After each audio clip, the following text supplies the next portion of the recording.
Good afternoon, everyone. I'd like to call Anaheim City Council to order. Clerk, can you please call roll? Thank you, Mayor. Councilmember Diaz. Here. Councilmember Leon. Present. Councilmember Bacala. Here. Councilmember Meeks. Here. Councilmember Fessel. Here. Mayor Pro Tem Kurtz. Here. Mayor Aiken. Present. Let the record show we have 7 members present. Are there any additions or deletions to our closed session agenda? Mayor, there are none. And we have no public speakers for our closed session agenda? That is correct, and we didn't receive any electronic comments on the closed session agenda. So I'm now going to close the public comment portion of on the closed session agenda, and we will recess to close session.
The Anaheim City Council back to order. Clerk, can you please call roll?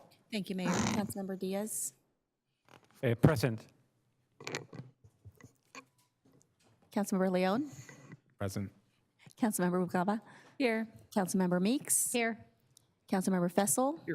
Mayor Pro Tem Kurtz. Here. Mayor Aiken. Present. Let the record show we have 7 members present. So the first item on our agenda is a workshop regarding an affordable housing ordinance and other housing policy options. Mr. City Manager, can you please introduce the workshop? And I will continue to ask the city manager. Yes. Sorry, Mr. City Manager, I didn't see that you weren't there. I would ask for a staff report from Director Stepter, please.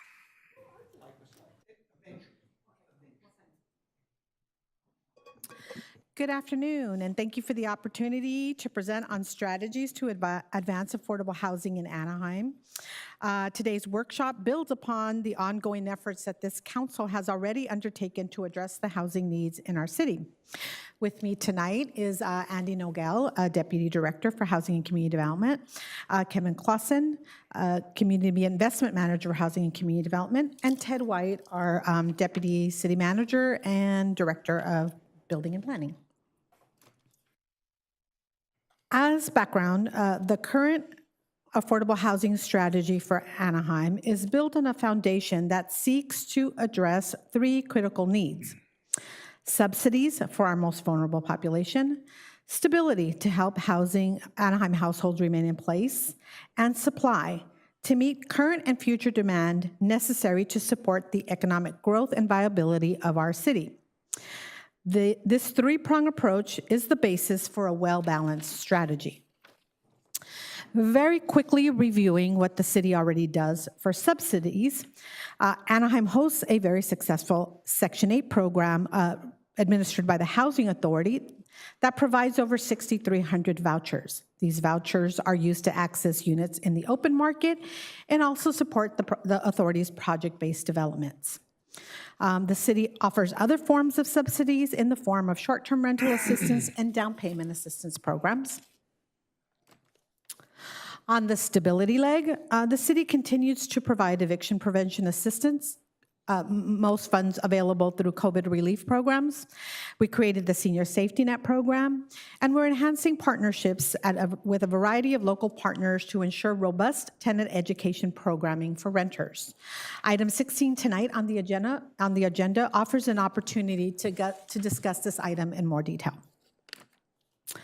On the supply side, which will be the focus of our workshop tonight, Anaheim's programs have been robust and centered around gap financing and strategic acquisitions, which we have then put out through RFPs and maintained as assets for the Housing Authority through ground leases. Currently, supply-driven programs really are for 100% affordable housing developments. Additionally, the council recently adopted an ordinance establishing a local housing trust fund. Future flexible funding sources are anticipated to be deposited into this fund that could help advance our programs. Now, getting to the meat of our workshop, which is really about supply.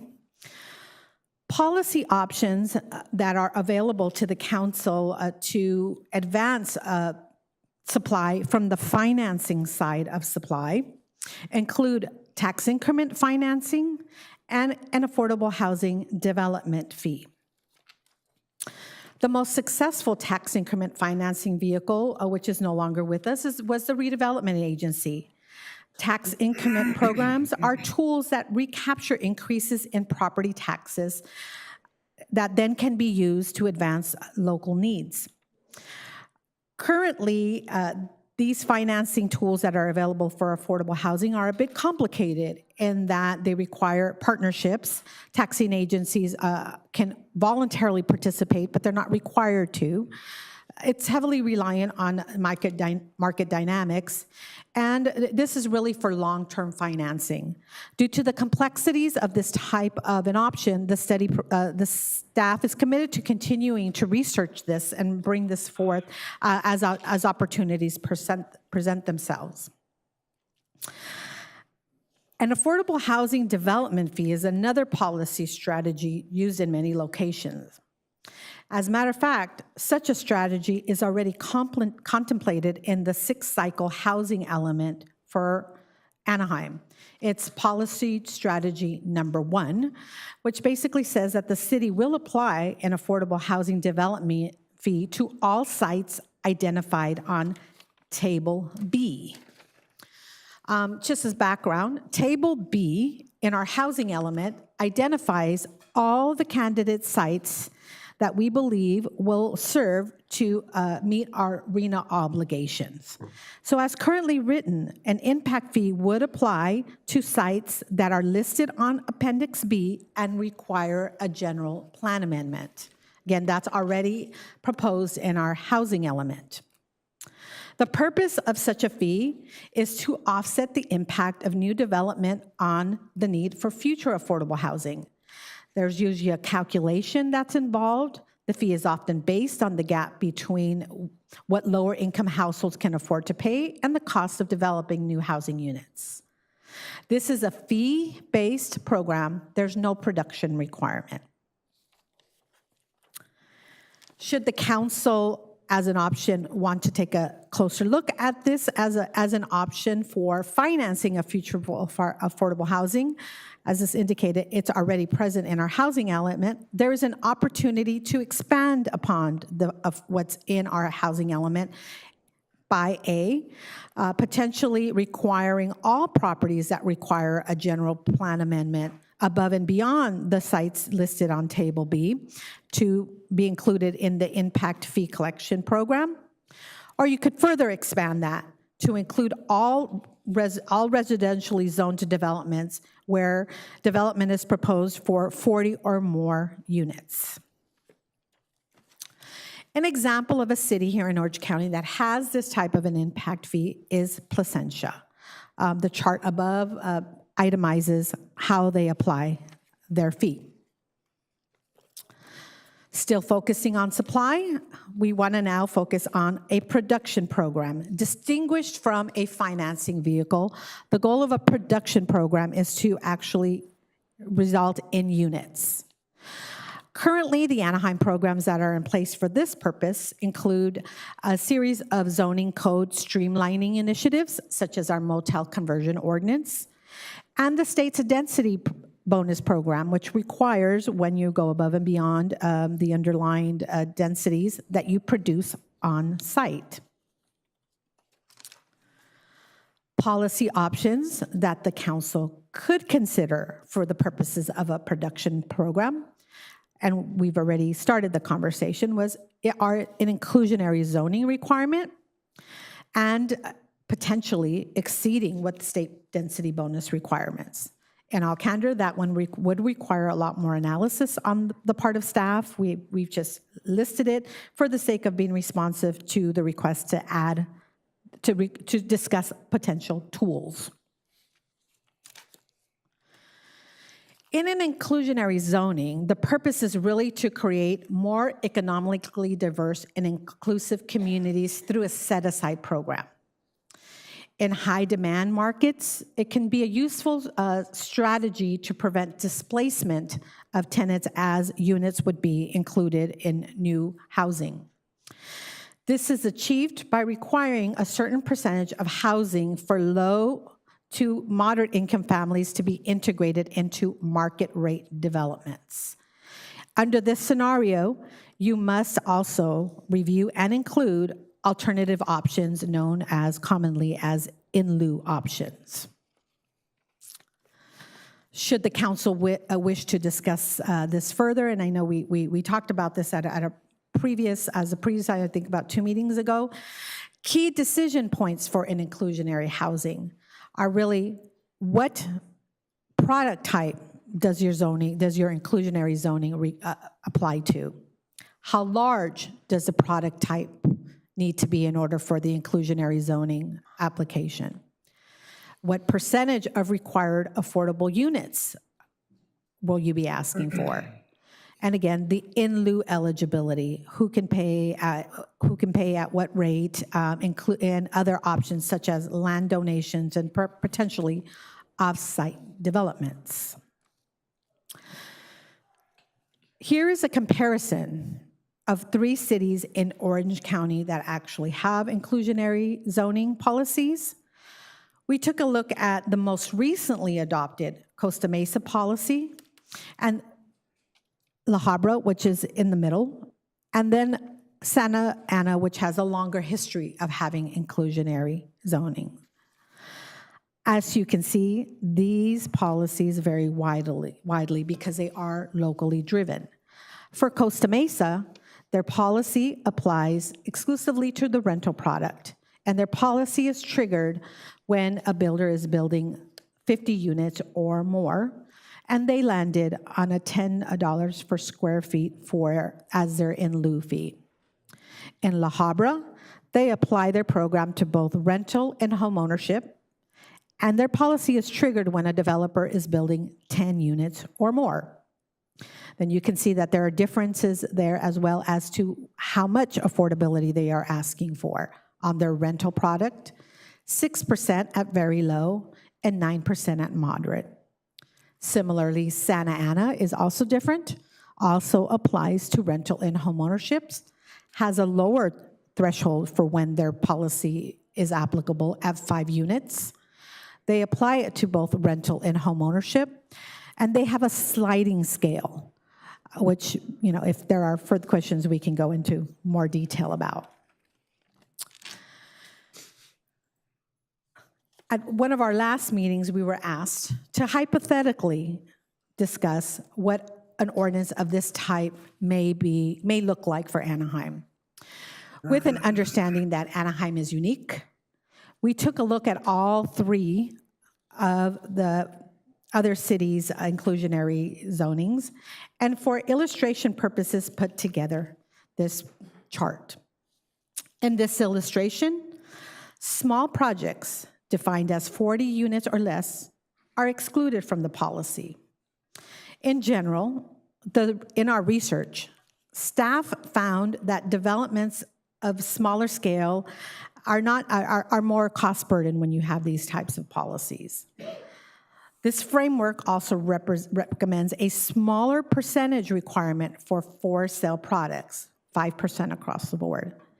And this is primarily to guard against negative impacts on development of this product type, because we know that this council has expressed a high need for homeownership.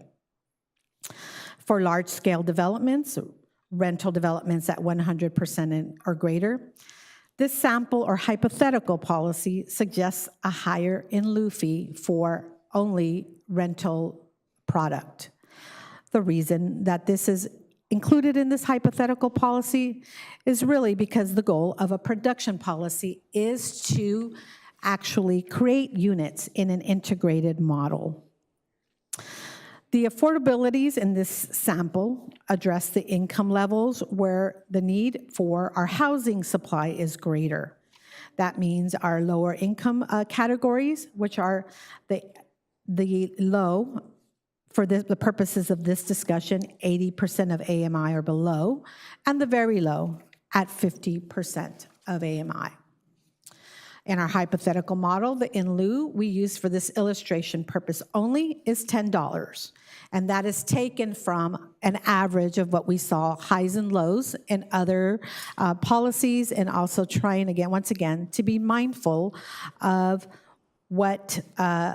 continuing to advance development in Anaheim, but also achieving the policy goal of trying to support affordable housing.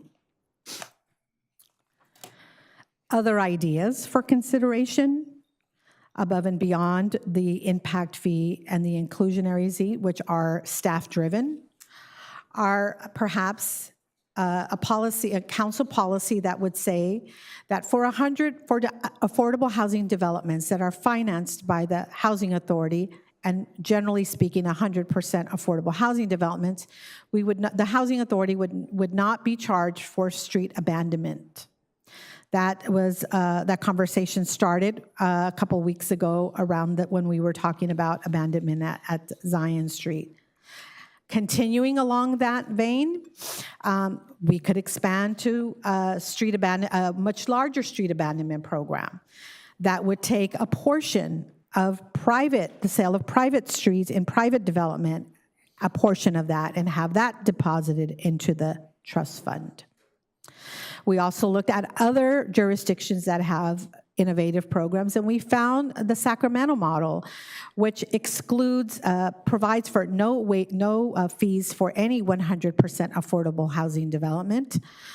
City of Sacramento set aside $3 million for this program in an effort to reduce the cost of producing affordable housing. So we know we've covered a lot of material today, and we've gone fairly quickly to give you an opportunity to discuss and ask all your questions. Much of what we've discussed tonight, we've researched, but we'll continue to research it so we can see how it potentially best fits in Anaheim. To that end, we're thrilled that we now have a vehicle to engage in this type of a focused effort. As we shared, Anaheim was recently awarded a pro-housing grant in the amount of $3.5 million. In that proposal, our grant was to provide seed funding for the Anaheim Housing Trust Fund, and also, and most excitingly, to establish an Anaheim Livability Lab. The Anaheim Livability Lab will continue the work that has already been started for the purposes of reducing barriers for creation of housing at affordable levels, but really citywide. With gratitude, understanding that you've absorbed a lot of information, we are now available for questions. Thank you. Would my colleagues like to entertain any questions now, or I would, without objection, just like to move to public comment and then have the discussion? Do we have any people for public comment on the workshop? Yes, we do, Mayor. We have two public comment cards that were received. The first speaker, Paul Hayek.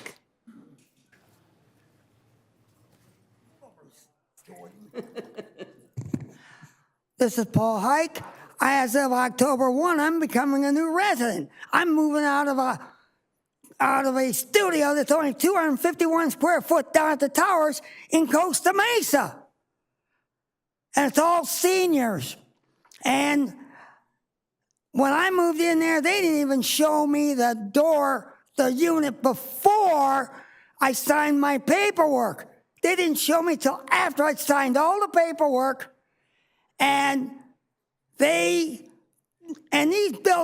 particular building is not up to code. There is no exhaust fan power for the stove or the bathroom. It's a common vent. I'm on the 9th. It's on the 18th floor. 288 units. And we need to bring some of these deposits down. Right now, to move in where I'm thinking of moving by October 1, I'm looking at right around $2,500 in deposits, including the power, the unit, and I'm moving in real close. And I'm going to get on, and if that board position on the housing board is still available after October 1, I'm very interested in joining it. Thank you. Our next speaker, Adam Wood.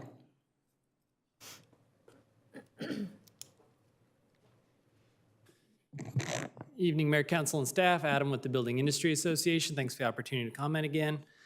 Inclusionary zoning is tough. It seems to be the one we keep coming back to. I was hoping for somewhat more of a holistic presentation tonight on all the different ways we could discuss how to make affordable housing in Anaheim. I think an interesting analogy would be, let's talk about how prevalent smoking was back in the day. What did we do about that? We increased regulations and we increased taxes. Now we're talking about housing. What are we going to do to make more of it? We're going to increase regulations and we're going to increase taxes. One of those two is getting it wrong. And not sure what else to say about it more than that. NPR had a really good show, very timely. It was August 30th. It's called Planet Money. The title was How to Fix a Housing Shortage. Within the first 2 minutes, they established clearly we have a shortage. The only way we get out of this is to produce an abundance of housing, was the term that they used. At no point in the entire presentation did they say we need more taxes, we need more fees, we're not creating enough government programs to fix this. The established premise of the show was that we have too many hurdles in place, that we have, the examples were in Minnesota, the plans that they had put together out there. They said, this will produce housing. What happened? Regulatory hurdles were put up, and all these new projects were stopped from being able to move forward.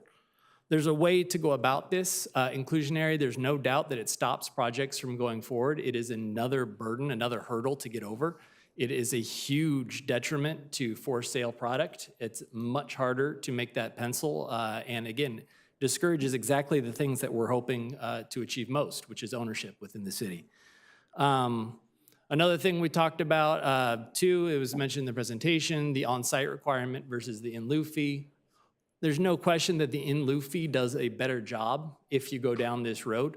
Again, I've mentioned it in the past couple times I've been here. The Costa Mesa February study session took a deep dive into this. They had Kaiser Marston, who the city's used many times for their presentations, said if your goal is to get people into homes, the in-lieu fee is the way to do it. When you have the on-site requirement, you're going to end up with significantly fewer units created within an affordability range, and you have no matching dollars that will be able to apply towards that. So if there's any consideration towards that, hope you'd give it a look. Thanks. Thank you. Our next speaker, Cecil Jordan Corkin. Okay, you got the reports. The sources, Georgia high schools, school shootings. Beloved, it was a 14-year-old male, at least killed 4. Harris comments, mass shootings at Kamala Harris comments, mass shootings at high school views, high school, it does. High school, George, trying to read my handwriting, it does not have, but VP Harris speaks about the event in New Hemisphere of the shootings in her campaign meeting. Officials say 4 dead, 9 hospitalized after Georgia's winter official shootings. CNN, 2 students and 2 teachers dead in Winter, Georgia schools shootings. How did a 14-year-old get a gun? That's interesting. How do parents know it? Okay, what we're trying to understand is James Earl Jones died at 95 years old. He played Lion King in Star Wars, the voice of Lion King in Star Wars. And we're looking at the understanding of the safety of the rules and regulations of Disney in the Father, Son, and the Holy Spirit. That's what we're praying for. And I'm pulling for you at the city council team to be safe on that matter of Disney, because I want to see Disney get safe.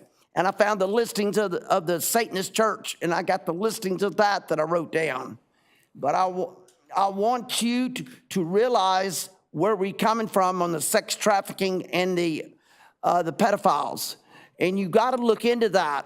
Get on your computer and ask Disney those questions, and it'll pop up and explain it to you. And you'll be able to sit down in your quiet time and find out what I'm talking about on your computer. God bless you in the Father, Son, and the Holy Spirit. What few minutes we have to be safe with the Disney and making it safe. Disney moving forward. That's what we're looking at. We're trying to get that taken care of. In the Father, Son, and the Holy Spirit for that too. Thank you, Cecil. The next speaker, Mark Herbert. What's happen now to straighten that up? Our next speaker can step I'm forward. down here hoping you're trying to do something about it. Thank you. Mr. Herbert? Good night. Good night. God bless you.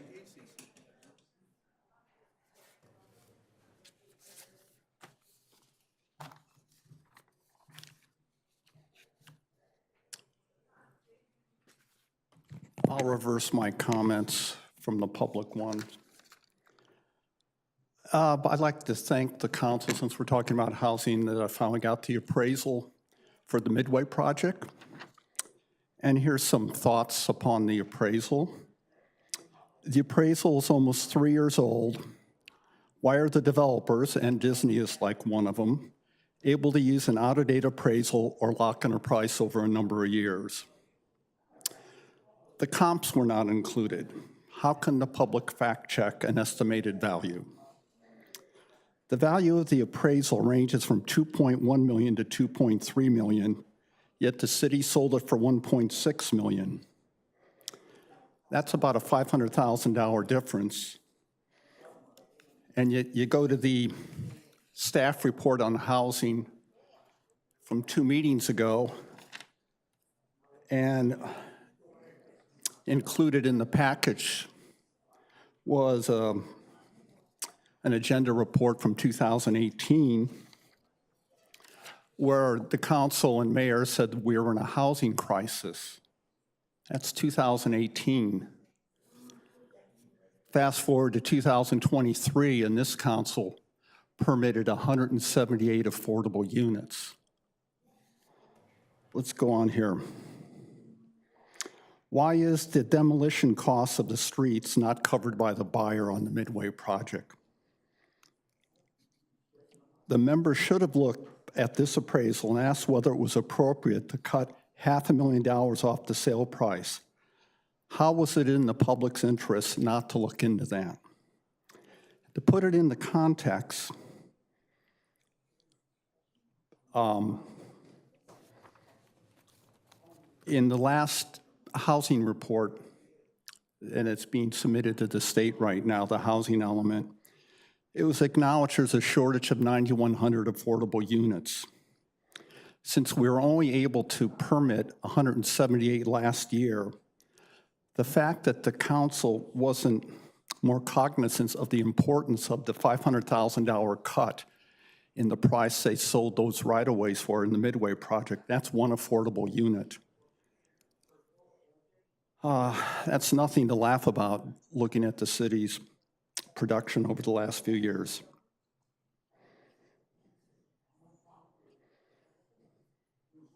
And the state cut $3 million from Anaheim's housing allocation in 2023 because it's been out of compliance for 2.5 years.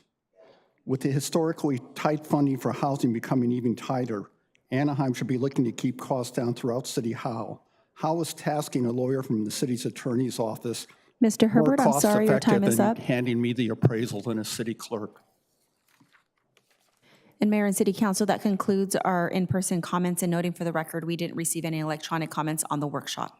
So I'm going to close public comment on the workshop. Are there any questions or comments by council on this item?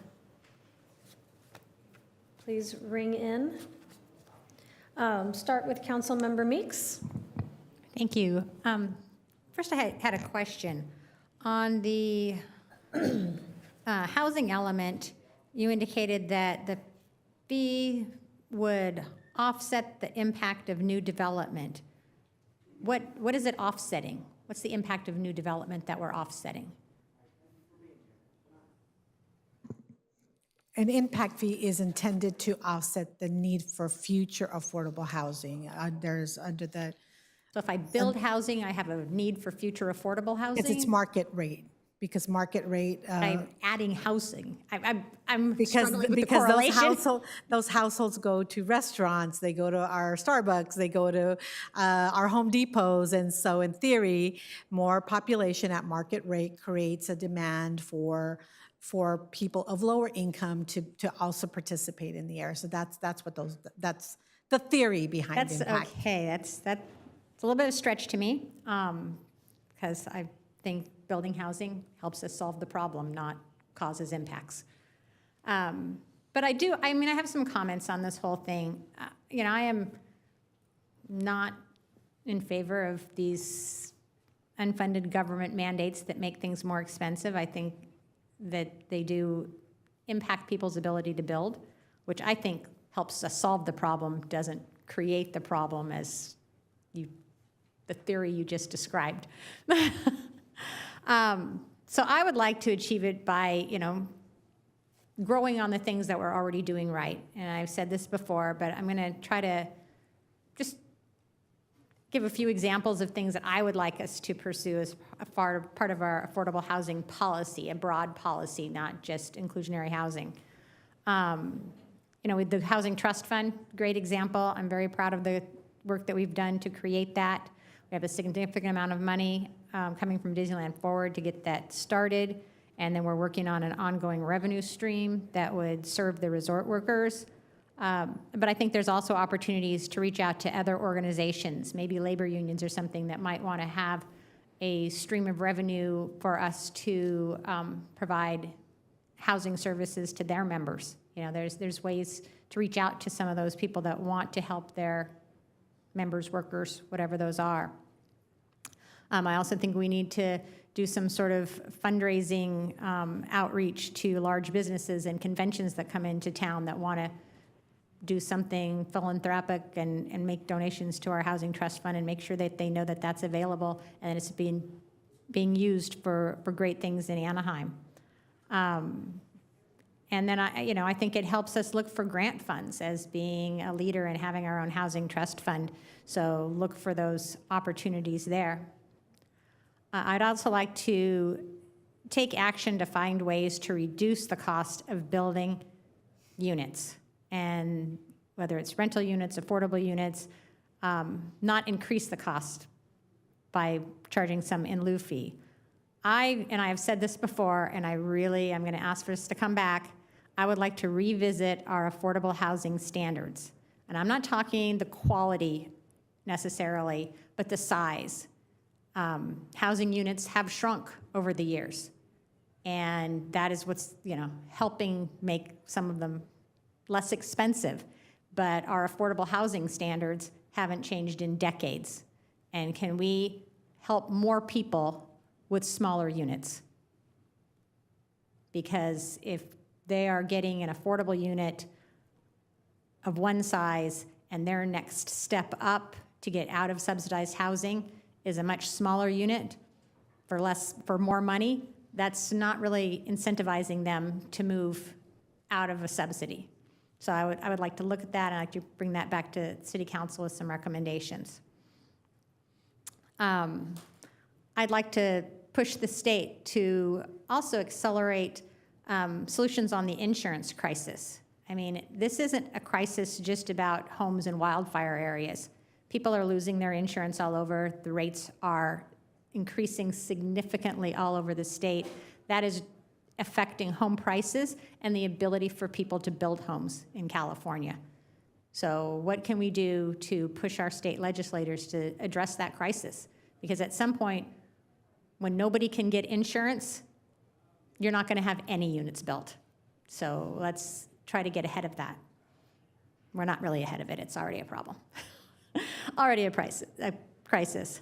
And then identifying with builders, what are other state and local burdens that on housing and building housing that maybe we could address, whatever those may be, and whether it's fees or plan checks or, regulations. What are the things that are burdens to the development of housing? I also think that we need to look more at this tax increment. I mean, if building housing truly is the priority of the state, then work with our state legislators to develop a tax increment program that funds housing. And I'm not suggesting a total re-implementation of the redevelopment program, but a focused program that targets housing. And how do we pursue that at a state level, or some programs that use tax increment that you talked about? Anaheim's used that in the past for doing some funding, and I think that's a good opportunity for us. I mean, I believe that this inclusionary housing and the in lieu fees is just another burden on the middle class.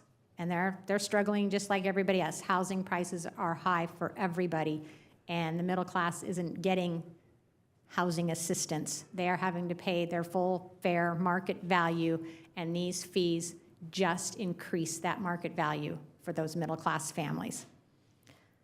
So I think it's unfair to them, and I can't support another burden on the working class families. So I can't support in lieu fees or inclusionary housing, but I think there's many different opportunities that we can look at that will help us provide housing in Anaheim and affordable housing.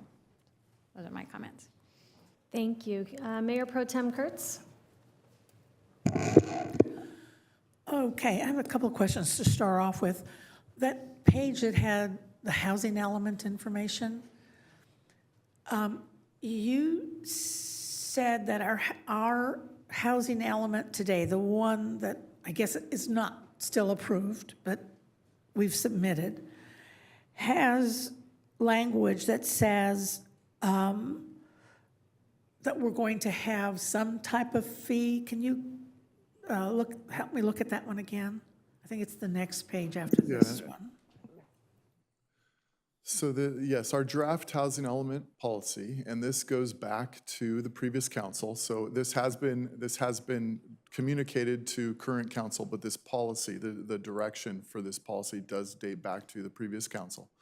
But it identifies as one of our housing strategies the development of an affordable housing development fee. This would be a fee that would apply to, so rather than requiring on-site or on-site production, rather this policy identified the need for, or the policy desire to generate revenue to support affordable housing, but it did it so in a way that would be similar to an impact fee, where it's identified or would be identified to be implemented. Now, in this policy, what it identified and said was that this would apply to sites that were identified in our housing element where the city was doing the lifting, so to speak. We're taking on the cost and the administrative processing of a general plan amendment and updating our zoning codes, and so we're creating the value that's being added to the land in this case by updating our housing element. And so in those cases, the policy states that in those cases it would be appropriate for the developer to participate and give back some of that value that has been realized by the city's actions of upzoning the property. It also identifies as an option that this policy and fee could be expanded to sites that are outside of the city's general plan efforts for other projects where a developer were to ask for a rezoning or an upzoning of a piece of property that creates value to the land. That there would be some participation through the form of a development fee as well. Okay, and I'm not sure how your many submissions of the housing element work. Does the state accept part of it and then request some more information, or does it just not accept anything until it's satisfied with the whole application? The state won't accept anything. However, they do provide comments based on areas where they have concerns or disagreements in terms of our policies or our approach. And in this case, they raised no concerns or comments related to this policy. So essentially, silence I would take to be they have no issues with this. Okay, and so this language has already been reviewed by a previous council and accepted for submission as part of our housing element. That's correct. Okay. I noticed that in your example of the three potential or three cities, you used 15% as, is that next one? Yeah.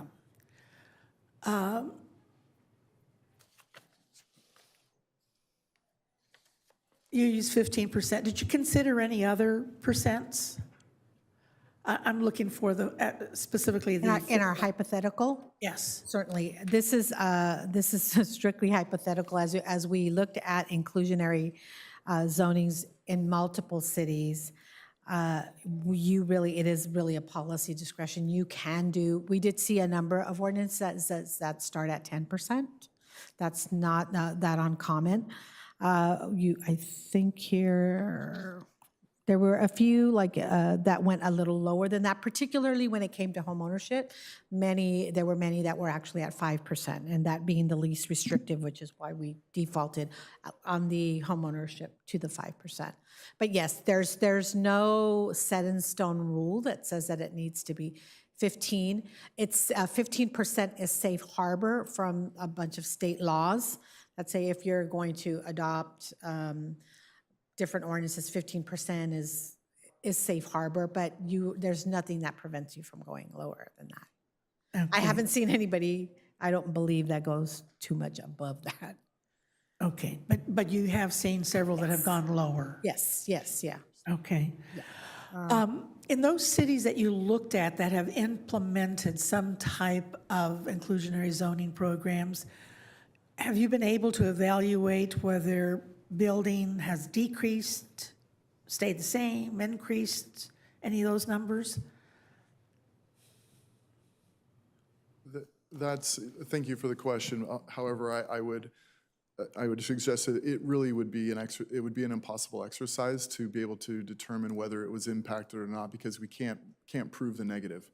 We don't know what projects may or may not have been built because of the requirement, and because building cycles are so sensitive to interest rates and land values and so many other development factors, that to simply look at housing production prior to an inclusionary ordinance and housing production post an inclusionary ordinance would not be it wouldn't be defensible in terms of being able to look at a causal relationship there.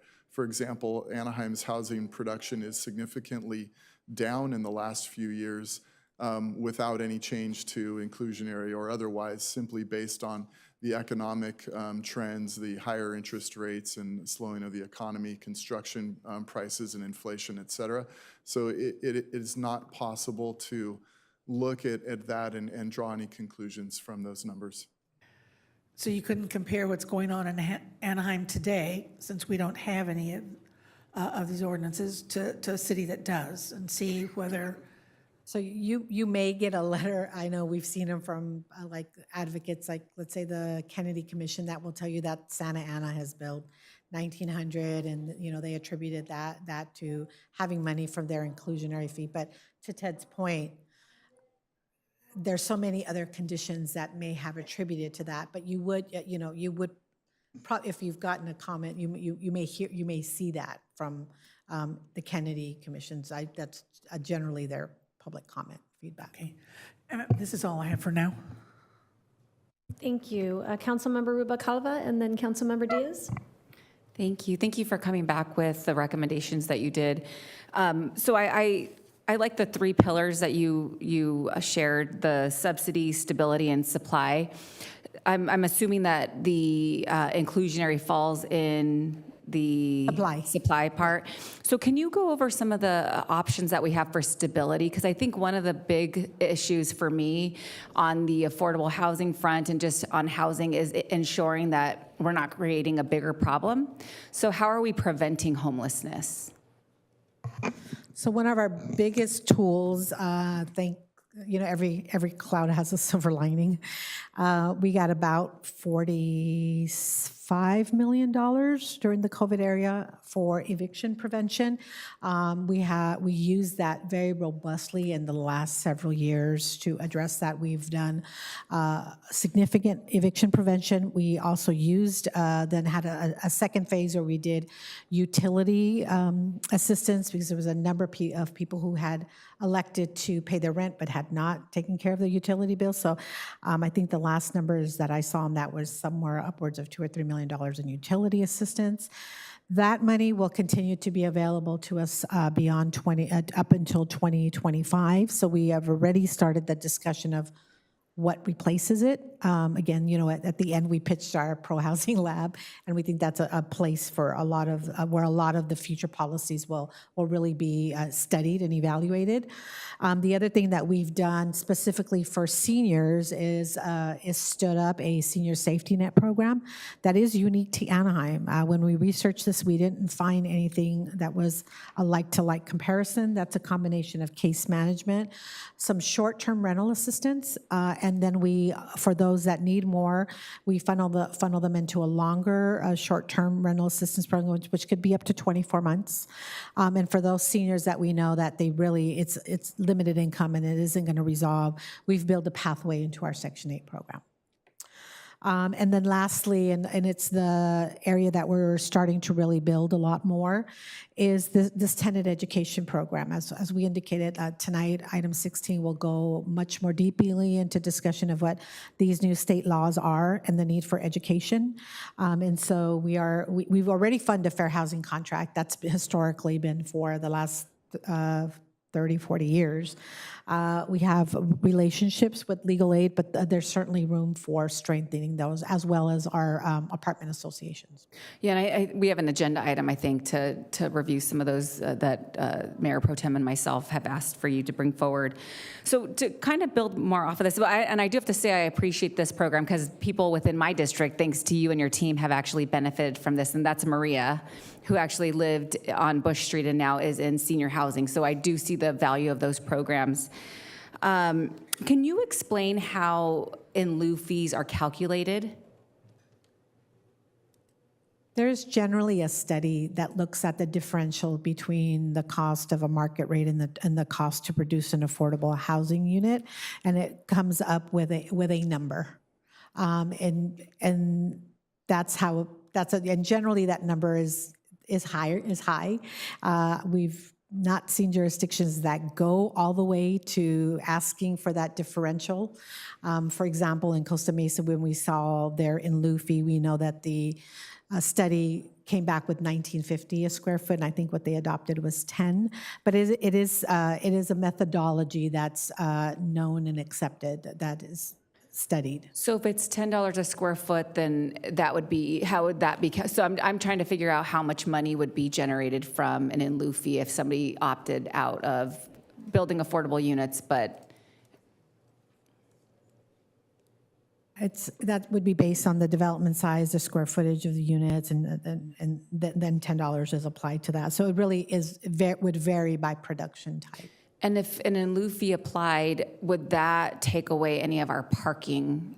So for me, parking is a quality of life issue. As you know, District 3 continue. I mean, I went on a ride along this a couple Saturdays ago, and there were calls for service for individuals who are having challenges because there are no parking in their neighborhoods, and that results in fights and stuff like that. So would that, and let's just say a developer decided not to incorporate affordable units and they opted for the in lieu, does that trigger any, where we would concede some of our parking?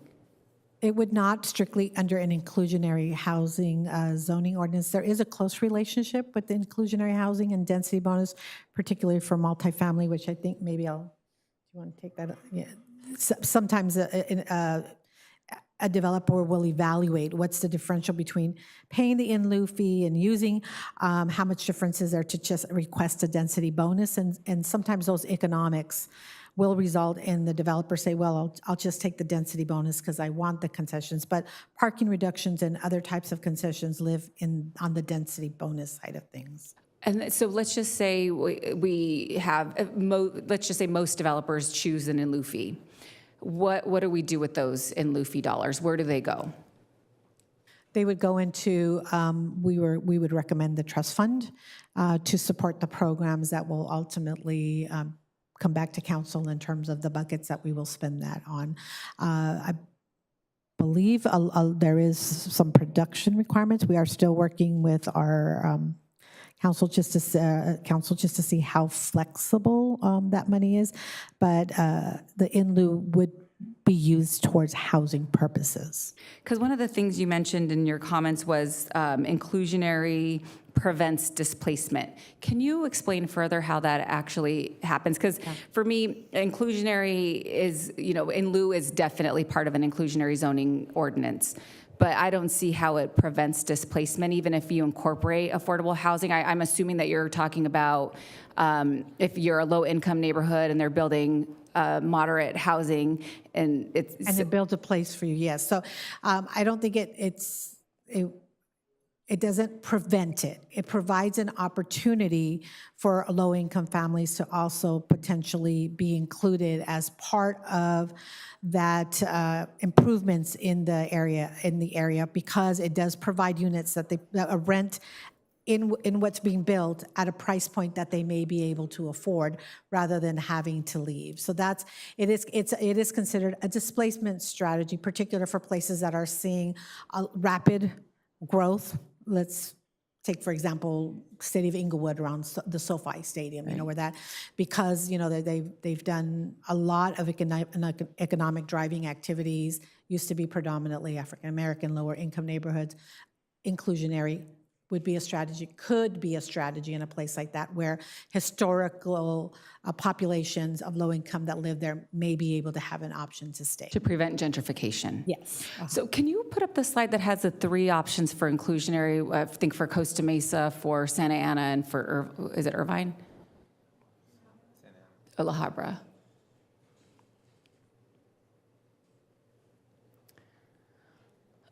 Okay, so these, it varies differently. I think for me, it's clear that something has to be done on the affordable side of things. So when you're going through these, the Costa Mesa model is an interesting one, but I think it's whatever we do has to be simplified. A lot of these are way too complicated, and I think in this economic climate, to have developers further burdened for various, expenses. But if we had something that was simple, where just to think about hypothetically, if we were able to bring an ordinance forward, the way that I kind of picture it is we do have a threshold of units, 50, that's a little bigger. It would also be limited to rental, because I see the challenges with for sale properties. And then I think that we have to be the most competitive in terms of an in lieu fee. So it looks like Santa Ana is a little complicated with their square footage calculations, but we have La Habra at $6.50. So that means in order for Anaheim to be competitive, it's $5 square foot for in lieu. So those are, I have talked to a lot of my residents, just hypothetically asking them, what do you think about an in lieu fee? And people don't feel sorry for developers. So that is the challenge, and I do acknowledge the fact that as council members, we need to do something. So I think for me, that would be the sweet spot. I have been watching Costa Mesa and talking to some of the council members there about how they came to this conclusion.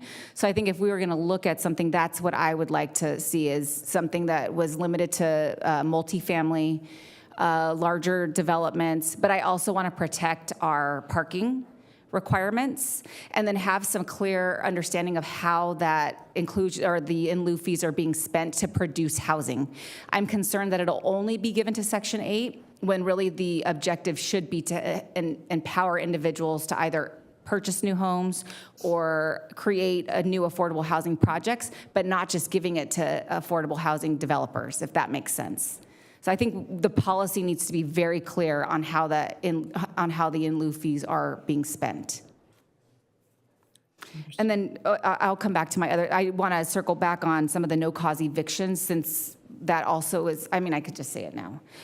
So the no-cause evictions, I would love to look at a policy separate from an inclusionary policy, but from the no-cause evictions, I know we talked about this, but having something similar to what Santa Ana has that prevents displacement during the school year for families who have children, and extending the notification period, and then also requiring them to pull permits before they can actually displace individuals who are living there, because that's the whole point of a no-cause eviction. So if we could have a policy or just a discussion around that and potentially get language to help enhance an ordinance there, would be ideal. I've made all those notes, and if we want to build on that, maybe during item 16, we can also dig deeper in that. Thank you. Councilmember Diaz and then Councilmember Leon. Thank you, Mayor. Has any city in California resolved the housing crisis? The answer is no, because cities don't build houses. Private sector do. And let's talk a little bit about the free market economy. The market sends signals to the consumers and to the producers. Let's say the housing is increasing, send it signals to the wood producers. We need to produce more wood. It's sending signals to the truck drivers. I need to buy more truck to bring that wood to the city. By twisting the market, the government is twisting the end result, which is we now produce less housing. That's the reality.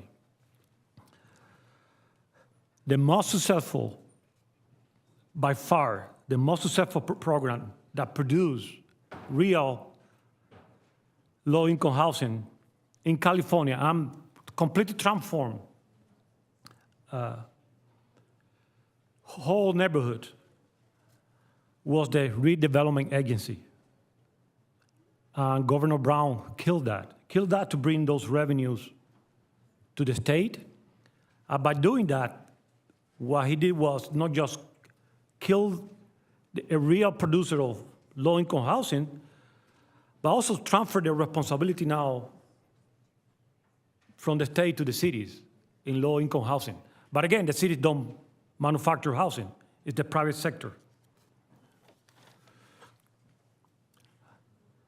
If the goal is to slow down and prevent large housing projects from happening in the city, then we implement something called inclusionary housing. We increase the fees. That's definitely gonna slow down the production of housing. If that's our goal, then we should apply that. So we increase the regulation, we increase the price of doing business. If it's for sale product, the middle class have to pay more. If it's for rental, then the state already set up a 10% cap a year rental. Every year, the owner gonna increase the rent by 10%. So, because again, it costs so much to build a house, that money, they need that money to go back. They need to support a family too. It's not that they're doing this for free. However, not all the blame goes on the state here. And I said this last time. Single residential zoning is the biggest stopper for producing low-income housing. If you look at that map there, that yellow means single homes zoning. Most of the city is single home residential. You cannot provide low-income housing like that. If you look at the city of Tokyo or Seoul, you see the amount of buildings that are there. That's how you supply housing to 40 million people that live in those cities, not by single resident homes. You can't do that. Also the NIMBYs, we are surrounded by NIMBYs. We don't want anything next to us. That's causing to stop the production of low-income housing. Interest rate, that's another thing. So developers don't have 20, 30, $100 million to build houses. They need to go to the bank, and they need to prove to the bank that the project makes sense. Otherwise, the bank won't give that money to them. To make it more expensive or more regulation, that threshold increases, unless banks are giving less and less loans to build a house. Again, nobody has $100 million to build a housing project. The bank financed that. By making more regulations, we're going to produce less housing. And I agree with my colleague from District 6 that what we need to do is decrease regulations. What we need to do is incentivize the private sector to build more housing, not to make it more difficult for them. So that's the only thing I will support, something that will incentivize the housing production and not something that will reduce the housing production. Thank you, Mayor. Councilmember Leon? Thank you, Madam Mayor. Grace, how would this type of policy support mixed income neighborhoods?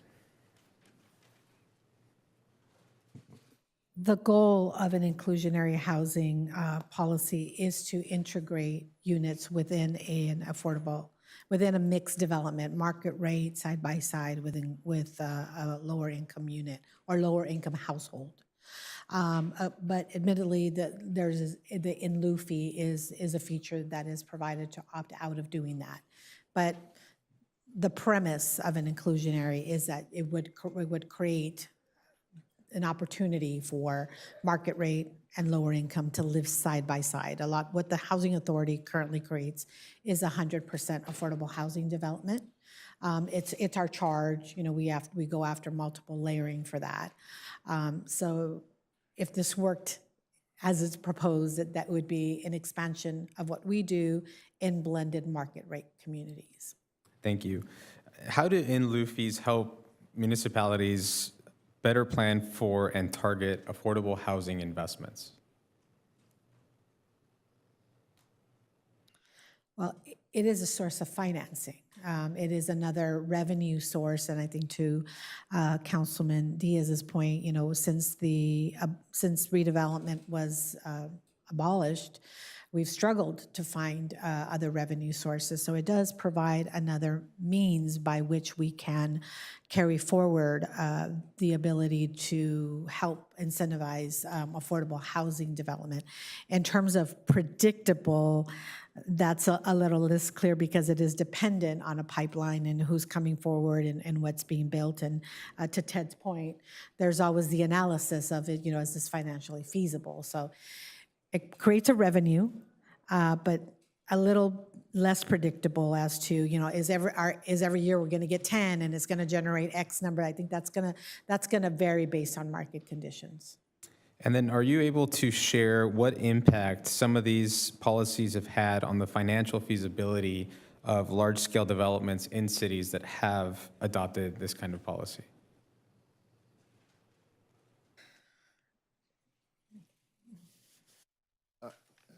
If I could, and Grace, please add on to it. I think that, every dollar counts. Certainly, Grace and her team are always, trying to, to scrape together. You've seen the presentations related to what kind of capital stacking it requires of federal, state, as well as local funds in order to try to create the perfect alchemy to be able to get to an affordable housing development financed. For context, to Councilmember Rubalcava's question earlier, just to kind of put this in context in terms of what kind of numbers you could look at. For a 100-unit development, let's keep it very simple. If it was a $5 per square foot fee, and on average an apartment may come in at roughly about 900 square feet for a two-bedroom apartment, that would generate approximately $4,500 per unit, which would be $450,000 for a 100-unit apartment building. So based on the market, what kinds of projects that come in to be developed would obviously give us from year to year very different outcomes in terms of how many permits are pulled. But if Grace's team is looking for a local match, typically, and I'll have her confirm, but anywhere, approximately $5 to $6 million is what the city needs to be able to bring to the table to support our portion of the capital required to support approximately 100 units of affordable housing, Grace. So if you look at it in that context, if we're looking to provide $5 to $6 million of local matching money. And if every 100 units of market rate is generating, and again, this would be using the $5 per square foot, if every 100 units is producing approximately $500,000, you would need, 10 or so market rate developments to support an affordable housing production. Now, again, we would see that change significantly from year to year based on all of the other variables that go into the housing market. But over time, certainly those things have a tendency to smooth out, and we would use those numbers to produce units based on the income and the revenue that was coming to the city. Well, that was going to be my follow-up question, or let me ask you a follow-up question. So currently, let's say 100 apartments, market rate, are coming to the city. What is our current policy with that and affordable housing? What we have right now is the voluntary policy. So again, voluntary means literally that a developer can choose to participate or not. What has become the default is about $1,000 a door. So if my math is correct, what's that? Add a couple zeros here, about 100, okay.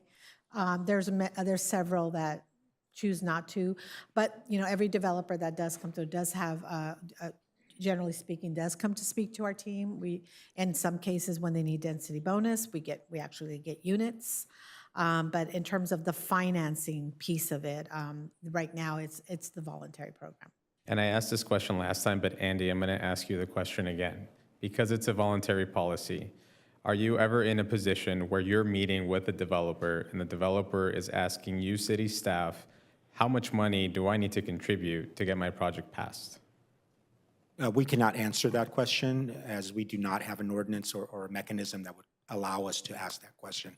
So we generally steer away from that. I think, as Ted mentioned, a precedent has been set with some projects, and the word has gotten out to the building community. And so that's how we have been able to collect these fees that we did collect through a voluntary program. Got it, thank you. And then Grace, what are the potential unintended consequences of not adopting a policy like this?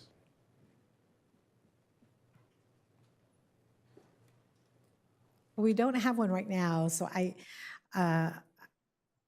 don't know about unintended consequences. I think there's pros and cons to this, obviously, and obviously that we hear loud and clear the cost burden to the developer. I think the purpose of staff in trying to be responsive to bring this forward is that we do know, based on RENA, but also real data when we look at cost burden, people that are cost burdened in Anaheim, that there is a need for product rental at deeper affordability levels. We know that as a housing authority, because of our limited resources, we need help of some sort, whether it be through a tax increment, whether it be more funding through the state, whether it's participation of developers who are building here. Quite frankly, there is no one single strategy. I think given our review of the needs for the city, we believe it's an all hands on deck. So we view it as just one more piece of everything that we will continue to look at to try to make a dent in what we see as the affordability issues in Anaheim. Okay, thank you. And then I don't think you have this slide, but I think last time we had this conversation, you had a slide about our RENA allocation numbers, and you have it. Perfect.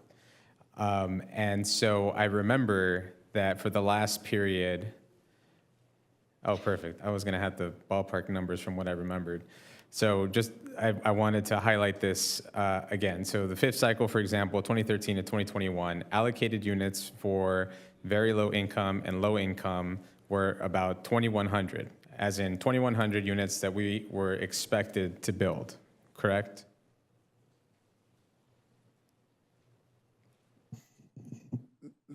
I would, yes, I would just, the RENA numbers are, you're expected to bill is just I want to say that it's an identified need, not necessarily an expectation that those units are going to be built. We want to provide those opportunities, provide the tools to allow that. But again, I think even Rena identifies the fact that we aren't, to Councilmember Diaz's point, we're not the housing producers in the sense of being able to always control that. So I always view that through there's a need that is identified as a shortfall that we have in the overall market. Would it be fair to call it a goal? Yeah, I think that's fair. Aspiration? Okay, so we were aspiring in the 5th cycle to build that many 2,100 very low income or low income units. We produced a little over 300. And then for the above moderate market rate, we were aspiring to build 2,500 units, and we produced 8,000. And so for me, these are the numbers that I keep going back to as we're trying to look forward to. And kind of the question that I was trying to ask you, Grace, is I think one of the big unintended consequences of not doing anything, I think, is losing out on a lot of opportunity, not just for our city, but obviously for our residents. I disagree with some of my colleagues. I think that having a policy that states the expectations and requirements of a developer actually makes it easier for them.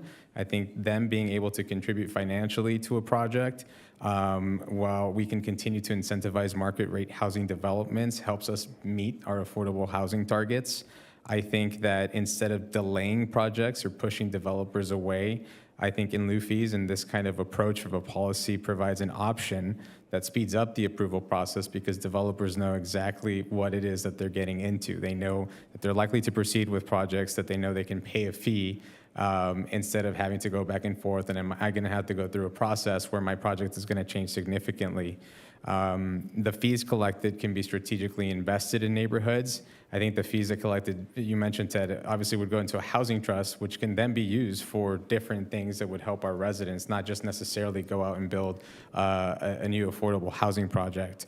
And I think that the best part of this is that it would be a city council policy that can be adjusted based on the market and see if there's anything that we need to change or update. I think it gives us the flexibility to respond to that changing market while still ensuring that the policy remains effective and still encouraging development in our city. So I'm supportive of bringing back an ordinance that essentially allows us to take a step forward, not just to lend a hand to developers to say, hey, we want you to build in our city and we want to work together, but also helps us provide more opportunities for our residents. Thank you. Thank you.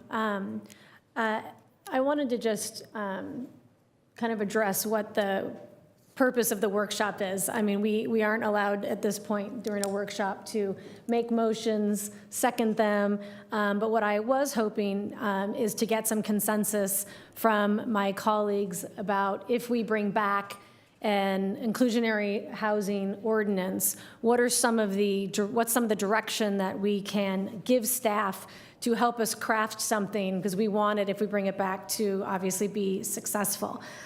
Because I think we've heard that creating more affordable housing is a goal for Anaheim. Our residents come here every 2 weeks and demand it. I think this dais has repeatedly recognized that it's an essential need in our city. And I was heartened to see that, as we've had conversations with our development community, they acknowledge that, that the time has come, and that as long as we are sensitive to having in lieu versus the forced on-site development, there is a path forward that we can get their support on. We're not trying to be so aggressive that we stifle development, but we are trying to find a middle ground policy, which I would advocate includes for sale and rental. But I think the time for that policy is way past due in talking to our residents.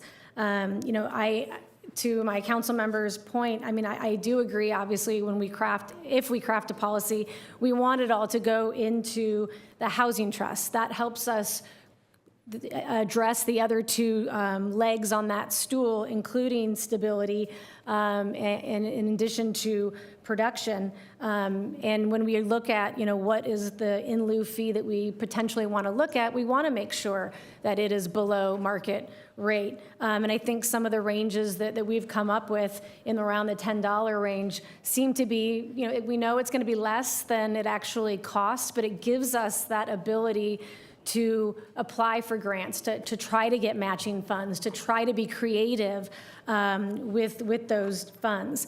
And I also agree it should be straightforward. When I look at some of the policies, it can be confusing. I want to make sure that our development community, when we're asking them to participate in this, we're not making them scratch their heads as to what we are asking them for, but we give them a straightforward expectation so that they can pencil the deal out. And I do really believe that this helps us with stability. We've heard from our development community that they want to be treated the same as everybody else. They don't want to get punished and have one developer treated differently than another one. And this is one vehicle that really helps us do that. And I know one of the things we need to, and I would like to get some input on when we look at whether to the slide on, there was a hypothetical. I hadn't thought about this, but I actually, it is attractive to me that if we are, because I do believe that given the amount of the housing that's being built in Anaheim, we know right now is predominantly for sale. Does that change, ebb and flow? Of course, but we do have a lot of for sale development. But I do think, in addition to not having it apply to our smaller mom and pop corner projects, I do agree with that. But I do like that we came up with a system that is, I think, 15% for rent, but then does give a break to our for sale community. I think that, and I am sensitive to their request that they might not want to have that on site, that an in lieu fee is something that is preferable. So I am open to having an in lieu fee as opposed to on-site development, because even at $10 a square foot, that can really help us move the ball forward. We know that our for sale residential communities are probably going to be building in that more moderate level to the slide you just had up, where we see that seems to be where the majority of the building is. If that's what they do best, that's great. But that $10 a square foot allows us to then do what we do best, which is go out there and, to my Councilmember Leon's point, build that low and very low income housing, which we can then partner with on-site services if that is what that community needs. So I'm sensitive that we've gone a bit over time, but I would just like to get some input from my colleagues, because I would like to bring back an ordinance at a future meeting addressing some of these. But I would like to just get some input on, I understand there's some that don't agree with it and are never going to be able to quite get there. But I think there's enough in the 4 buckets that you asked us to look at, if we could come to some consensus and give staff direction to bring back an ordinance at a later date so we can move this forward. We've spent a lot of time talking about it, and I think we've had a lot of information, and staff has done an amazing job in talking us through a lot of these very complex issues. But I was hoping if, I know Mr. Fessel rang in and you haven't had a chance to speak, but I would love to just get some feedback on, what about just even this hypothetical, what do we like and what do we potentially not like? Thank you, Madam Mayor. Madam Mayor, as you're aware, you and I sat in one ad hoc, and I sat in 2 earliers. And thank you for bringing up the developer community, because we had both, I believe it was a meeting that you attended. We have had both affordable developers as well as developers who do predominantly market rate all say the same thing to us. Level playing field. Don't give somebody something that we don't get, or the other way around. And I think that's extraordinarily important. We also have something in Anaheim that only 3 other cities, or including the county, has, and that's a housing authority. to manage whatever it is that we determine. And most cities don't have that. And many of the cities that we see here that have been shown to us as examples do not have housing authorities. So I don't know how they do this, but thank God that we do, and we have the talented team that we have. So I see that we're prepared to carry something forward. Now, I've said last meeting that I'm not sure what this is going to look like, but we have to do more. I am no fan, although I voted for the voluntary fee, which more or less now is $1,000 a door. That's almost embarrassing. Plus, staff will remind us that that requires a lot of additional time to basically negotiate with the housing developers in order to make a legal document that we can accept the $1,000 a door. And so in this example that we were just looking at, the $5 a square foot, 900 square foot apartments, 45, that would be $4,500 a unit for 100 units, that's $450,000. Our $1,000 a door gets us $100,000. And $100,000 is valuable to us. But $450,000 is a lot more valuable to us, and we can do more. Now, whether it falls on rental or for sale, I'm probably more sensitive to for sale, as has been clearly said by one of our audience and a couple of my colleagues here. The fact that we have a policy that is before the state that includes also something where there is dramatic increase of value in a project due to zoning changes that we as a group take on behalf of a developer, and the developer's land becomes, triples in price. I think it's reasonable that we share in that. Now, how that works yet, I don't know. I think I would hope that the staff by now has heard all of us, and there will probably be more discussion later in the agenda, and I would hope that the staff can bring us back something that has been distilled, whatever we have presented to them, and then we have another chance to debate this, reasonably and logically. And again, likely, we won't all agree. But I, for one, and this may surprise a few people, we need to do more. And again, what that more is out there. Maybe it's been discussed tonight already, at least pieces of it have been. And I'm willing to take a stab at some kind of, probably I would be supportive of some sort of in lieu. And even our Building Industry Association says, if you want to make this work, in lieu is the way to do it. And I concur in that. So, Madam Mayor, I don't know if that's the answer that you were looking at, because we talked about several things, but certainly I'm supportive, and I'd like to hear what staff is able to distill and bring us back. Thank you. Thank you. Mayor Pro Tem? Comments, but I have a question first. In the same slide, you're showing the or is a land donation offsite or an in lieu fee. How does that land donation, or how would it work?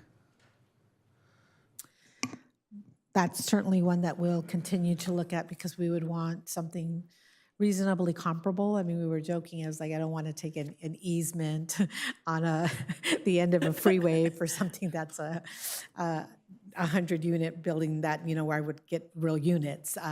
So we would do a little more work around comparability to assure that there's some like to like. But that is, should you direct us to look deeper into that, that is one that we'll do a little more research.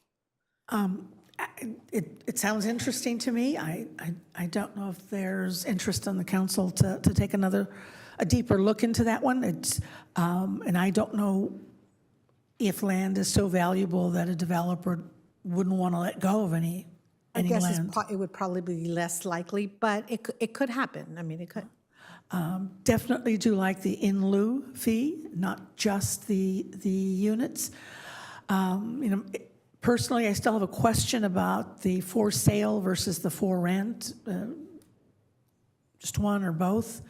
But I do support us moving forward and developing an ordinance that we can, the language to an ordinance that we can really discuss in a coming meeting so that we could, here in the city of Anaheim, settle on something much needed, as Councilmember Fessel noted, that it's time for us to do something, and I think we're on the right track, so I'd like to have, I would support recommending that staff move forward with a more detailed language and ordinance.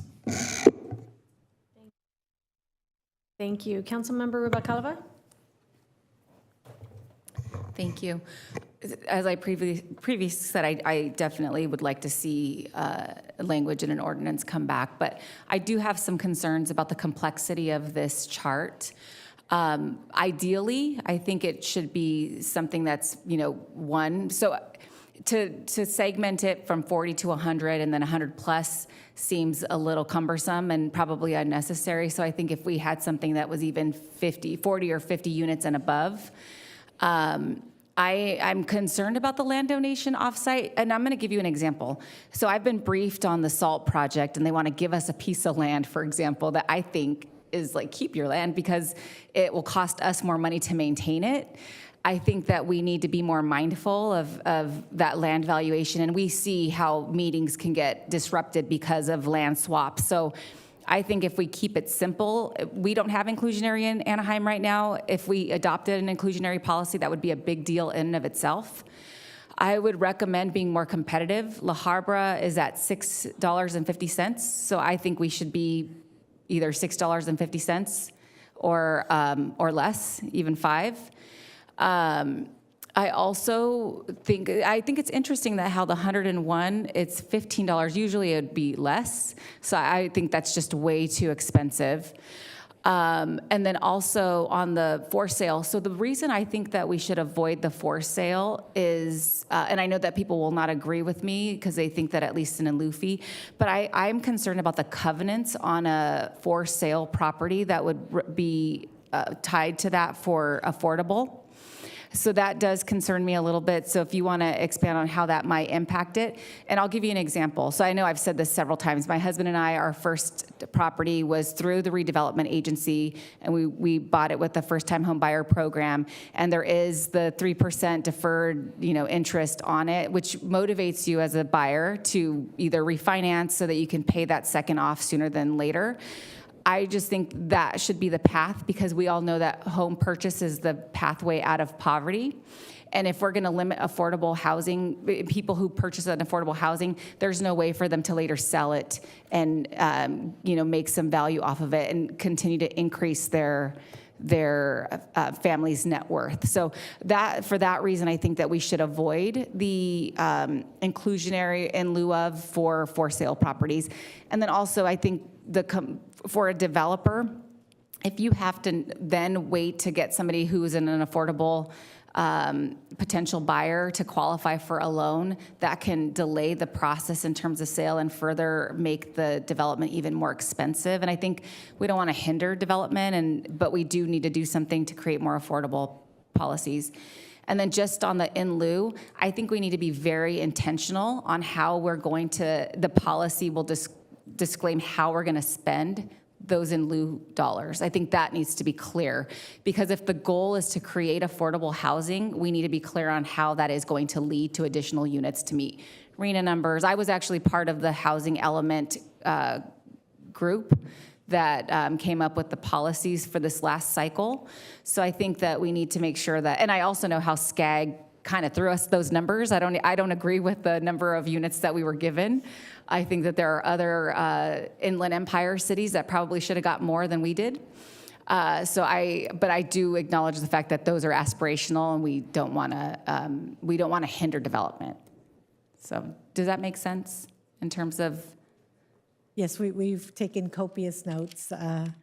and just for the hypothetical policy, I think we wanted to give you everything, just throw the bucket for you Yeah. for this dialogue, because I think it's very helpful to us Yeah. to know if we're coming back where the thinking is. And I think on the for sale, for sure, we understand the sensitivities.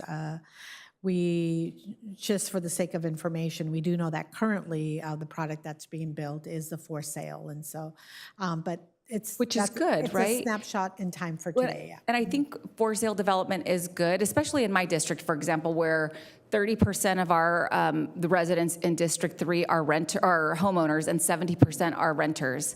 That is, to me, we've created a segregated population where in other parts of our city, 70% are homeowners, 30% are renters. So I do think that we need a little more on the housing development side for purchase. But if we're creating it and people can afford to buy it in the district, then that's good. So, and if we're going to be able to offset some of that with first-time home buyer programs through the multifamily dwelling unit in lieu fees, that's even better. And, perhaps we should throw that in the in lieu fee policy where we determine how those funds are going to be used. Thank you. Council. Thank you, Madam Mayor.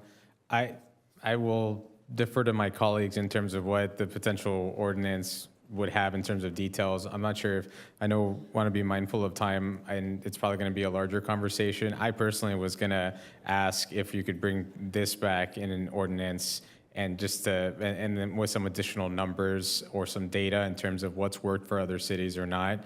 I know that it sounds like 650. I'm not sure if I'm prepared to make that decision as to what that number should be right here, right now. But if there's some maybe hypotheticals of what would things look like if it was a 10 or a 15, if we did do for sale or for rent, if there was some additional information to have. I know we've had this conversation for a while, and I'm sure the next one will be another long, lengthy conversation as it should be.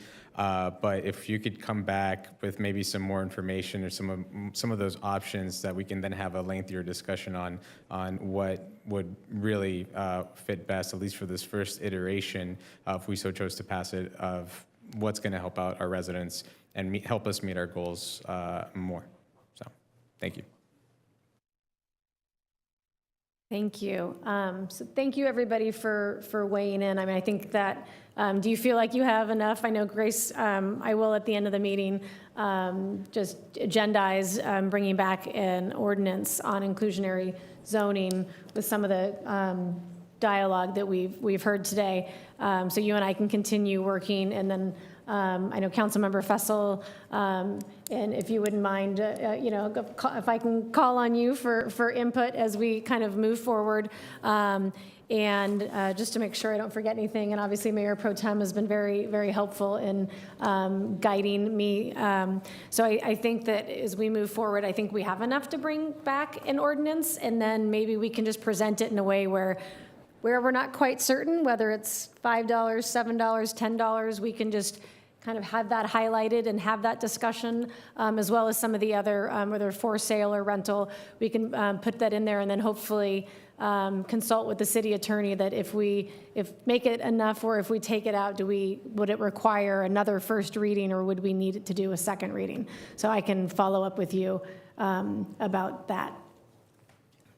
Thank you. Appreciate it. Okay, thank you, everybody, for your time. Thank you to my council colleagues. And thank you to this very, very patient audience out here as it's an important issue. Housing is obviously at the forefront of everybody's mind, but thank you very much. I'm sorry that we're running a little behind schedule. So the next item on our agenda is an invocation that's going to be offered this evening by Pastor Jason Steele from Grace Bible Church. Following that, Councilmember Meeks is going to lead us in the flag salute. Pastor Steele, are you with us? There you are. Thank you. Please come forward and lead us, and you can begin when ready.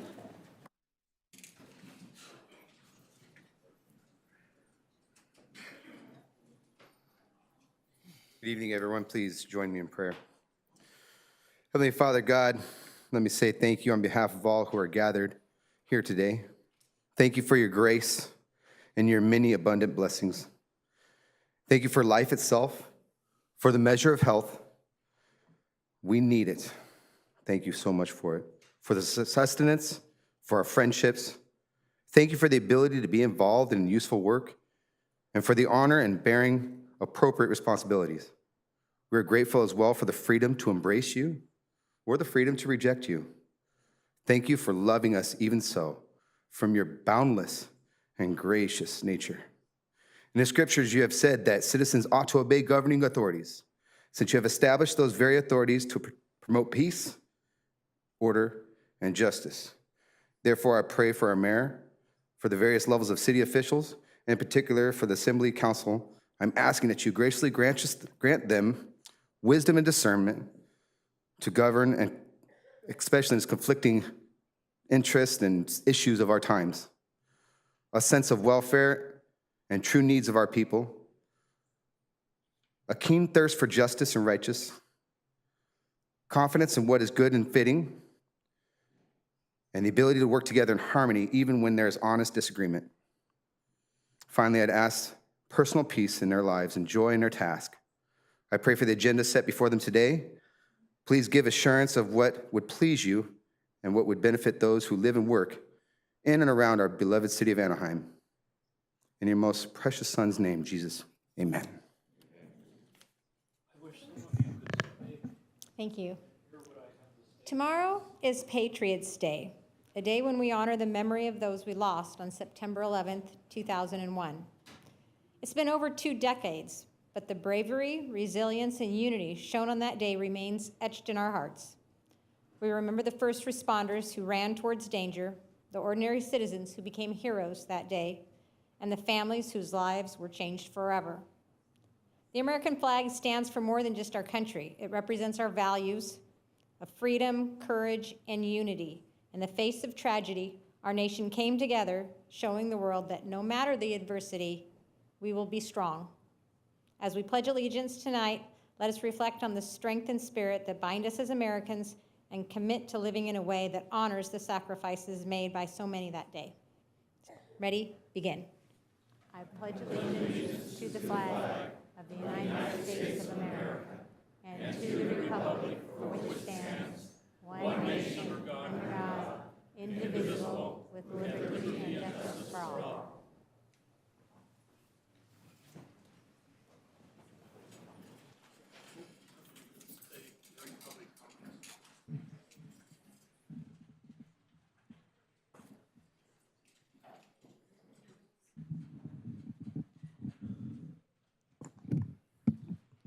Good evening, everyone. We have 2 presentations tonight. The first presentation is recognizing Service Club Month.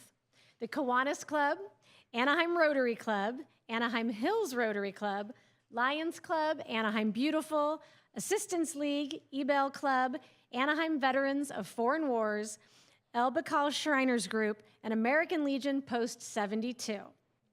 And this is something that we do every September. It's a time where we do get to bring together those that volunteer in our community and acknowledge their incredible work and dedication and the service clubs across our community and beyond. Service clubs play a vital role in Anaheim. It makes a difference in the lives of the individuals and the communities that they serve. They're at the forefront of volunteerism, philanthropy, and social change. Our service club members work tirelessly to address a lot of the issues facing our city. They support charitable causes. They foster a spirit of service both amongst themselves and in younger generations, and we are fortunate to have them there with us tonight. Your efforts do truly enhance the quality of life for the residents of Anaheim. So I encourage everyone to get involved in one of the many service clubs that we have here in Anaheim. You can volunteer, you can attend their events, they're all very, very, very fun, or simply spread the word about these clubs and what they do in the city. Your participation it really makes an impact in the city. Again, thank you to everyone that is here for supporting and for giving of your precious time to our service clubs. And we thank you for helping us build stronger and more vibrant communities in our neighborhoods throughout the city. So if you could all please join us. I know there's a lot of us, Here, we're going to bring them up one at a time. Okay, just kidding, one at a time. I was like, I didn't know how we were going to do this. I was like, okay. So can I please start with the Kiwanis Club?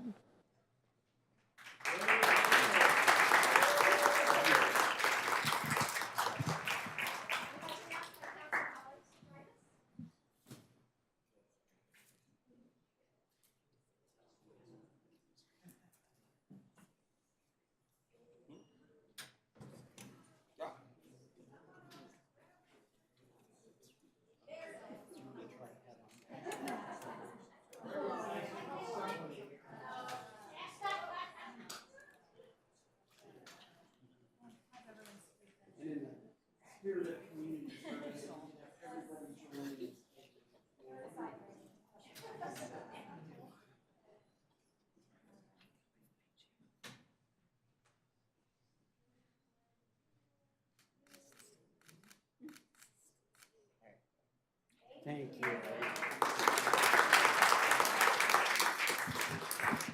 next we have the Anaheim Rotary Club.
We have the Anaheim Hills Rotary Club.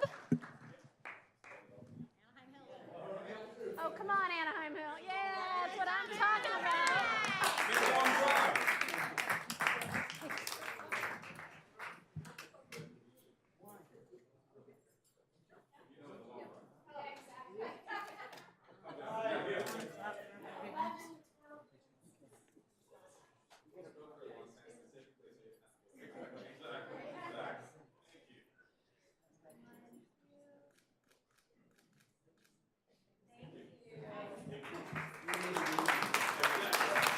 Okay, the Lions Club.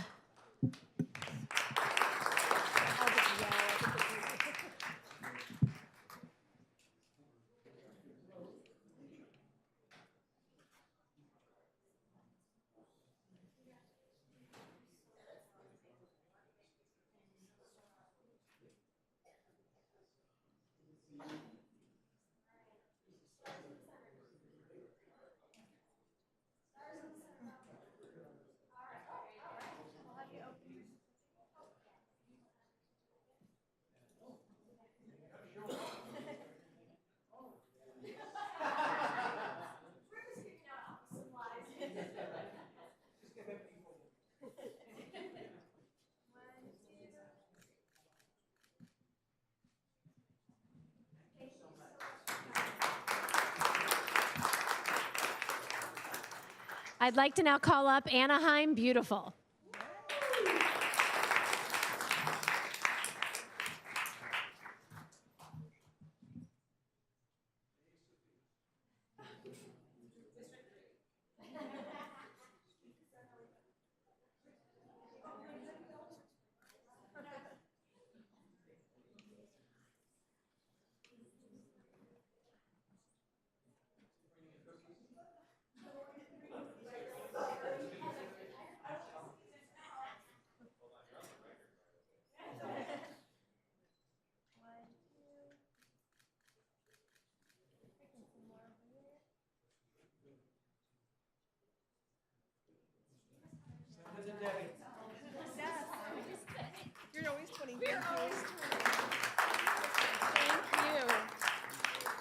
Can I please welcome the Assistance League?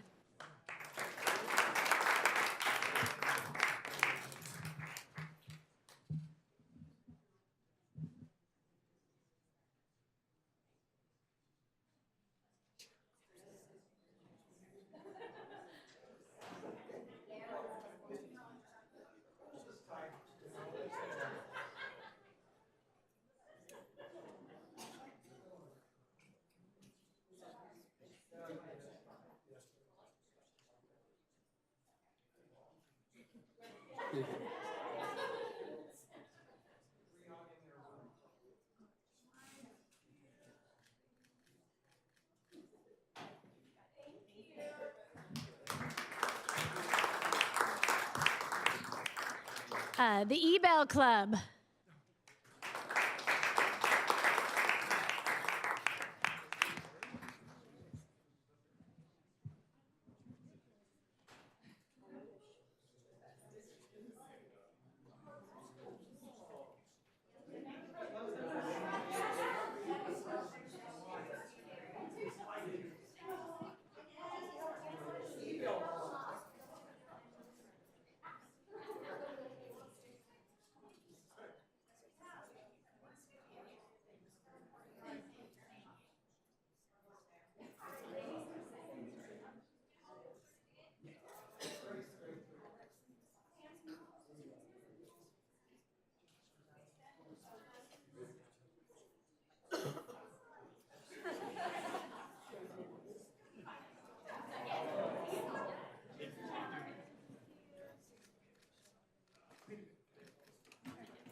Can I please welcome the Anaheim Veterans of Foreign Wars?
May I please welcome the El Bakal Shriners Group?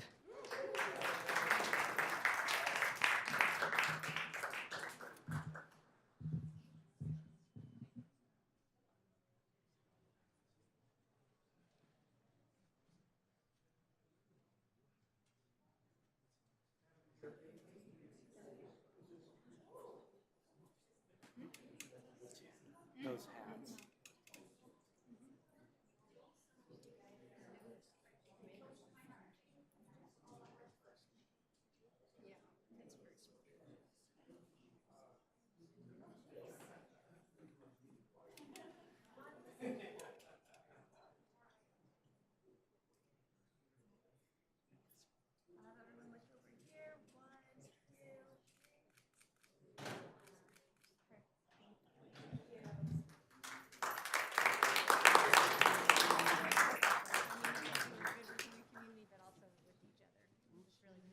And last, but certainly not least, is the American Legion Post 72.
Thank you. And I did want to highlight that in honor of September 11th, American Legion Post 72 is having an event at their facility tomorrow at 6 o'clock. Would you like to share some more information? That's about it, ma'am. Want to share the address? Yes. If you don't know, we're at 936 North Lemon, which sits on the corner of La Palma and Lemon. And you're all welcome to stop on by. It's going to be a small ceremony, but once again, would wish you'd come by. And again, we never forget. We don't not only forget our veterans and what happened on that day. So once again, thank you.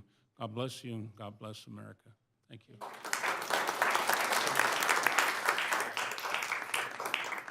And thank you for hosting that community event. Thought I was going to get through this without my glasses. Our second presentation is recognizing United Across Borders Foundation and its founder, Erica Robles. So tonight we are honored to recognize United Across Borders Foundation. Accepting the recognition is the president and founder of the organization, Miss Erica Robles. She has been dedicated and her efforts have been tireless, which have not only transformed lives, but have really built bridges across our communities. For more than a decade, this incredible organization has championed causes that span across nations, bringing support, resources, and a sense of solidarity to those in need. The foundation provides communities with grocery assistance, diapers, medical supplies, equipment, and more. And they were instrumental during COVID, helping so many residents in Anaheim. The mission of the organization is at the end of the day, no one should go to bed hungry. We want to thank United Across Borders Foundation for their outstanding contributions and unwavering commitment to the city of Anaheim. We look forward to seeing their continued success and the positive impact that they continue to bring. I'd like to have Erica Robles, the founder, please share some words. Thank you, guys. Well, first, I want to thank God for giving me this mission. And I want to thank my family and my team, because without my team, I won't be able to be here. And gracias, porque ustedes han hecho esto posible. Mayor Ashley, thank you, and it's more to come, and thank you, God.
Next on our agenda is our recognitions to be presented at a later date. Clerk, can you please announce them? Thank you, Mayor. We do have 4 this evening, recognizing September 11th, 2024 as Patriot Day, recognizing September 17th, 2024 as National Voter Registration Day, recognizing the week of 17th through the 23rd, 2024 as Constitution Week, and recognizing the month of 2024 as National Suicide Prevention Month. And Mayor and City Council, we do have representatives accepting these proclamations and recognitions this evening. For the first one, for Patriot Day, we do have noted our fire chief was to accept, but I do not see him. I believe he's called away. Yes. Do we have a representative? We do have a representative from the fire department. Thank you. Yes, if you could please come forward.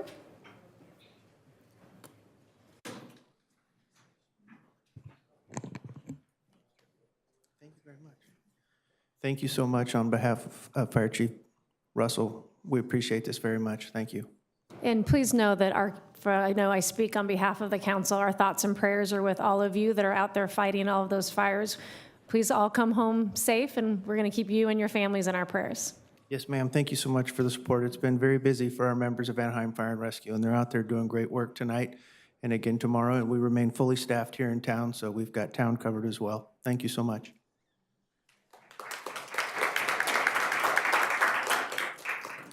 For National Voter Registration Day, we do have a representative from the Orange County Register of Voters. If they can please step forward. Thank you for the invitation to spotlight National Voter Registration Day. This day serves as an important reminder to get out and register to vote.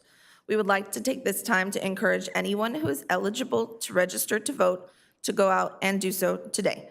If you have any questions or need more information, please contact us at our offices in Santa Ana or visit us at ocvote.gov. Thank you. When is the last day to register to vote for the November election? You would be able to register up until the day of Election Day. That's right. So that would be Thank available you. to all. So come out and vote. Thank you. Mayor and City Council, for Constitution Week, we do have a representative, it's actually the Constitution Week Chair.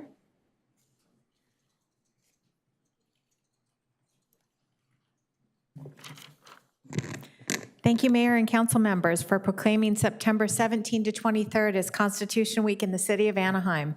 It is our pleasure to accept this proclamation on behalf of the Mojave chapter of the Daughters of the American Revolution. During the week of September 7 to 23rd, we will celebrate Constitution Week. During this week, the long commemoration of America's most important document is one of our country's least known official observances.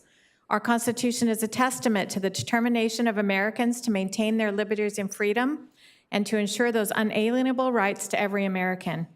The tradition of celebrating the Constitution was started many years ago by the Daughters of the American Revolution.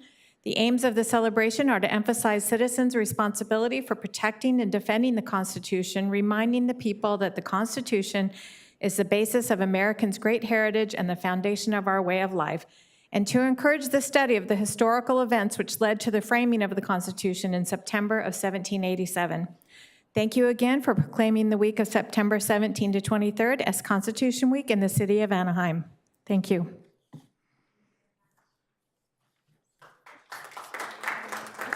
And Mayor and City Council, the last presentation, National Suicide Prevention Month, and we do have a representative from the American Foundation for Suicide Prevention.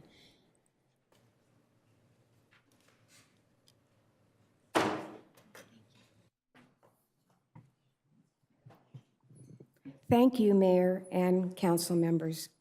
The American Foundation for Suicide Prevention's mission is to save lives and to bring hope to those that have been affected by suicide. AFSP was founded in 1987 by a group of individuals who had all lost somebody to suicide.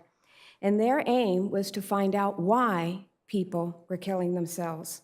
Since then, the American Foundation for Suicide Prevention has grown into the largest organization in the United States solely dedicated to suicide prevention. We are a volunteer-based healthcare organization, and we have chapters in all 50 states. Our chapter here in Orange County was founded in 2015. We fight suicide through research, advocacy, education, and healing programs. And through research, we have shown that suicide can be prevented. And we thank the city of Anaheim for joining the cause to prevent suicide. So thank you for recognizing September as the National Suicide Prevention Month. And today is National Suicide Prevention Day. Thank you.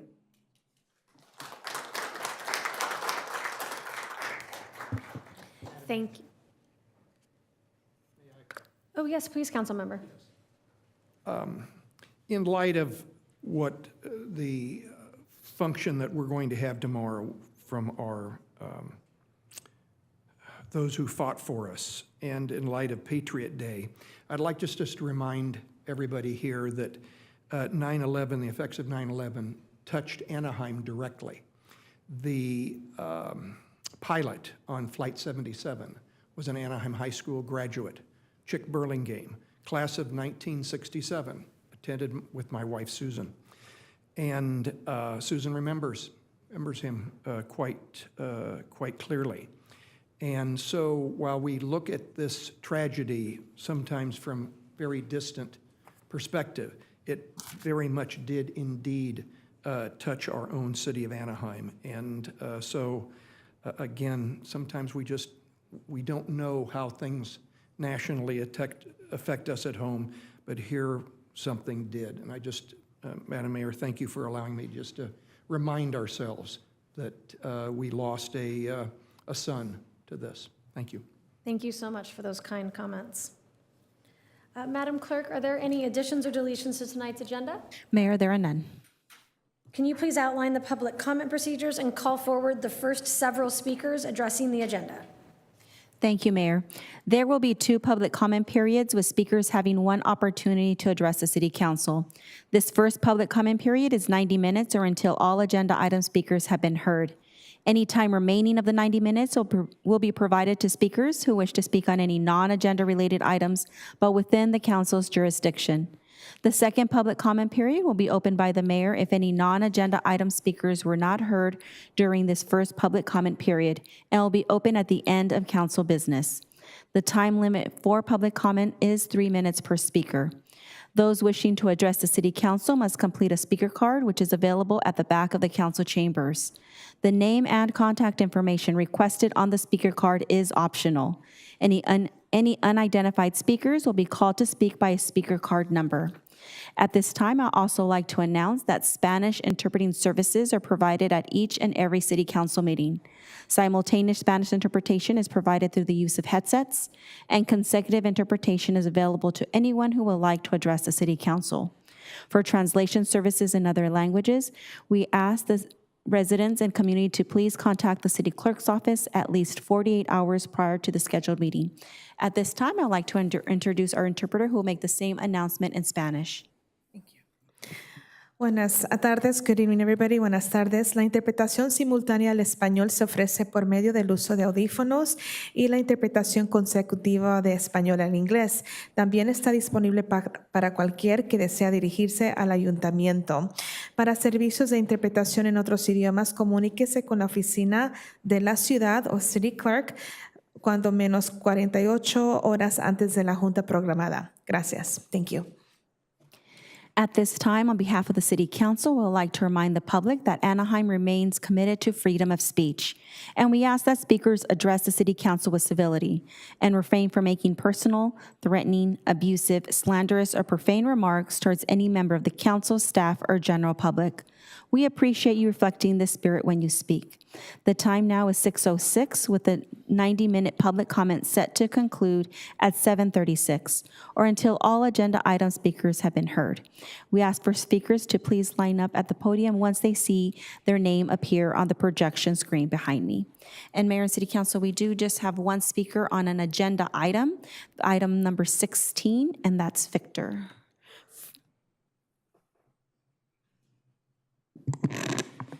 Good evening, Mayor Aiken, members of City Council and City staff. Thank you. My name is Victor Cal, Senior Vice President of the California Apartment Association. I'm here to speak on item 16, which is simply a receive and file report regarding your consideration of tenant protection ordinance.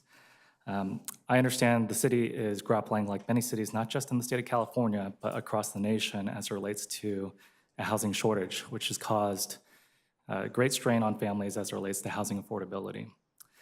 I want to point out that the report contains information as it relates to what the comprehensive protections are as it relates to the tenant and landlord relationship. Our association by itself represents more than 60,000 individuals, over 13,000 member companies whose sole focus is on compliance, meaning that there are 14 pages specifically on the Tenant Protection Act. Most specifically, I'd like to focus on the city attorney's expanded enforcement authority as it relates to the Tenant Protection Act. And while there are a few cities that have pursued litigation against unsavory actors in our industry, The Attorney General does present a model as it relates to pursuing those individuals. The report also notes that other cities in Orange County have their own local protection ordinances. Our characterization is that they are pretty much unworkable and they're a strain on city resources. Santa Ana alone has a $3 million program. It has a $1 million deficit in that program with a city that has a structural deficit. That is a lot of resources, and you're thinking, well, that must be a lot of resources that it's invested in the community, but it really goes to salaries and contractors, over 92%. That being said, is that how do you measure the efficacy? Well, the intended aim was to reduce homelessness, but they had a spike of roughly 44% increase in homelessness. The hotline that was designed to help tenants largely serves landlords and property managers. Over 74% of their calls, 7,400 calls are from landlords just trying to figure out how to operate in Santa Ana. And in other cities like Costa Mesa, they rely on one-time funds, so the program is in jeopardy. That being said, is that CEA remains a committed partner to the city. We represent many housing providers here. That being said, I've offered in discussions with the city, with city staff, to provide public service announcements, as we've done in partnership with the City of San Diego with Mayor Todd Gloria, where we've summarized the tenant protections that are available to tenants, postcards, citywide emails. We extend that offer to you as well. Thank you. And Mayor and City Council, that concludes speakers on agenda items. We'll move forward to general comments. The first speaker that I have is Paul Hayek, but I do not see him in the audience. So we'll go to the next speaker, David Chi.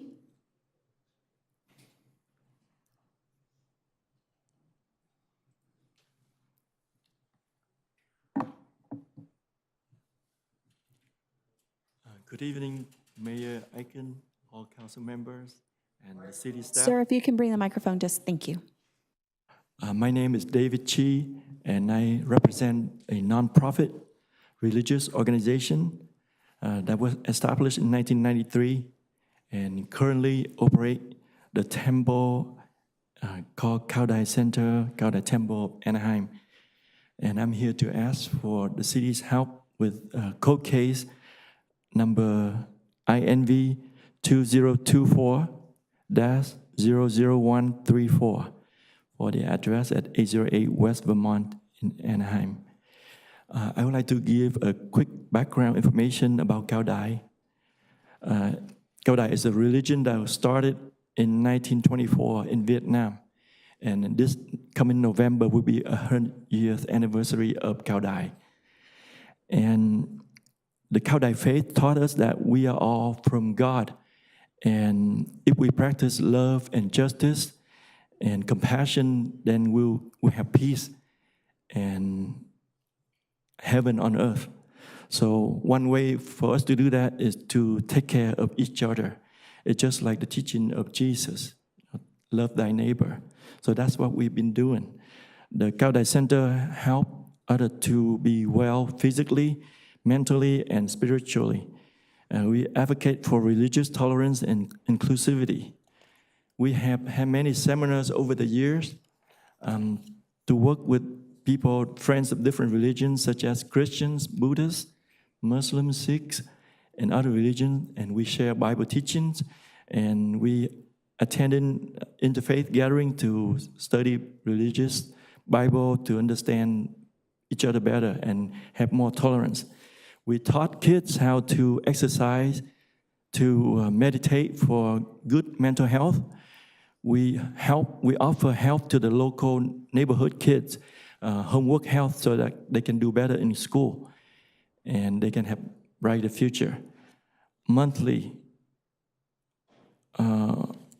we have discussion about topics of love and justice. So last Sunday, we have a discussion about vegetarian and meditation. We have monthly service, feed the homeless at different shelter. Next week is our homeless service at the bridges in Anaheim. the address 1000 North Kramer. Anyway, in July 2022, we had a fire sprinkler failure, flooded the whole building. So it took almost a year to fix the building. Then 23, in April, we have another fire sprinkler failure. Oh, sorry. And it flooded the whole building again. So we took another year almost, like until April of this year, to almost finish the restoration. But then because of that, Sir, I'm sorry, your time is up. well, we need your help to help us with this court case so that basically just restoration is not a new project. So please help us. Sir, would it be possible see the gentleman in the back? Yes. His name is Mr. Ted White. Could you speak with him? That way he can help you with your case. If you could turn around, see he's right in the back. Yeah. Thank you so much, Maria. Absolutely. Thank you Everybody. for being Thank you. here. God bless. Our next speaker, please step forward.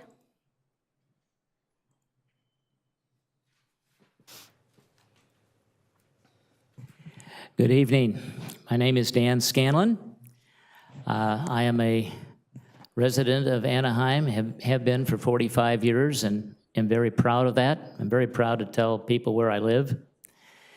And I'm very grateful to you, our leaders, for making this such a great city, and to the organizations that you honored today, especially the people who are involved with fire protection. On my way into this meeting, I observed the two fires. You can see both of them from the 22 freeway.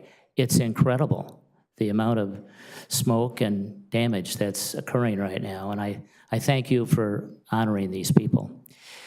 What I want to talk about is a little bit of a carryover from the previous meeting and from a workshop that I attended here yesterday.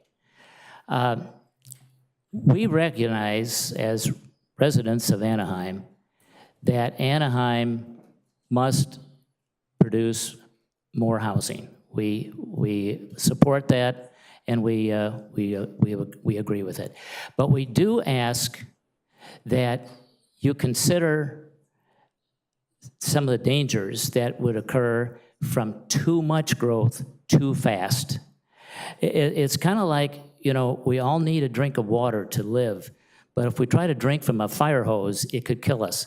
So we have to do this in a measured way.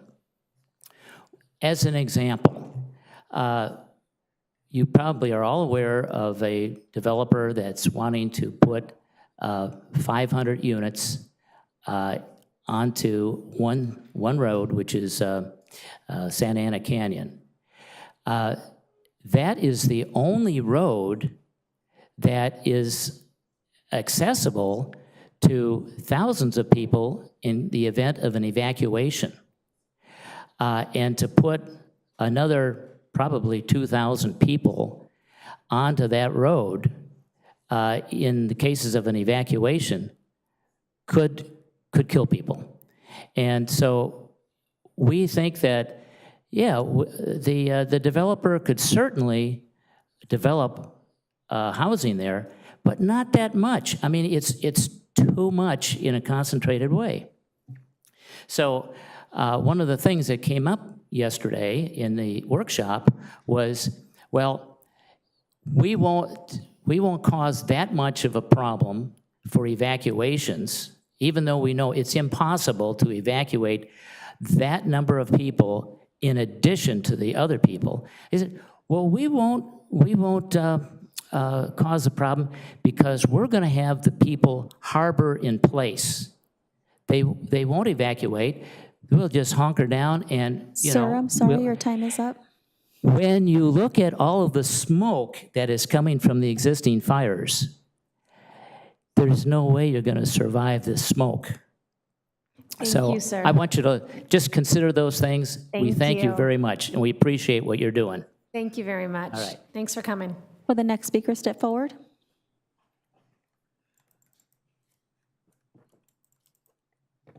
Very early in the fall of 1961, I was approached by a U.S. Army colonel who was an intelligence officer, because earlier, I had proposed during the Eisenhower administration a landing plan at Bay of Pigs. And during the Kennedy administration, I proposed the U.S. naval quarantine. And the reason I was being approached was because the CIA had not been able to determine why the Russians or Soviets and East Germans were building the Berlin Wall. And they were very concerned about this. Well, it took me several days to figure this out, and I sent an analytic report to President Kennedy, my second analytical report. And a year later, U.S. Naval Intelligence was able to confirm my earlier findings, and that became known as the Cuban Missile Crisis. Now, I can understand what I'm saying might be incredible for one individual to contribute to our society. But right now, I'm in the process of still doing extensive research on mind control that was developed during the Cold War in the year 1985, when Vladimir Putin happened to be assigned there because he could speak German fluently. He worked with East German Stasi. And at the end of the Cold War, when this particular type, which was considered to be the cruelest and most dangerous type of mind control, was to be banned, as soon as he came to power as the director of the SBB, which is a continuation of the KGB, more or less, and he reinstated it, and it is used by agents here in the United States. Some of the symptoms are people will, in a very short period of time, acquire permanent severe brain damage. Of course, their subconscious minds will be completely controlled by the manipulators indefinitely. And unfortunately, I have met several young people and actually witnessed one case where this was being administered. Now, I've tried to report this to an Anaheim police detective. He in turn defamed me. I don't know what he said about me, but as a result, for over 2 years now, I have not received one response from any member of the city council. And as of last night, I was able to see the victim, and Mr. she's Spring, I'm sorry, your overweight, time is up. in very poor condition. Will our next speaker please step forward? I'm sorry, was there a question? No, Oh. we're just calling the next speakers. Francisco Rosas. Greetings and salutations. I'm here to talk to Ms. Campos and the mayor here regarding tenant protections here in District 4.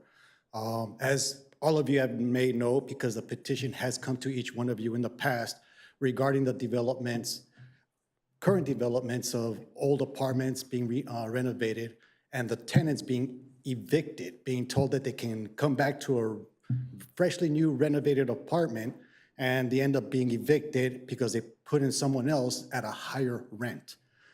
You guys know who I'm talking about. This is the Hermosa Village Apartments right off of Walnut, pretty close to Cerritos.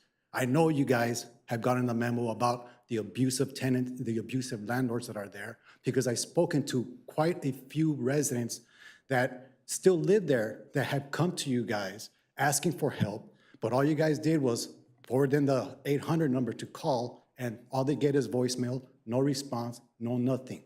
I'm glad that you guys are finally taking this affordable housing issue serious, but what are you guys doing about tenant protections and protecting the tenants from being evicted from where they live so that these greedy landlords can jack up the rents? Because I'm sorry, the fact that someone can rent a 400 square foot apartment for $2,500 is ridiculous. Not many people make that much money here. You have to have two families to be able to afford one of those rooms so they can live comfortably.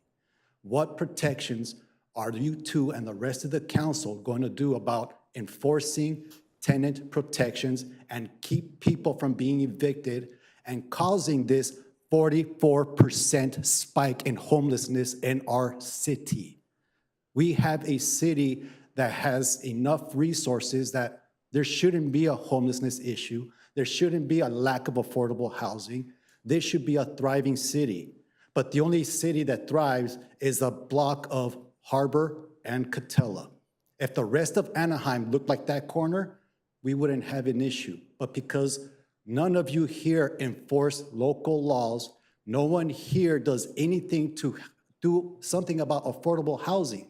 Something as simple as a gate or entertainment tax of $2.50 on the entire entertainment district, we can subsidize affordable housing. We can protect tenants from being evicted from their places. We wouldn't have an affordable housing crisis. And another thing that I would like to ask, please look into opening up the National Guard armories so that my fellow veterans that are homeless in the streets don't become rotisserie chickens out on the street right now. It is ridiculous, this heat, and we have people on this baking concrete sleeping on the floor because they have nowhere else to go.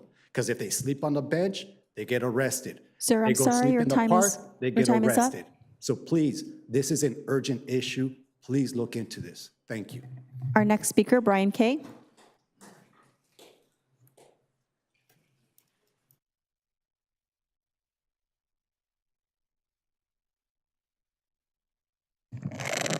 Happy day. Well, at the beginning of the meeting, everybody looks great. Lots of smiles. I mean, these were well-deserved award recipients, and they were greeted and embraced. I mean, I can't count how many hugs, but Susan was up there hugging everybody, and it was just, you know, no matter what side of this coin you're on, you can't help but say that's impressive. And it's a shame because the way that happened was somebody called you. You accepted that phone call. And you invited the person down here. And you gave them an award. You know Yesenia Rojas? She's a hero in Anaheim. Have you presented her with an award for standing up and preventing her children from being shot? How about Dawn and Michelle Acevedo, who came down here and stood here and tried to make Anaheim safer and did make Anaheim safer so that the police wouldn't, you know, have any of you killed anyone? Would you wish that on one of your police officers? Why would you encourage that? Why would you allow that? You know, Dennis Fitzgerald, rest his soul. You know, a lot of children went through a lot of really painful dental work that was unnecessary because people didn't want to listen to what he had to say. You know, when he called, you all could have invited him down here and given him an award. Completely changed the tone of Anaheim. You know, we came down here offering you the opportunity to embrace us. You know, it was about maybe 10 or 15 years ago, 100 Robb Way, the Lincoln Terrace apartments caught on fire and nobody noticed. Kids were bouncing balls off of the wall. People were walking by the building. At the last minute, I decided to go ahead and pull over and evacuate 3 or 4 apartments. 10 little children, their mothers, they were all fixing meals. I finally got them all outside, and as the last 2 or 3 children and mother came out, you saw the entire, all 3, 4 units of apartments, just a sheet of fire collapse in on them.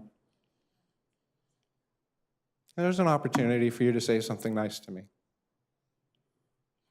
To invite us, to embrace us, to make us members of the community. You know, each and every one of you, I took the time to carve your name in wood. I wanted to thank you and be a positive, healthy, happy, productive part of Anaheim. I never wanted to be on an adversarial side. And I hate seeing the people who you've chosen to, I hate the way you've chosen to choose people or to be adversarial with certain people. Mr. Kay, your time is up. Please, welcome the speakers, answer them, and conduct business. Happy day. Another invitation.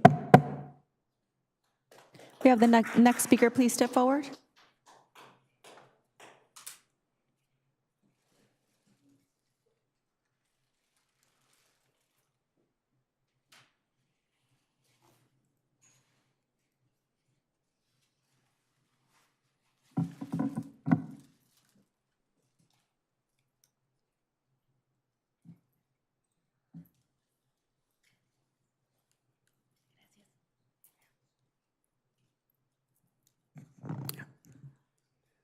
¿Comienzo?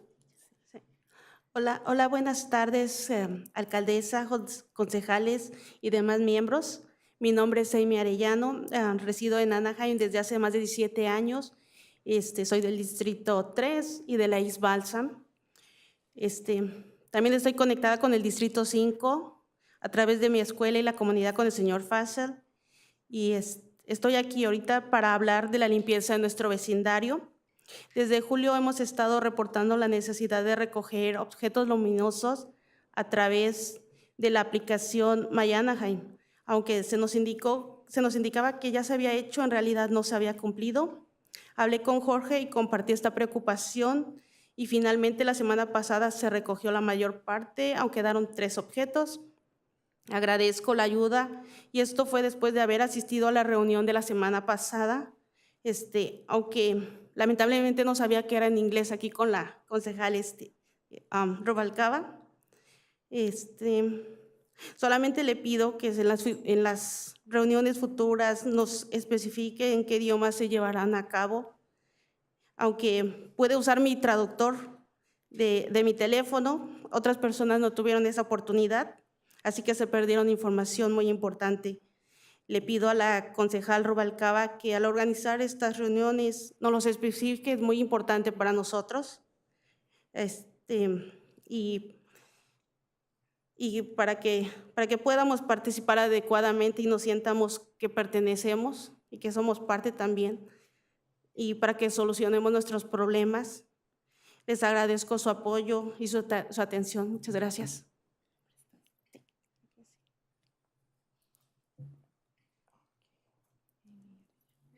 Good evening. My name is Amy Arellano, and I live in Anaheim in District 3 with Councilwoman Rubalcaba, and I also have links with District 5. And I live in Balsam neighborhood, and I am in the community with Mr. Fassel, and I'm here to talk about the cleaning of our neighborhood. Since July, we have been reporting the need to pick up bulky items in my Anaheim app, and they told us that they would do it. In reality, no, they didn't do it. And I talked to Jorge, and I shared my concerns, and finally last week they picked up most of the items, but there's still 3 items left, and I really thank you for your help. But after being at the last meeting last week with the councilwoman, we found out that it was only in English and there was no interpretation. So I ask you that in the future meetings that you have, you help us. And I can use my translator in my telephone. Other people didn't have that opportunity, and they lost very important information. So I asked Councilwoman Rubalcaba to organize your meetings and inform us clearly in what language you will be conducting your meetings, so the residents can anticipate and so we can feel included. I really thank you for your attention. Thank you. Thank you. Mr. City Manager, would it be possible to have Public Works go to the neighborhood and just make sure that there's no residual bulky items, and just make sure that we're checking that out on a regular basis? Mayor, as it turns out, Dan DeBasio from our Public Works Maintenance Facility is here, and he can help arrange that exact action. Thank you very much, Mr. City Manager. Can I also just comment? So I actually went on a ride-along with Lieutenant Pena last weekend, and we reported a lot of the bulky items that were there on the Anaheim Anytime app. So I think the majority of them have been picked up, but thank you for going and doing another drive-through. Our next speaker, Ruben Soto.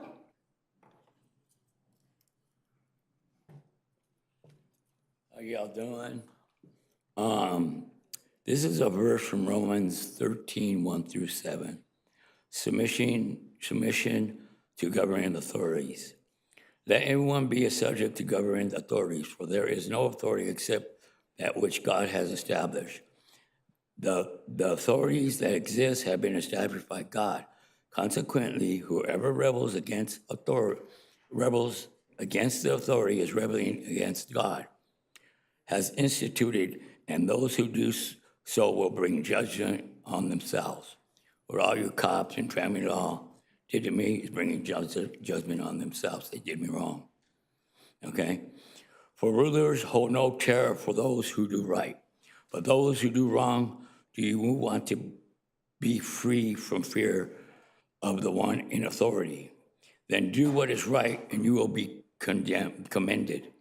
For the one in authority is God's servant for your good. But if you do wrong, be afraid. And a lot of people fear me because they do me wrong. Okay, and nothing's been done about it. Okay, for the one who in authority, God is God's servant for your good. But if you do wrong, be afraid. For the rulers do not bear sword for no reason. They are God's servants, agents of wrath, to bring punishment on the wrongdoer. Therefore, it is necessary to submit to the authorities, not only because of possible punishment, but also a matter of conscience. This is also why you pay taxes for authorities and God servants who give full time to governing.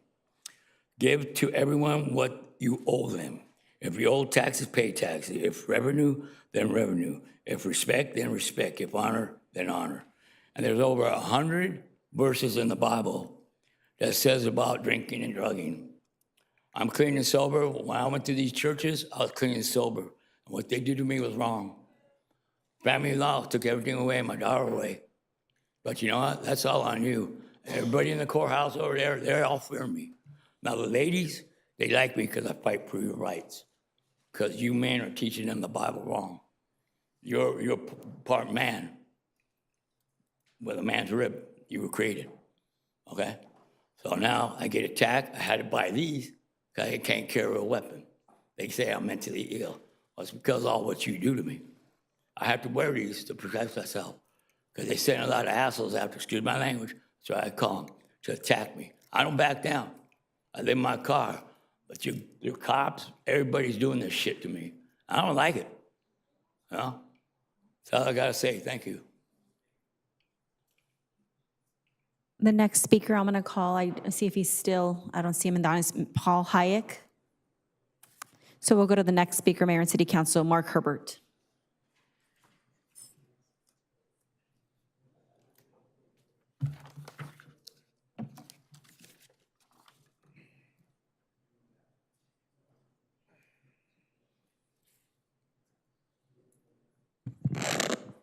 Mark Herbert, AnaheimGrease.com. I suggest the city look at its website because there's been problems with it in terms of viewing the video of these meetings. They've changed the address at the top. Moving on. The state of California has a statewide housing affordability crisis, which also manifests at the regional and local level. That was in a resolution adopted unanimously by the council in August 2018. Councilmember Fessel probably remembers that. He was one of the members then. So what's changed since then? We've had a lot of words, a lot of policies, talks about tools, programs, but not much about the numbers. So let's look at some numbers. From 2005 to 2009, the Affordable Housing Strategic Plan built 1,200 units in 5 years, 100% of its goal. 2009 to 2014, 1,370 affordable units were built, 50% of its goals. In the fifth housing cycle, 2014 to 2021, its target was 3,200, and they built 503. 15% of its goal.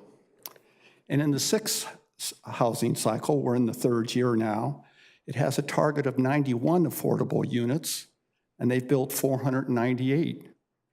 They've permitted 498. That's 5.5%. I'd say we're not going in the right direction, both in fulfilling our goals And also, the target is getting farther away. We don't hear those numbers. We didn't hear many of those numbers in the housing presentation in the workshop.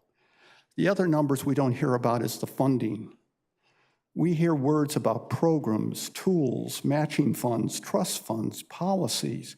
We don't hear numbers. Let's go through some numbers. Because the city hasn't been able to submit a housing element in compliance, we've lost $3 million this year. What was the cost of the study that we just listened to? What was the cost of the midway closures? We missed the assessment by $500,000.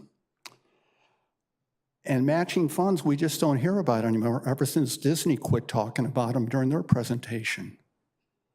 We need numbers fulfilled. We need targets, what we hit on those targets, and we need to know the funding. We don't need programs and tools.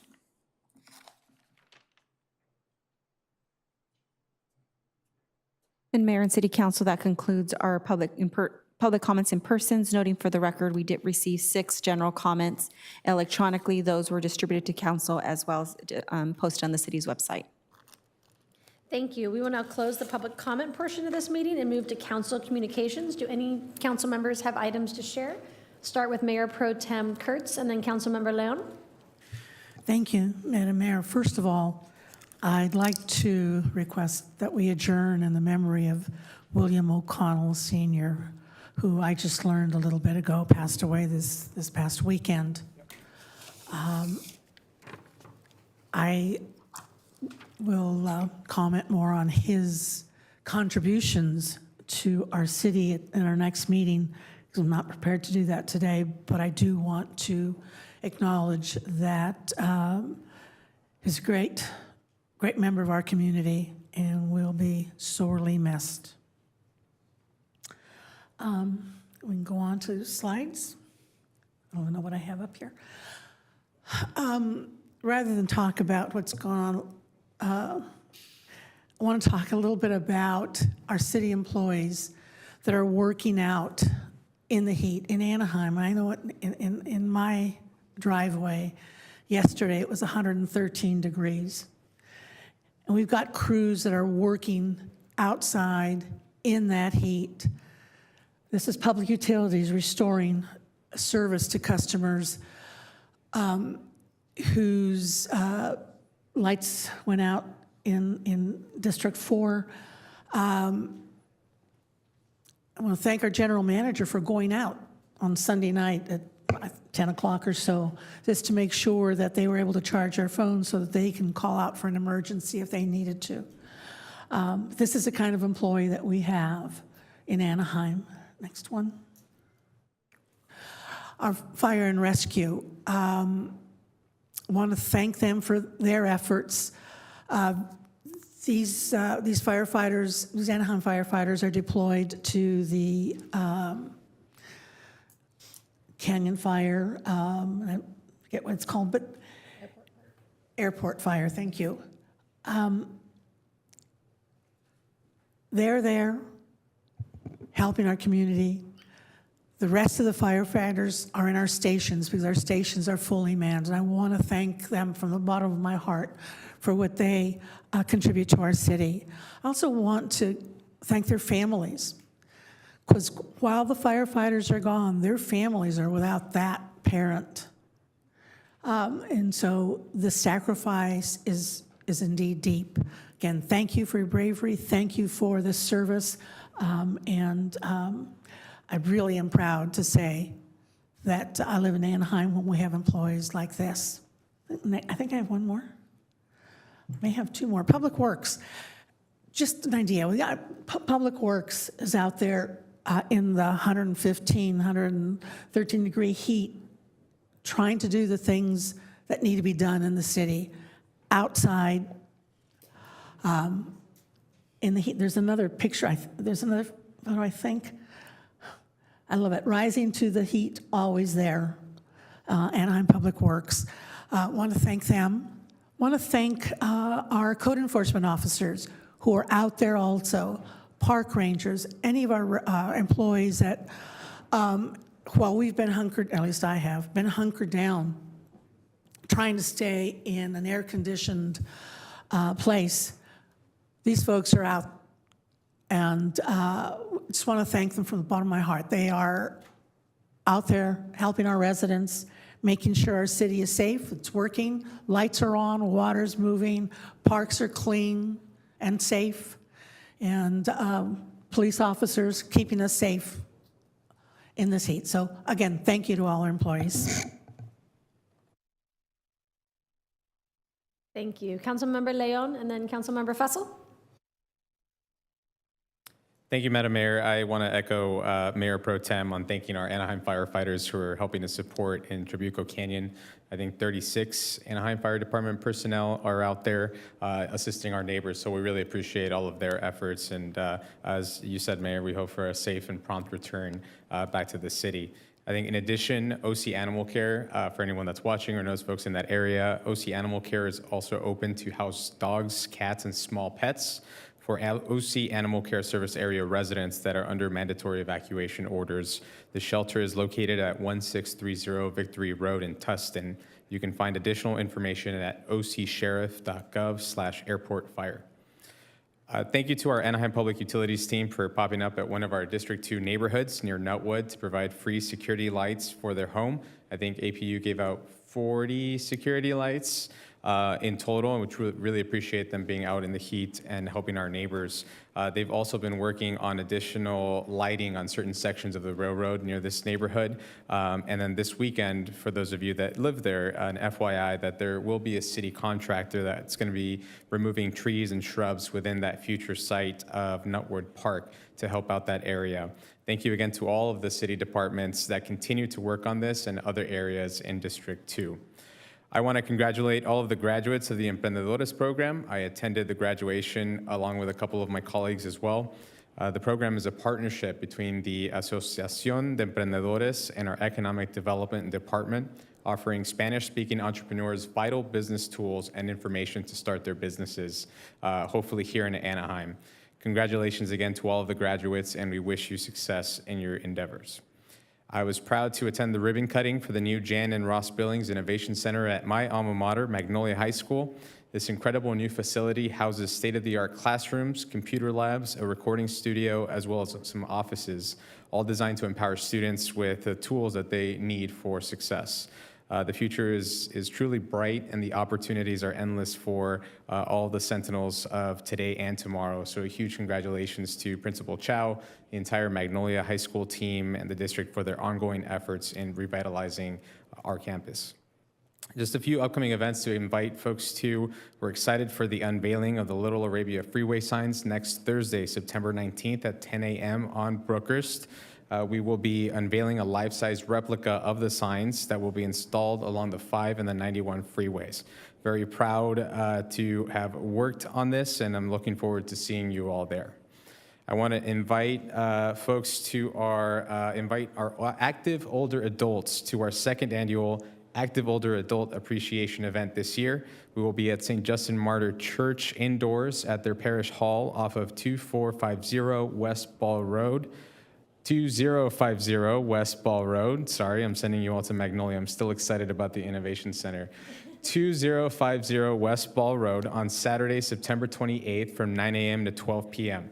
We will have special activities for our active older adults as well as their families, including arts and crafts, some DIY projects, do-it-yourself projects from some of our community partners, as well as music and entertainment, and I believe performances by the Anaheim Ballet and more. So we hope to see you all there. If you or someone you know is in need of transportation, please reach out to Israel at Abrazar to coordinate that. Again, we look forward to seeing you on September 28th. And we're also partnering with Assemblywoman Quirk Silva for an Anaheim Resource Fair coming up on Saturday, October 5th at Stoddard Park from 10 a.m. to 2 p.m. We will be providing health services, art and culture displays, activities for kids, and much more. We'll have additional details and information soon on that one, but please, in the meantime, save the date and hope to see you there as well. And now I just want to recognize our August Business and Restaurants of the Month. I'm going to start off with our Restaurant of the Month. Excited to recognize Hatam Restaurant. For over 30 years, Hatam has been a cornerstone of Anaheim's vibrant dining scene, offering an authentic taste of Persian cuisine. Family owned by Tony and Abdullah Rajab and Haji Hossein Rajab, this gem relocated to its current spot in 2021, but continues to serve mouth-watering dishes that reflect the rich flavors of Iran. Every meal is crafted with fresh, high-quality ingredients, from their famous saffron-infused basmati rice to the tender marinated kebabs, and they're one of the few Persian restaurants in Southern California that serves halal meat. So make sure to stop by Hatam Restaurant off of Lincoln Avenue to experience the authentic flavors of Iran in West Anaheim and celebrate the legacy of Persian cuisine at Hatam Restaurant. And our Business of the Month, I am thrilled to recognize Ham Radio Outlet. This business is a source for amateur radio equipment, parts, and accessories, including pre-owned items, and they even have some harder-to-find radios. They also had a Morse code telegraph machine, which I found fascinating before the phones and all of that. I had spent way more time than I anticipated here at the store. Founded by Bob Ferrero, Ham Radio Outlet has been a hub for amateur radio enthusiasts for decades, and the Anaheim store is, as my notes here, the Anaheim store has been serving our city for more than 20 years and is managed by Bob's grandson. He's the short gentleman that's holding the certificate there. And so we were very excited to recognize them. Ham radios are more than, and for the record, I was kidding. Clearly, it's a tall gentleman next to me. Ham radios are more than just a hobby. They're a lifeline in emergencies, providing communication when cell towers go down. Plus, they're a gateway to global connections, allowing you to chat with fellow ham radio operators across continents and even the International Space Station. So stop by Ham Radio Outlet off of Euclid and discover how this time-honored technology continues to play a vital role in the modern world. Thank you, Madam Mayor. Thank you. Councilmember Fessel and then Councilmember Rubalcaba. Thank you, Madam Mayor. First off, I'd like to thank my Mayor Pro Tem for recognizing the loss of Bill O'Connell Sr., longtime Anaheim resident. His son was raised in Anaheim. They used to attend St. Boniface when I was a kid. Great loss, and may his wife Jean and family, may we all think, pleasant thoughts of Bill, and may he rest in peace. Before I get into my slides, though, I'd like to recognize APD and their gang unit. Recently, our gang unit, in conjunction with the Orange County Violent Gang Task Force, conducted a lengthy investigation that rolled around several gang members here in Anaheim, and they did a sweep of a motel here recently in Anaheim, and investigators served several search warrants, and at least at the hotel, and one resident, and a lot of our members of APD helped. This was a collaborative effort of both APD and the Orange County Probation Department, as well as the FBI. As a result, 17 arrests were made, and they recovered a variety of stuff, a couple of rifles, handguns, 200 rounds of ammunition, a bulletproof vest. I guess if you have to have guns, you need a bulletproof vest, don't you? A stolen vehicle, almost 2 pounds of methamphetamine, 38 grams of fentanyl, 75 fentanyl pills, and by the way, fentanyl kills. And so every one of those could be a future death, unfortunately, and about 4 grams of heroin. So I just wanted to take this opportunity and thank APD. Sometimes we forget what they do often behind the scenes, and this was a concerted effort, and we are very appreciative of the cooperation that you all had. So thank you, Anaheim PD. Please play safe. And I think we probably, do I have any slides? Okay, let's see what we got. Okay, our Anaheim United Methodist Church at the corner of State College and Wagner for several years has done a food drive on Thursdays, and they asked me to drop by, which Susan and I did. They want to make their facility more efficient, and I think we'll probably see them before the building department fairly soon. They serve over 300 families a week, and although I drive by them, I don't know, 10 times a day on Thursdays, Susan and I have never stopped, and it was time well spent, and we appreciate all the many, there's dozens and dozens and dozens of volunteers that make this a very, very efficient program, and I just wanted to call them out for the good work that they do.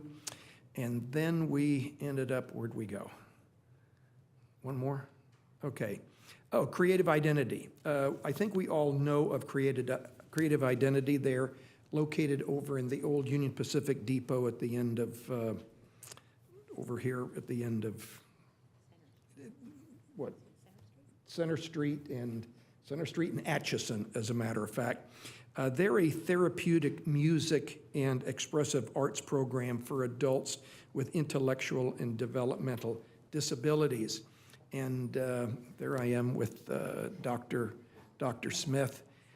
They had their annual luau at the Downtown Community Center, and it was a lot of fun, and although we couldn't stay very long, it's always nice to say hello to their, you know, their basically it's family, and always say nice, happy to see them. And they are, in their own way, really, really talented. And what they might have some difficulty in things that we might think are important, some of those things they don't think are so important, and they make up for it in musical talent as well as artistic talent. And so I always like to be able to support them. Been a long time asset in District 3, and I'm not trying to take away from my District 3 colleague, but Susan and I have been supportive of Creative Identity for a long time, and I just wanted to call them out. And do we have one more? Oh, okay. The Museo had their last evening concert over there in the Carnegie Plaza here last week, and you might recognize Sean Alou. Now, despite the fact that Sean's a Servite grad and I'm a Mater Dei grad, he lives on Clementine Street, and he keeps an eye on Clementine Street where I was raised. And it's always nice to see him and his team out there. And I don't know, there was probably 100 people out there enjoying the music on a very, very, very hot summer evening. However, we were kind of in the shade, and there was a little bit of food and some adult beverages offered, and I appreciate the Museo for putting these programs on during the summer. It was well appreciated by the community, and there's one more. Oh, some of you know Anna Drive is in District 5. As a matter of fact, there's Yesenia Rojas, and her name was mentioned by a resident tonight. And we were reviewing some parking regulations. Actually, the community came to us and said, we want more stringent parking regulations, which we were a little surprised at. So APD has worked with Community Services and Public Works, and we're going to experiment there on Anna Drive and see if we can't arrive at a workable solution to some of their parking problems. And I do want to appreciate Yesenia always helps on Anna Drive, even though she doesn't live there anymore. She helped put this thing together. And of course, in the background there, you can see my friend Jason Perez from Community Services, and he was always there. I think he's going to help put together a neighborhood cleanup there. So Jason, thanks for showing up, and all of our friends from APD, and of course, Yesenia. And I guess that's it. So, Madam Mayor, thank you very much. Thank you, Mr. Fessel. Councilmember Rubalcaba? Thank you, Mayor Aiken. And I'm going to disclaimer this with, please bear with me. It's been 3 weeks since our last council meeting, and I do have quite a few updates simply because I represent 50,000 people in District 3, and there are a lot of initiatives that go on in our city. But I wanted to start off with congratulating Yesenia Rojas for being elected Diputada Migrante in Guanajuato, Mexico. She is a true trailblazer for those of you who know her. She uses her voice to uplift Mexicans in Anaheim, and now she's going to use her voice across the country to help people who have left Guanajuato and make sure that they have the resources that they need to continue to get services and support from their home country. So I just wanted to highlight her. Councilmember Fessel and Susan and myself and my daughter Olive were able to travel to LA, which I do not normally do, because it's easier to fly to Sacramento than to drive to Los Angeles. But it was a wonderful event, and I was honored to be there. And there were also representatives from Zacatecas and Jalisco, which are two areas of Mexico where residents in District 3 come from. So I wanted to make sure that we highlighted the man in the black. The young woman that's next to him is also a princess that represents Zacatecas. And then the man standing next to Councilmember Fessel with the blue shirt is from Jalisco. Next slide. There are a few slides here, but I just wanted to highlight, as a council member, we don't represent the school districts. They have their own elected body. But as somebody who graduated from Anaheim High School and have a significant amount of residents whose children attend or who have attended there themselves, I was able to go to the back to school night, which took place last week. It was great to see all of the students come back to school, the parents, teachers, coaches, we had administrators, school board trustees, members of Congress there, and all of them were just there to welcome back our students, to ensure that they have the resources that they need, and just the school spirit to start the school year off solid. You can go ahead and, there's a couple of those. These are some of the residents and other city departments that were in attendance. We have the vice principal, and then, of course, the wonderful cheer group.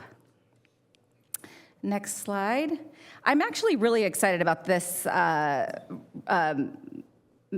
mention. So was it 2 weeks ago, Councilmember Meeks?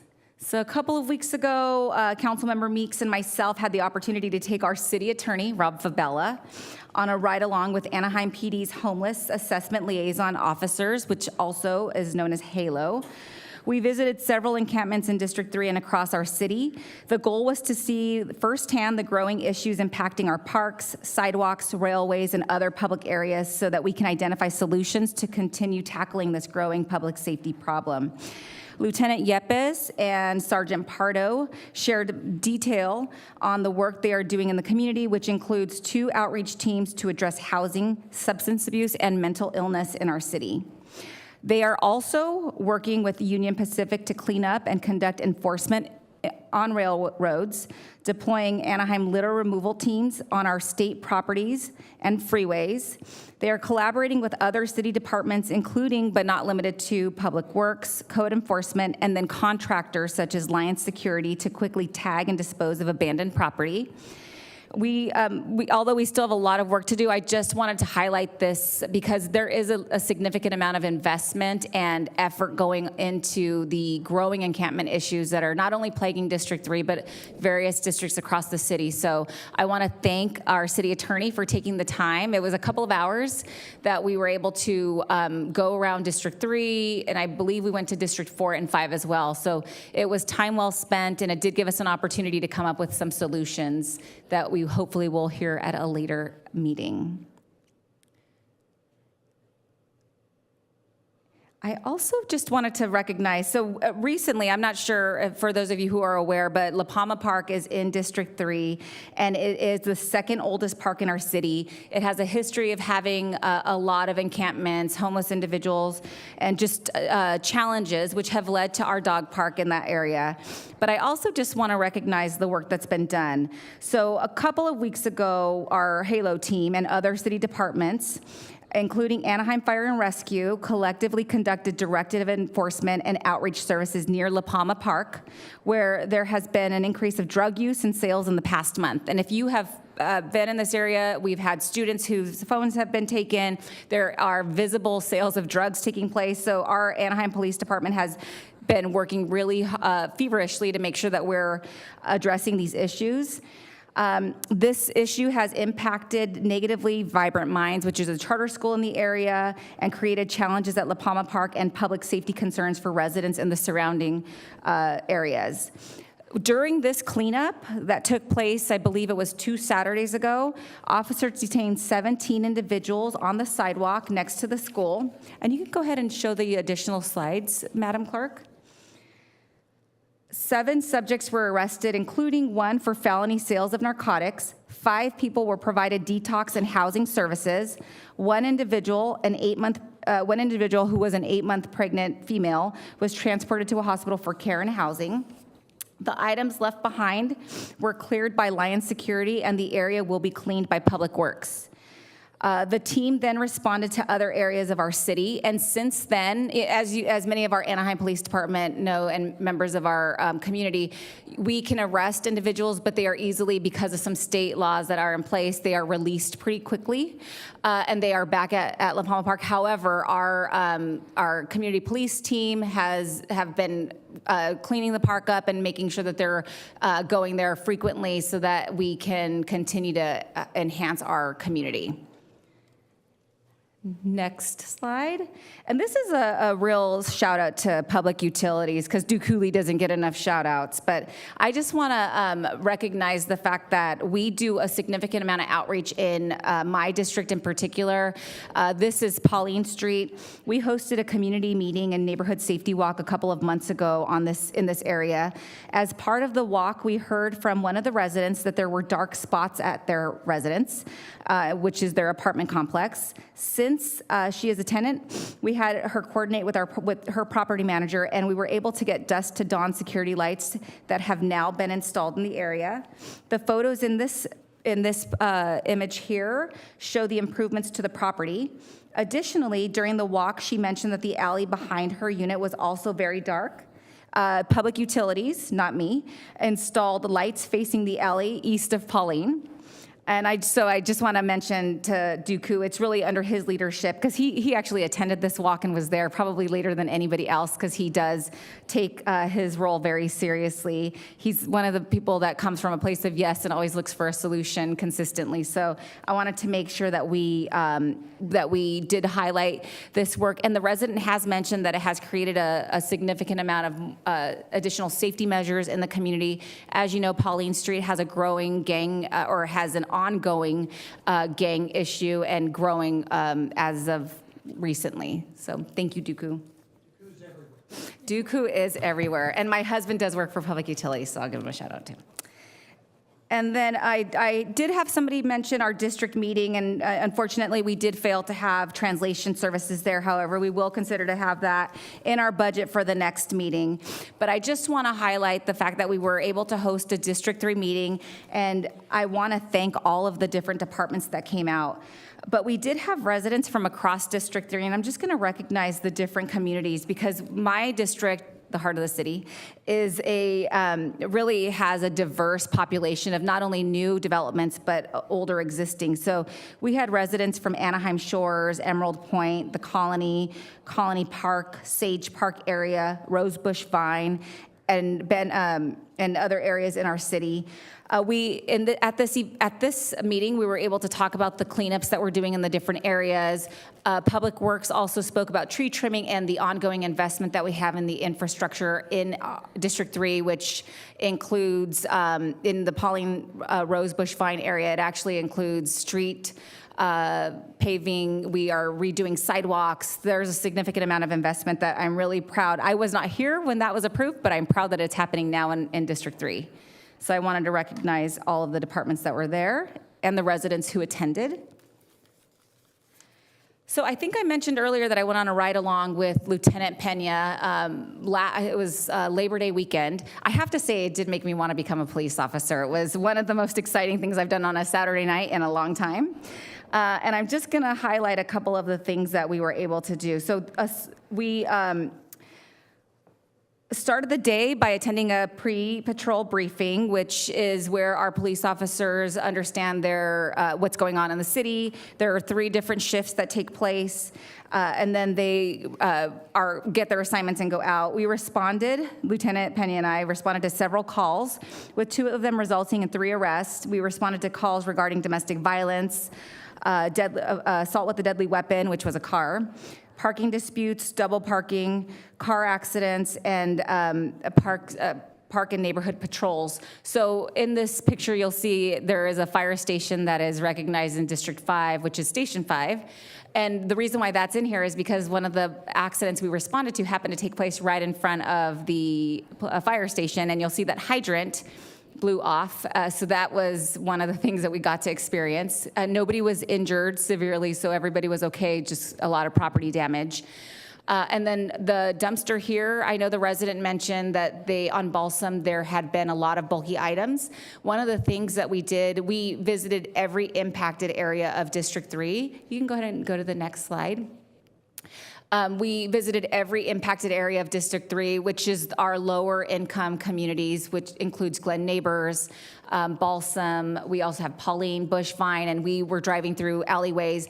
And at the same time, we were reporting different things, whether it was dumpsters that needed to be replaced or bulky items on the Anaheim Anytime app. And I want to thank Public Works because I got all of those, the notifications that they had been completed earlier this week. So I'm glad to hear that there have been cleanups, and hopefully we can consistently stay on top of that. One of the things I know our police chief has a priority of is community engagement, and especially when our police officers are on patrol. And I just wanted to share these 2 slides here or images of Lieutenant Pena with our young youth. So as we went into the Glen Neighbors area, we drove up and there was a group of young individuals who looked like they might have been members of a gang. And then you had kids who were playing soccer. And as soon as we drove by, these young kids shouted out to the police car and said, "Please come play with us." And he actually stopped, because I asked him to, and played with these kids, and it made their day. 2 of them said they want to be police officers. Another one wants to be a firefighter. And I'm a big believer of if they can see it, they can be it. And in our city, I think that we need to give the youth as much hope to aspire to be something beyond what they think they can be or anybody in their family can be. So I wanted to highlight that. And I also had a chance to visit our jail. If you have not yet, I highly recommend it. It is a very busy, especially now that we're cleaning up our parks. And I received a tour on process, and I have to say, I feel like our jails are a little understaffed. So I am going to give just a shout out for hopefully getting some more correctional officers to support the effort there. Next slide. So as many of you know, August is Chicano Heritage Month, and I want to thank Shawnee Larson Cash because one of the things that I, as a council member, wanted to do was make sure that we were really highlighting Chicano culture in Anaheim. It is Mexican-American, individuals of Mexican-American descent. As you know, Anaheim has a very deep history with Chicano movements taking place in 1978 and 77 right here at Little People's Park. This image or these pictures show the reception that we had and right here at the Downtown Community Center, and I highly recommend taking the time to go and look at the artwork. We had artwork by who is known as the godfather of Chicano art, Emilio Vasquez, as well as his daughter Rosemary Vasquez, who's featured up there in that picture. We also had our poet laureate give a very beautiful poem, which I have posted on social media. And it was just touching about the Mexican-American community. And then we also had a local young artist who's up and coming, Oliver Cortez, who had his art featured at this event as well. And it will be there, I think, until October 6th, right? Okay, thanks, Shawnee. So thank you, Shawnee, and your team for making that happen. It was a really great experience for everybody. And I know that it was mentioned, but one of my initiatives is awareness to suicide awareness and the resources that we have in the community. This year we hosted the 2nd annual Health and Wellness Fair here at Pearson Park, which is the first park in the city. We were, as you can see, Wild Wing, who is also known as my boyfriend, is getting a massage here, and he's just, we had so many resources and people who came out to support the effort. You can go ahead and go to the next slide. Oh, sorry. So we had about 30 different nonprofits as well as city departments that were there to share different resources. We also had Be Well and our PERT team on site to help with any other issues related to mental health. So I highly recommend if anybody would like additional information, we can connect you with nonprofits in the area that can help support you or a loved one who has any mental health challenges, as Suicide Awareness Month is in September. And then I also just wanted to mention, so we had a dignitary from Guanajuato, Mexico, visit us here at City Hall, and thank you to Mike Lister for helping us to make this a special occasion for him. But he is a senator in Mexico, and he was able to come visit us on Friday, and we were able to talk about opportunities as a sister city. And mainly not economic development, which is normally what it would generate, but mainly sharing resources and ideas that we have here in the United States. Things as simple as how our libraries are operating, how to help their students read and just have better resources so that their outcomes are better. So those were opportunities for our discussion that we had, and it was just great to be able to host him and have those conversations for future alliances. Oh, no, it's okay. It was kind of last minute. And then I know everybody has mentioned this, but I also just wanted to highlight our Anaheim Fire and Rescue, who are, I think we have 38 of our firefighters helping to contain this massive fire that's in South County, Trabuco Canyon. And I just have to get a shout out. There is one person from the class of 1991, an Anaheim High School graduate, right in the front of that picture. So I just want to mention that we do have local homegrown people who are serving as firefighters in Anaheim Fire and Rescue. And that concludes my very long council comments. Thank you. Thank you. Councilmember Diaz? Thank you, Mayor. For those of you that like all American cars, this Saturday at Twila Rig Park will be a car show from 8 to 3 in the afternoon. So I'm talking about the future.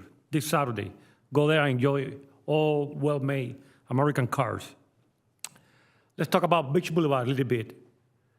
We had noticed an increase on prostitution there, human trafficking.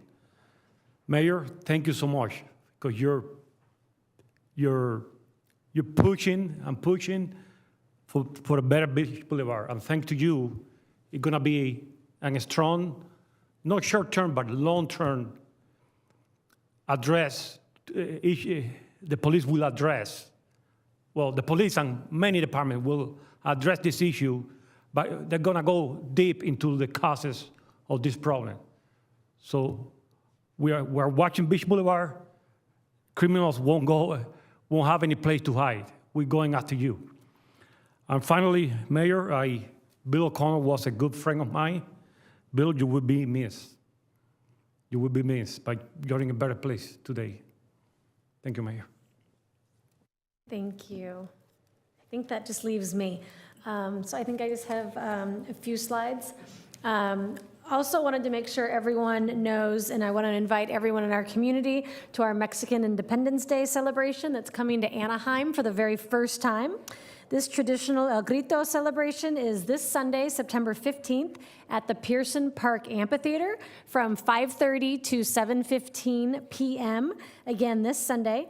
And it's going to be marking the 214th anniversary of Mexico's independence from Spain.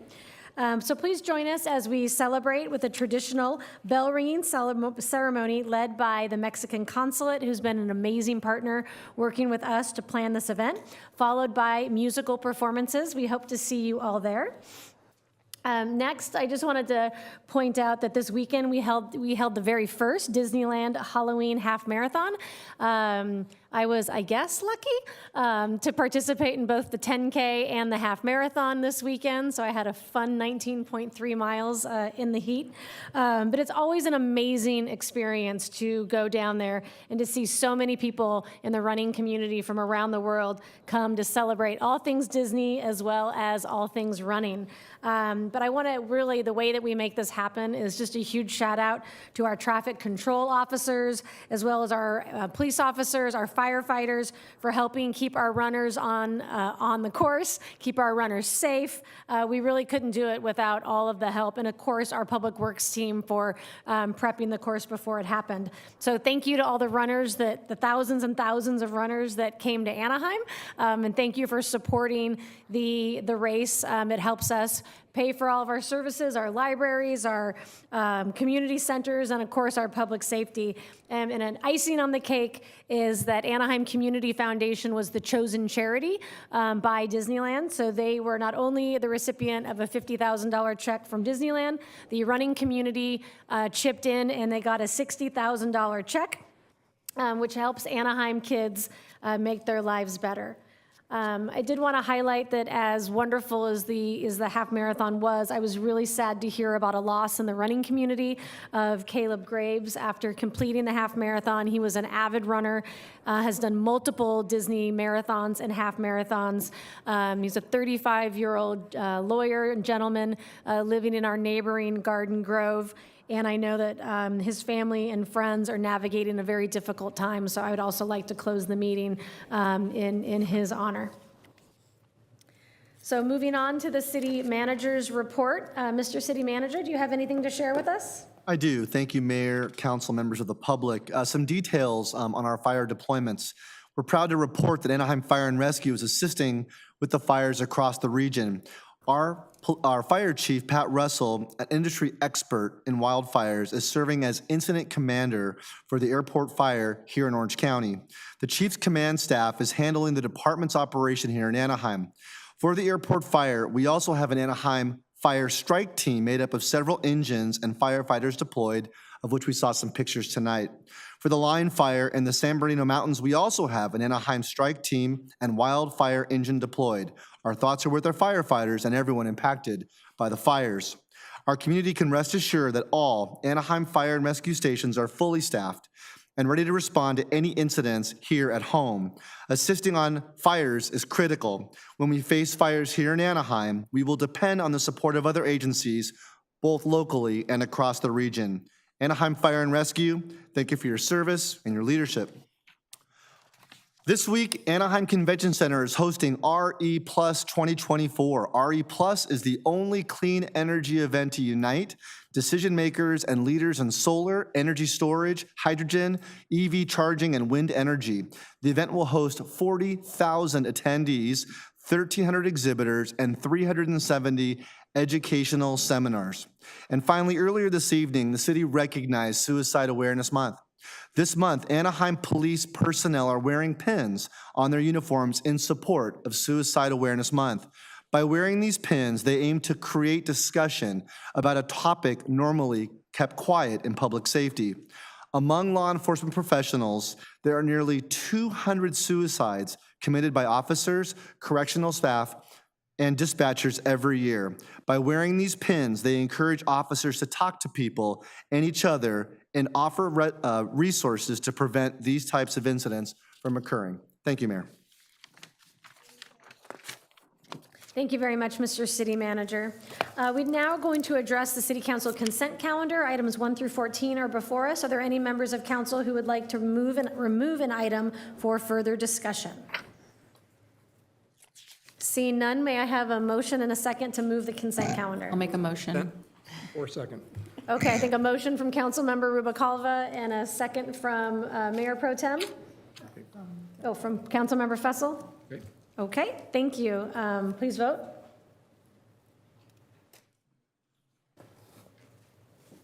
The vote is 7 ayes, no nays. Motion carries. Thank you. The next item on our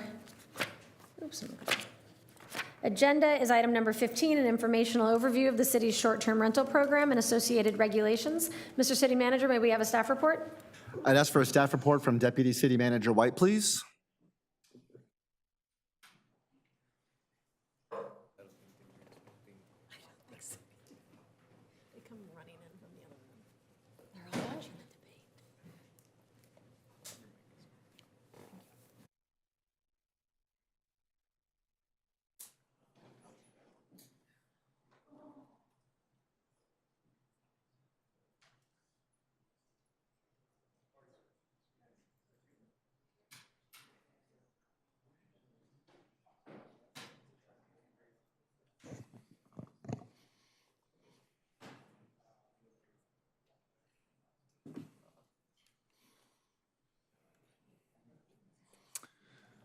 Good evening, Mayor and City Council. Ted White, Deputy City Manager, Planning and Building Director. Along with me this evening is Mark Dickinson, our Code Enforcement Manager. At the request of Councilmember Leon, this item is an overview of the city's short-term rental program, including background on the program, an overview of operational standards for short-term rentals, and the procedures and resources available for enforcement of those regulations. Short-term rental regulations are commonplace in cities throughout the country, especially in jurisdictions with thriving tourism-based industries. Cities have adopted regulations in response to the growing popularity of online platforms like Airbnb and VRBO, which established online marketplaces for homeowners to rent out their properties on a short-term basis. In 2014, the city adopted an ordinance requiring property owners requiring property owners to obtain a short-term rental permit for rentals of less than 30 days. The ordinance also required property owners to pay transit occupancy taxes for short-term rentals. Short-term rental, or STR, as you'll see it referred to in the slides, regulations are commonplace, and they started with Airbnb in 2007. Which really launched that modern home sharing economy. In Anaheim, it was apparent that the presence of the Disneyland Resort would be a major attractant for STRs and guests. By 2014, approximately 200 STRs were in operation in Anaheim. In response, the council adopted the aforementioned STR ordinance requiring TOT and providing those regulations. With the adoption of the ordinance, this encouraged additional operators, and by 2016, there were approximately 400 STRs operating in Anaheim. The increase in STRs and the associated rise in complaints and concerns expressed by the community prompted council to adopt an ordinance in 2016 that strengthened regulatory and operational requirements for the existing STRs, established a ban on any new STRs, and established a phase-out period for the existing STRs. This ordinance was subject to a lawsuit from the existing STR operators, which eventually led to a settlement that provided additional time and due process prior to the planned closure. During this time, a number of STRs voluntarily ceased operations. In June 2019, Council updated the 2016 ordinance to eliminate the required phase-out of the existing STRs and allow the majority of those to continue to operate. It also strengthened regulations again and operational requirements, including prohibiting and expanding the expansion or intensification of those existing STRs, and provided for the relocation of certain permits from problematic locations.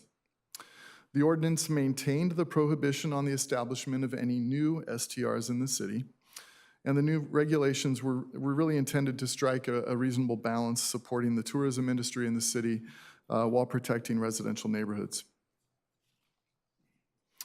To provide an overview of the program as it exists today, there are 222 active STR permits in operation in the city.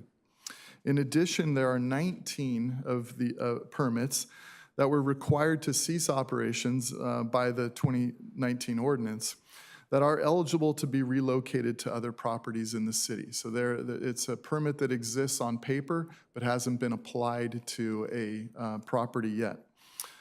There are no time limits for the potential relocation, and we anticipate the trickling in of these permit applications over the next several years as properties are identified.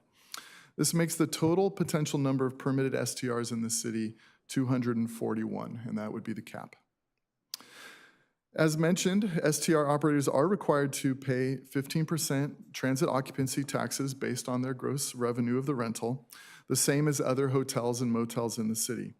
For context, the annual STR TOT revenue in 2023 was $5.5 million, including the revenue collected from our online travel companies. It's also worth noting that the majority of STR operators operate in very close proximity to the Anaheim Resort, with more than half, or 130, operating in District 4, followed by 42 each in Districts 2 and 3. The city requires all STR operators to obtain a regulatory permit to operate in the city. The city's ordinance contains detailed operational standards highlighted by the following. There is a minimum 3-night minimum stay to minimize the impact of arriving and departing guests on residential neighborhoods.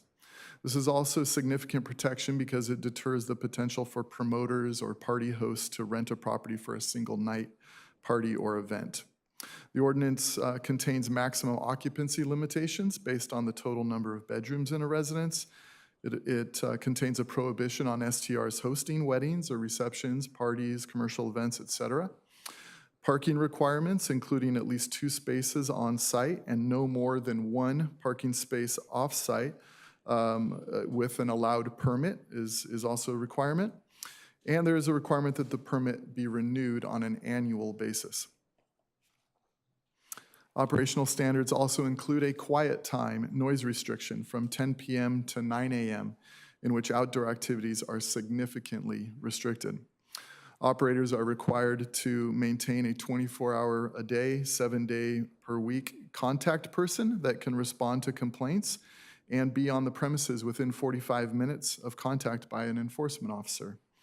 Contact information must also be provided to all surrounding property owners and tenants. Lastly, the ordinance provides the city a right to inspect the premises, which enforcement officers utilize to hold property owners and operators accountable to the standards provided for in the ordinance. There are a number of additional operational standards, but these are the highlighted ones, and but you know, we can talk about those more if you'd like to get into them in greater detail. With regards to enforcement efforts and resources, the Code Enforcement Division includes a proactive enforcement team that maintains at least 1 code enforcement officer assigned specifically to STR enforcement on duty every night of the week from 8 p.m. to 2 a.m. during peak potential challenging periods. Enforcement efforts, this team is concentrated on the monitoring of the permitted STRs, the removal of unpermitted STRs from online platforms, and enforcements of the city's prohibition on any new STRs, the patrolling of neighborhoods with high concentrations of short-term rentals, and responding to complaints, including those from the dedicated resident complaint hotline. I would also note that the enforcement efforts are largely paid for by the annual renewal fees that are collected for the STRs. Since adoption of the new ordinances in 2019, which came with the establishment of the proactive STR enforcement team, the city has issued approximately 220 civil citations related to permitted STRs. As authorized by the ordinance, the planning director has utilized the provided enforcement discretion to suspend 3 short-term rentals for cumulative violations of the municipal code. As stated on the slide, if you get 2 major violations in a 10-month period or 10 minor violations, you're eligible for a suspension or revocation. The suspension process has been successful in deterring and bringing short-term rentals into compliance with the ordinance, and no revocations of permits have been required. With regards to unpermitted short-term rentals, staff has worked extensively with online travel companies such as Airbnb, HomeAway, VRBO, Expedia, etc., to monitor and coordinate enforcement activities of the unpermitted uses. There is a tendency, and we will get illegal advertisements of unpermitted STRs on those platforms.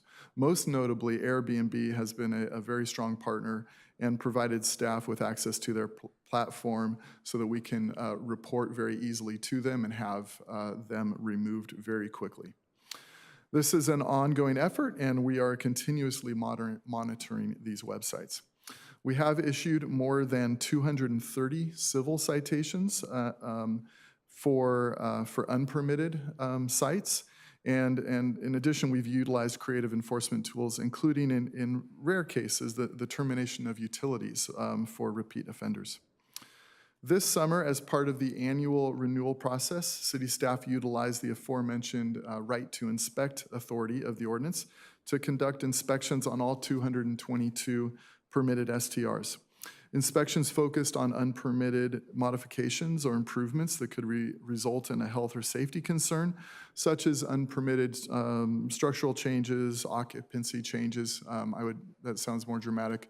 There's a tendency for people to want to potentially put couches or other materials in a garage, and people sleep in the garages. So we're always looking for those, and those would be considered an occupancy change. Or unpermitted electrical or natural gas lines. Where violations have been found, the short-term rental owners are largely cooperating with code enforcement to rectify violations and or obtain required permits. Attached to the staff report is a short-term rental fact sheet, which is available on the city's website, along with a lot of other helpful information regarding the city's short-term rental program, including an online map identifying the locations of STRs, all of the applicable forms and applications, quick reference handouts, a sample of house rules document for STR operators, and a link to the dedicated hotline and email to report violations. For those watching at home, the short-term rental hotline is 714-765-0190, and the email is strs@anaheim.net. That concludes my presentation, and staff is available for any questions or direction. Thank you. Thank you so much. I want to start with questions. Councilmember Fessel and then Councilmember Leon. Oh, thank you very much, Madam Mayor. I didn't expect I'd be the first one up. Ted, can we go back to slide 7 and eventually 8?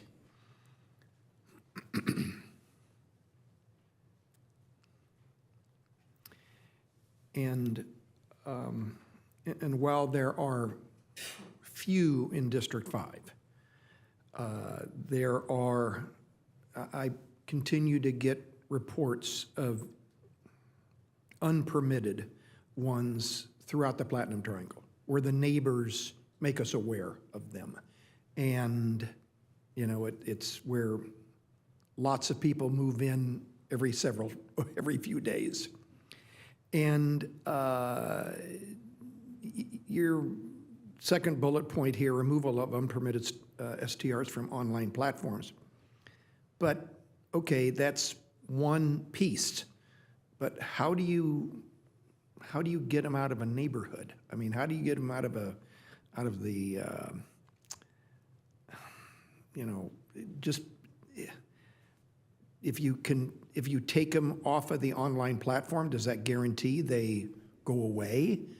I need more confidence than that, I think. Thank you for the question. I would say that largely the oxygen of the STR is the online advertising. And without access to those platforms where 99.9% of the population goes in order to find short-term rentals to rent, it largely is successful in reducing. There's not a there's no oxygen for them to be able to get to their customers without being able to advertise on the online platforms. Otherwise, they're going with word of mouth and the volume or advertising in the penny saver. I'm not sure where they're going for these days if it's not on the online platforms. So Ted, how do we? I appreciate it. Thank you for laughing at that one. Does code enforcement do a follow-up and make sure that they're not there? Because I guess I need reassurance that once we do something, we are pretty certain whatever we do sticks. And my comments specifically are to the unpermitted ones. And the permitted ones are the permitted ones. But I get a lot of, not a lot, but from time to time, the residents will let me know, Mr. Fessel, we have these concerns. And generally speaking, Mark, I think you guys go out there and the concerns are valid. And so I just want to make sure, are we able to close the loop in some way? Once we We are, and certainly, you know, the first step is obviously to remove them from the platforms, and we are having success there.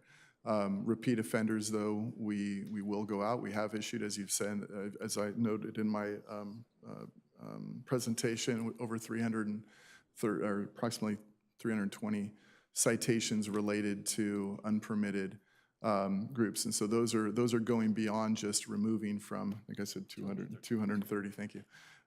That's going beyond, you know, just relying on removing them from the website, but actually doing the harder work of the follow-up code enforcement. Utility turnoffs. And utility It's turnoffs as well. 20%. No, Yeah. 50 of them is 20%. You said that's a small number, but 20% is not a small number. Yeah. And once I think those operators, and I'm going to make the assumption that likely some of these operators have multiple locations, all of which may be unpermitted. And if they get their water and electricity turned off at one location, they probably see that the risk is maybe at others. So I like to hear that. Okay, good. Okay, thank you, Madam Mayor. Thank you. Councilmember Leon, and then Mayor Pro Tem Kurtz. Thank you, Madam Mayor, and thank you, Ted, for the presentation. I have a few questions. Do STR properties, and I'm talking about the ones in our neighborhoods, do they have any different building codes or requirements than other homes in those neighborhoods? Yeah, thank you. They do. Those that operate with more than 10 residents are required to have fire sprinklers, and that was a specific negotiated portion of the 2019 ordinance. Our fire department, fire marshal advocated strongly that because the guests are not familiar with the surroundings when you're occupying a short-term rental, you may not know your way through how to get out of a house that you've only been in for a night or two. They felt very strongly that fire sprinklers were an additional requirement, and we've worked very closely and put in a lot of effort to work with the STR operators and push and hold them accountable to implementing and putting in the necessary infrastructure and improvements for fire sprinklers in those. Again, less than 10, not a requirement, but those with larger bedroom counts and thus larger occupancies are required to have sprinklers. Thank you, but no exterior requirements, correct? No exterior requirements, no. Okay, thank you. Do we currently have a feedback loop? Are we keeping track of any qualitative or quantitative metrics in terms of STRs and complaints and code enforcement resolutions that happen in our neighborhoods?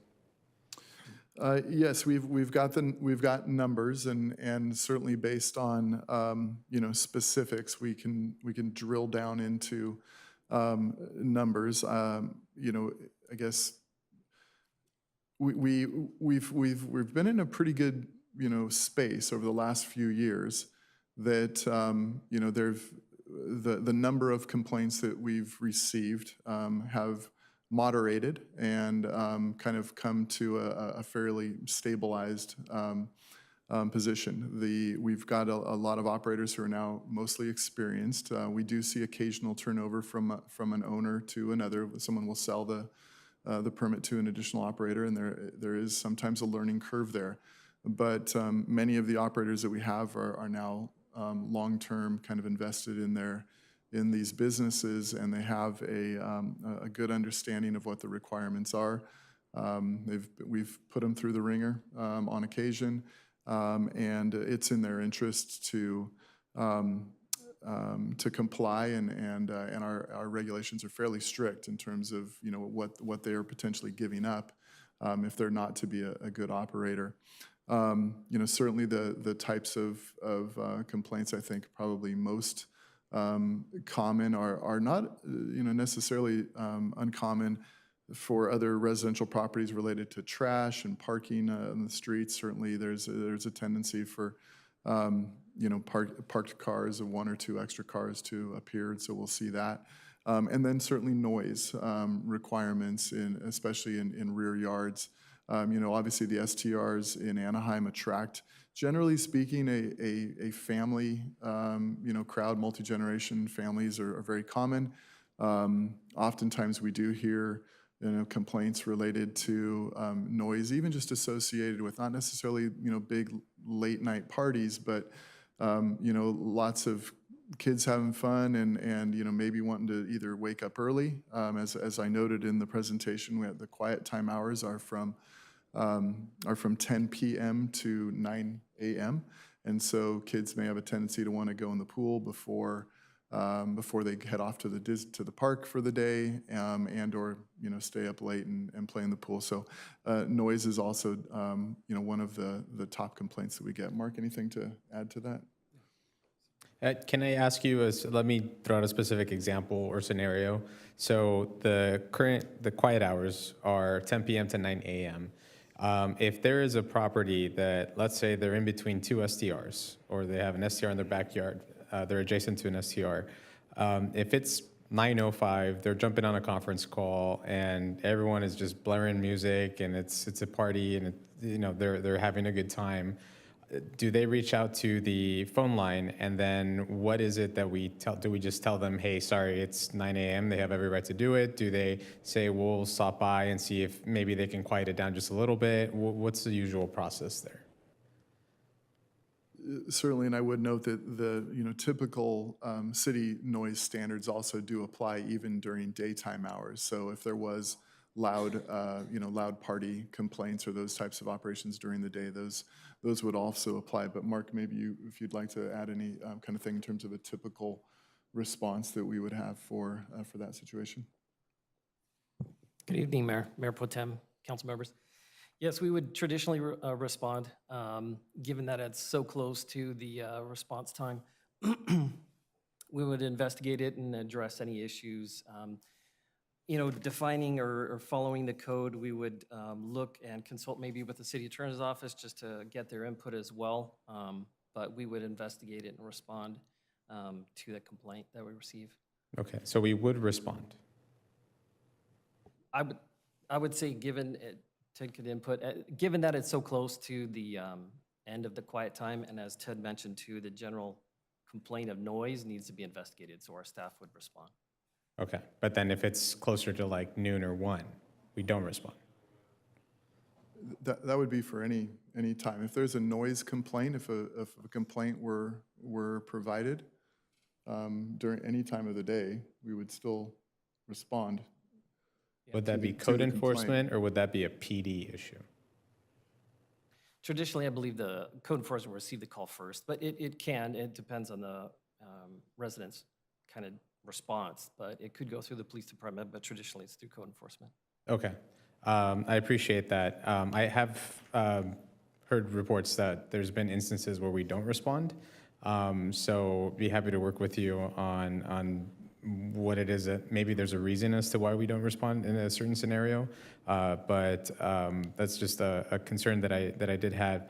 Let me just move it along here. So the fact sheet that you provided, Ted, mentioned that there's officers, they respond to complaints, they work open cases, they search online for the unpermitted STRs. Do we have any numbers, and I apologize if I missed it on there, in terms of how often are we searching for these? Is there a code enforcement team member that's sitting at their desk, and from 9 a.m. to 5 p.m. their job is to look for unpermitted STRs, or what does that look like?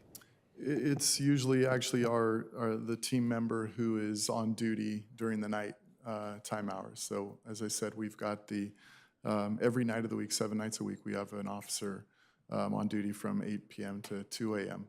And so what they're doing during that time is a mix of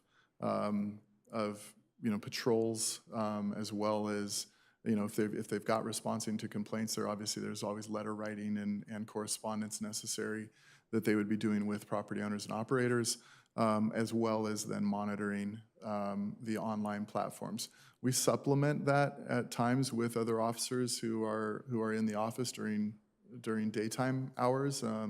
Sylvia Frias, our supervising code enforcement officer, is very familiar and has kind of run point on coordinating with the online travel companies, and so she spends time coordinating with those and also monitoring the platforms as well. So it's not exclusively just a single officer, and we supplement it as necessary and bring resources, flex those resources as required. Thank you. Let me ask you another scenario. If a single-family homeowner that lives next to an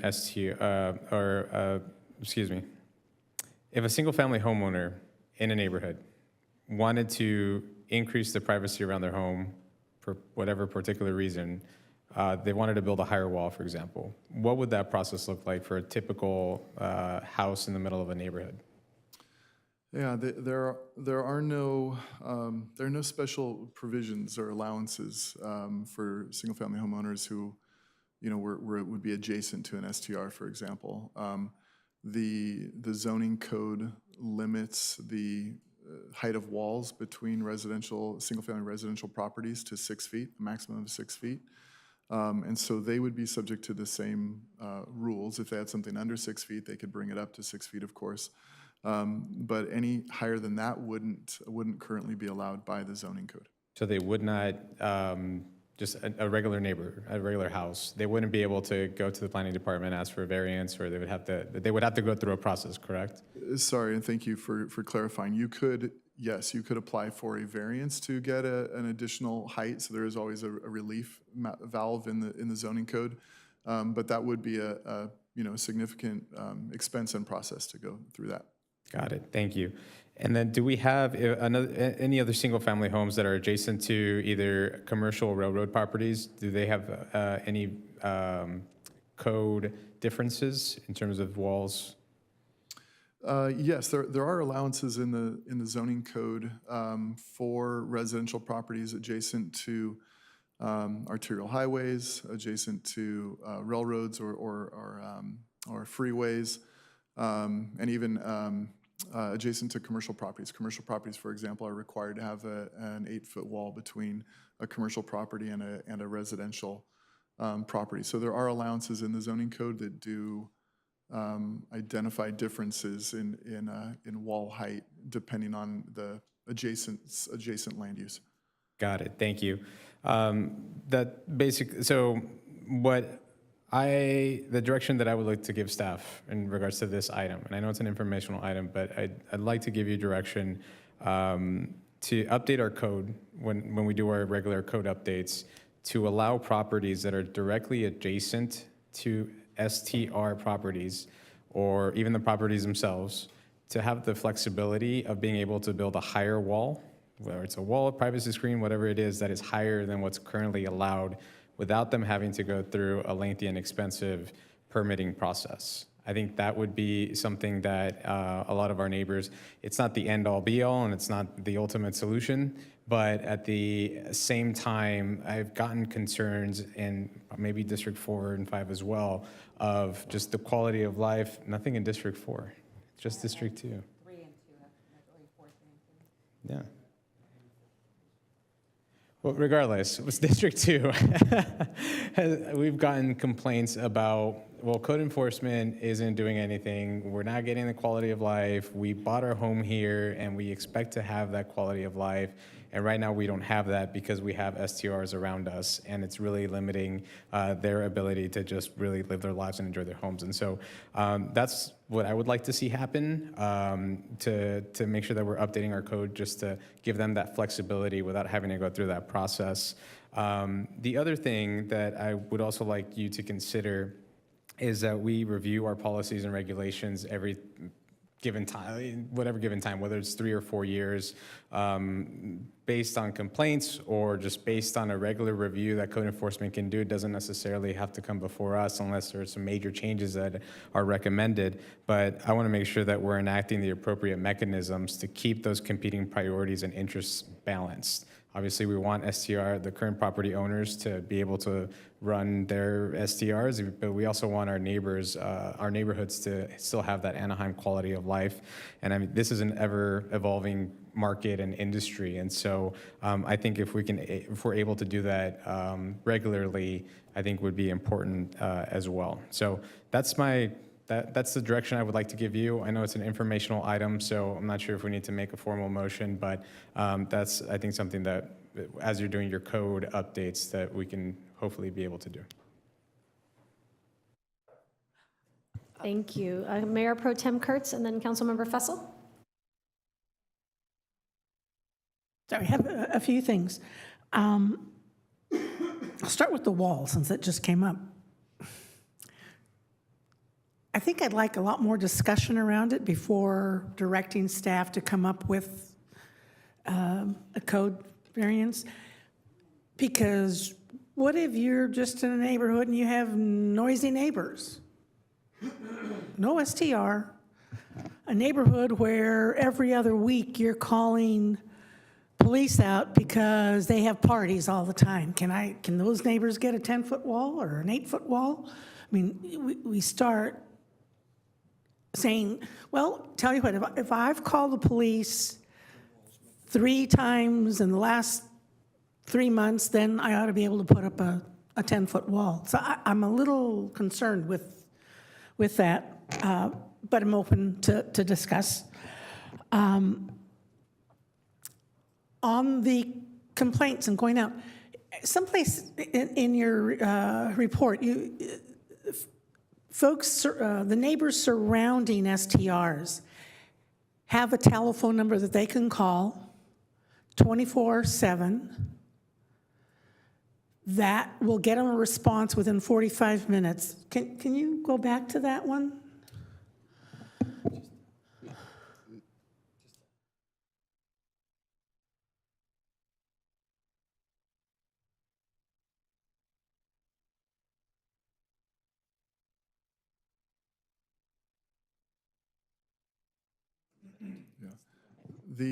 So there, it's kind of 2 different provisions. One is that they need to provide the contact information to all the property owners around them.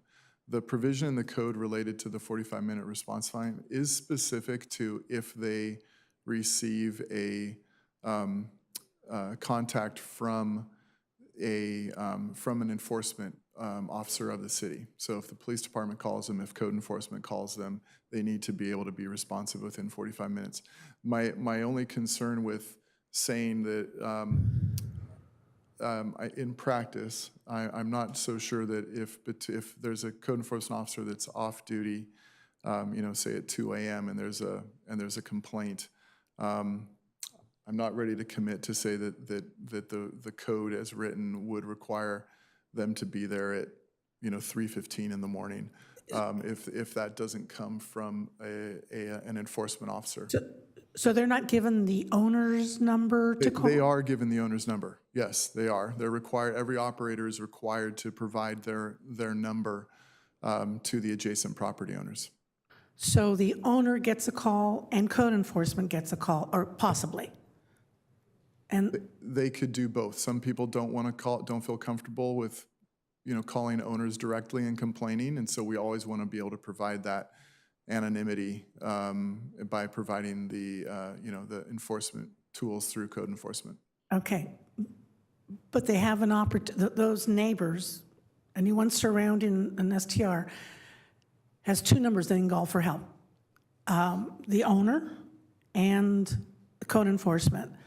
Code enforcement gets the call, and they can call the owner. Correct, and again, you can also obviously call the police department if there really was a disturbance at 4 a.m. My expectations that it's probably going to be pretty severe, and you very well may be encouraged to call the police department directly, especially if it were really something that was disturbing to the neighborhood and a significant noise complaint even. Yeah, I love the police department, not bashing them, but that would be like a priority 4 with a very long response time. But if they were to call, if code enforcement called the owner, that owner has 45 minutes to get on site and correct the problem. That's correct. So I'm having a difficult time figuring out why it's a problem, actually. because you've built in all these checkpoints that people can get help with. The other thing, I love the parking. They can park one car. And that we've not gotten complaints on. Is that There pretty are, correct? we have occasionally received complaints, but it's not a, systemic issue. Certainly there are tenants who will, or renters who, tell the landlord, hey, I'm only going to have 2 cars, and then, of course, They have others. Joe comes over and there's more cars. And so it does happen. I don't want to say that never happens, but it's not a systemic issue that we are seeing significant levels of complaints come in. And I really want to thank the staff that put this package together, because I know you received a lot of complaints when they were out of control. But certainly, the things in place are pretty tight, and really for the benefit of the residents around those STRs. An opportunity to pick up the phone and call the owner, as well as code enforcement, as well as the police department, and someone will be out there in 45 minutes. I think that response time is to noise is a lot better than a lot of residents in our city have. The other thing I am really happy about, because I always thought that we, the city, out of general fund, paid for this code enforcement officer to be on call in the middle of the night, 7 nights a week for the STRs, but they pay for that through their permits.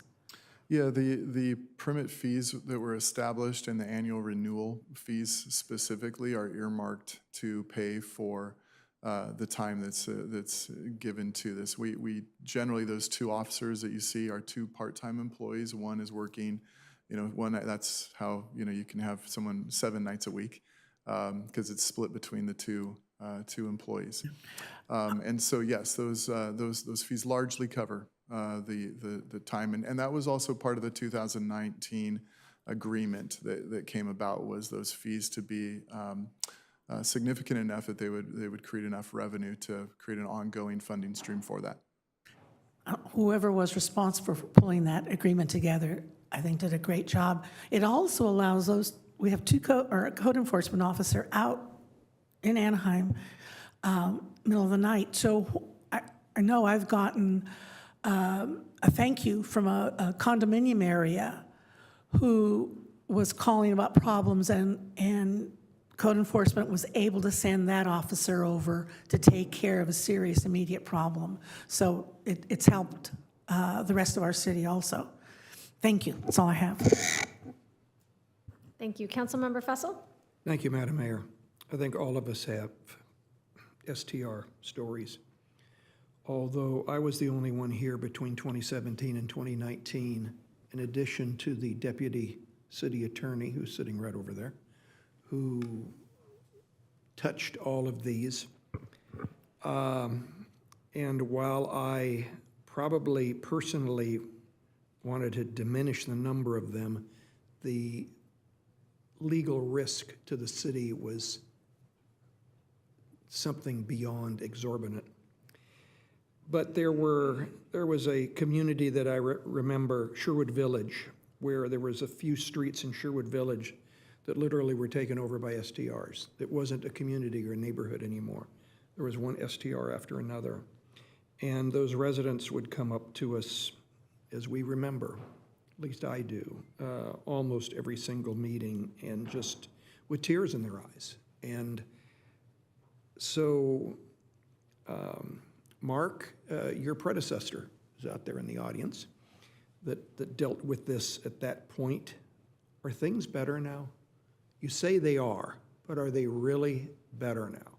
We haven't had a Sherwood Village resident come in for quite a long time, as a matter of fact, and bring these issues up to us. But I still have a place in my heart for what they dealt with. Do we think we have our arms around this? Yeah, no, thank you. Certainly with Sherwood, and I will those compliments, Mayor Pro Tem Kurtz, largely go to Kristen and the previous staff. I know David Ballmer, my Oh, predecessor, was also I remember. very involved in that, but Kristen really did lead a lot of those, and so a lot of these provisions are thanks to her. So I want to acknowledge that.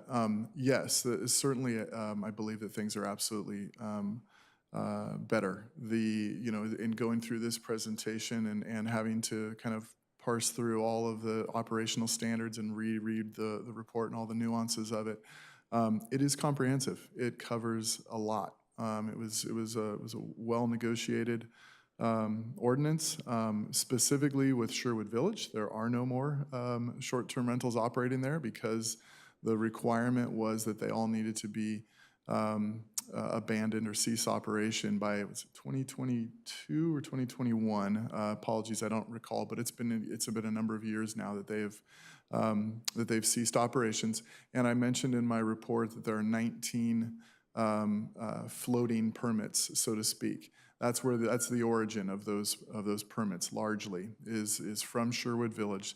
They were required to cease operations there. There are allowances in the code that allow for those permits to be relocated if an agreeable location can be found. And yet they haven't. Not all of them. We have had a few of them that have successfully found new locations. There is a process for those and some guidance in terms of where those can be located. But there was no timeline associated with when they could be relocated, so there's no end date. So those we would expect for those to kind of trickle in as applications over the next several years. Last year, you may remember, there was an attempt on North Clementine Street. I do indeed. The neighbors were called to arms, and I think not that STR operator, but another STR operator convinced that the juice may not be worth the squeeze, and they walked away from that. So, okay, those are still potent memories for me, and I had to put up with a lot of very, very upset neighbors for good reason, and I just wanted to make sure that we're not in that spot anymore. Thank you very much, Mark, and thank you, Ted, and a few other people here that I see. Thank you, Madam Mayor. Thank you. Councilmember Diaz and then Councilmember Meeks. Thank you, Mayor. Right after I was elected, the planning commissioner approved to have just 6 feet walls everywhere in the city, just because the looks. And that reminds me of people that buy a $5 million Lamborghini just because the look, and it's a useless car, rather than buying a minivan that is $40,000 and is very useful. Well, what about the people that live next to railroad tracks, next to freeways? They have to suffer with the noise because it looks good. 6 feet wall, so I pushed for the 8 feet wall. And it was approved by council, and I'm proud of that. Council member for District 2, that's not a good idea. It's a great idea. It's a very great idea. Is give people freedom to do it or not, if it's not necessary. You give people the choice to cooperate between, let's say, neighbors, share the cost and build something for the future there. I even would like to see that for houses that faces a wildlife or fire areas, to have a 8-foot wall to protect the houses from fire. So this is something that gives people freedom and give people the choice, and I'm all for that. So I will support that, Council Member. It's not a good idea, it's a great idea. Thank you. Thank you. Councilmember Meeks? Well, I'll go with a good idea. No, I'm just kidding. But no, I was just going to say that, short-term rentals are basically commercial properties. And so I can see some justification. I'd like staff to look at it before they bring it back. But, if it looks like there aren't any unintended consequences, I think having that flexibility and not having to go through the expensive process of a waiver, it would be fair to neighbors. And to maybe it's the SDR property that wants to provide additional privacy for their guests or whatever, but having a little flexibility there. And I do think that, the city has done a great job in really tightening up and enforcing the standards, which has eliminated so many of our issues with this, because it's a tough balance. So I want to commend you on that, but also support the, every few years we should look at best practices. If there's something that makes sense to staff to bring back, bring it back. But you guys do that generally anyways when you do code updates. I had one question. Is there someplace on the city's website or something that identifies these properties and like the phone number of the owner that you call and the occupancy limit of the property? Because you said they tell their neighbors, or they're required to tell their neighbors, but then somebody moves, or, that person isn't there, or, whatever. I'm just wondering if there's another resource.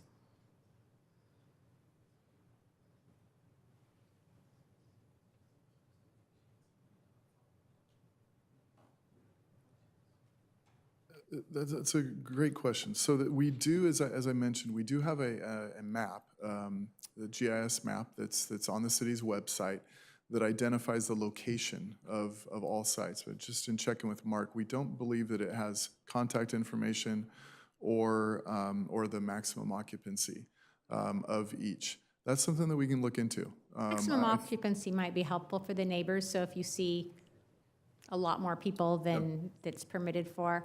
I know in some areas, like the local mountains and stuff, all the places are labeled, and I don't know that we want to do that in our neighborhoods. I also think I want to get staff input, because I'm concerned that we put that up there and then everybody knows it's a short-term rental and, it's vacant all the time during the week. People just rent it on the weekends or something, and so you don't want to create some sort of, source for criminals to come rob your short-term rental.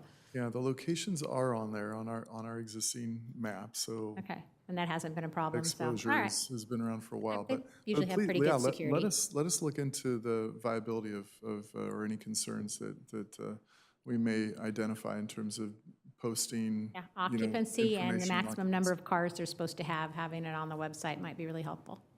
Okay, that's it. Thank you. Thank you. This is an informational item, so I don't think we have a motion at this time. So we're going to move on to item number 16, which is a discussion on state-enacted tenant protection laws. Mr. City Manager, may we have a staff report? That's for a staff report from Director Stepter, please.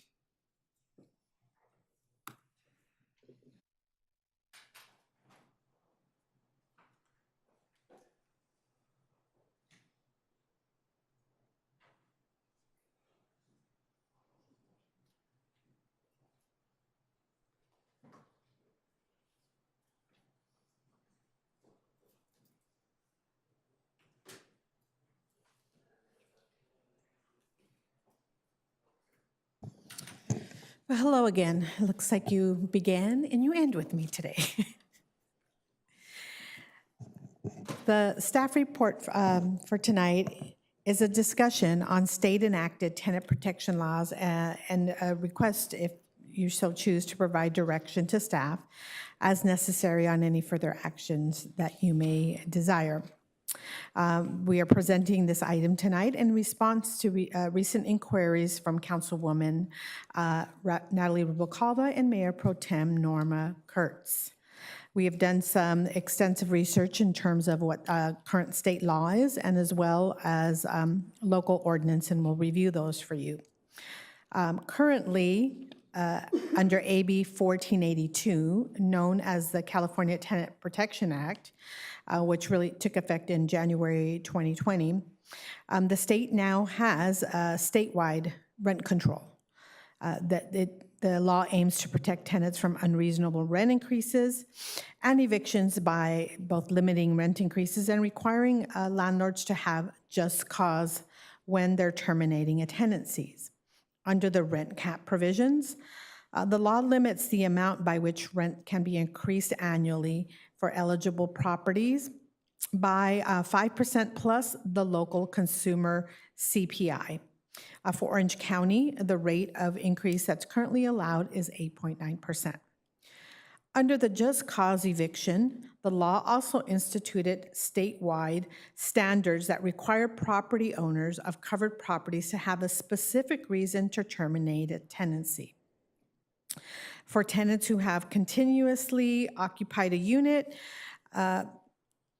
generally speaking, or have been there for 24 months, the law requires that tenants be given a 30-day relocation payment, and the notice has to specify the reason for requesting the unit.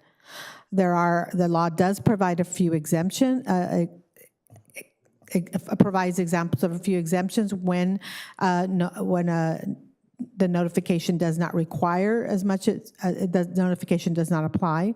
For example, housing that has been issued a certificate of occupancy within the last 15 years is exempt from both the just cause requirement and from the rent cap. And single-family homes are exempt also, except in cases where the home is owned by a REIT.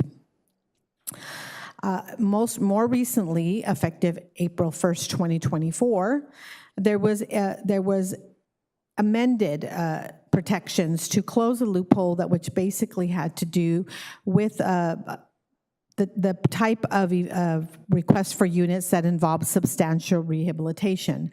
The new requirements specifically states who qualifies as an owner for the purposes of requesting a unit back to move in a family member, and it also discusses further the type of documentation that must be attached to a notice when requesting a unit for the purposes of a substantial remodel.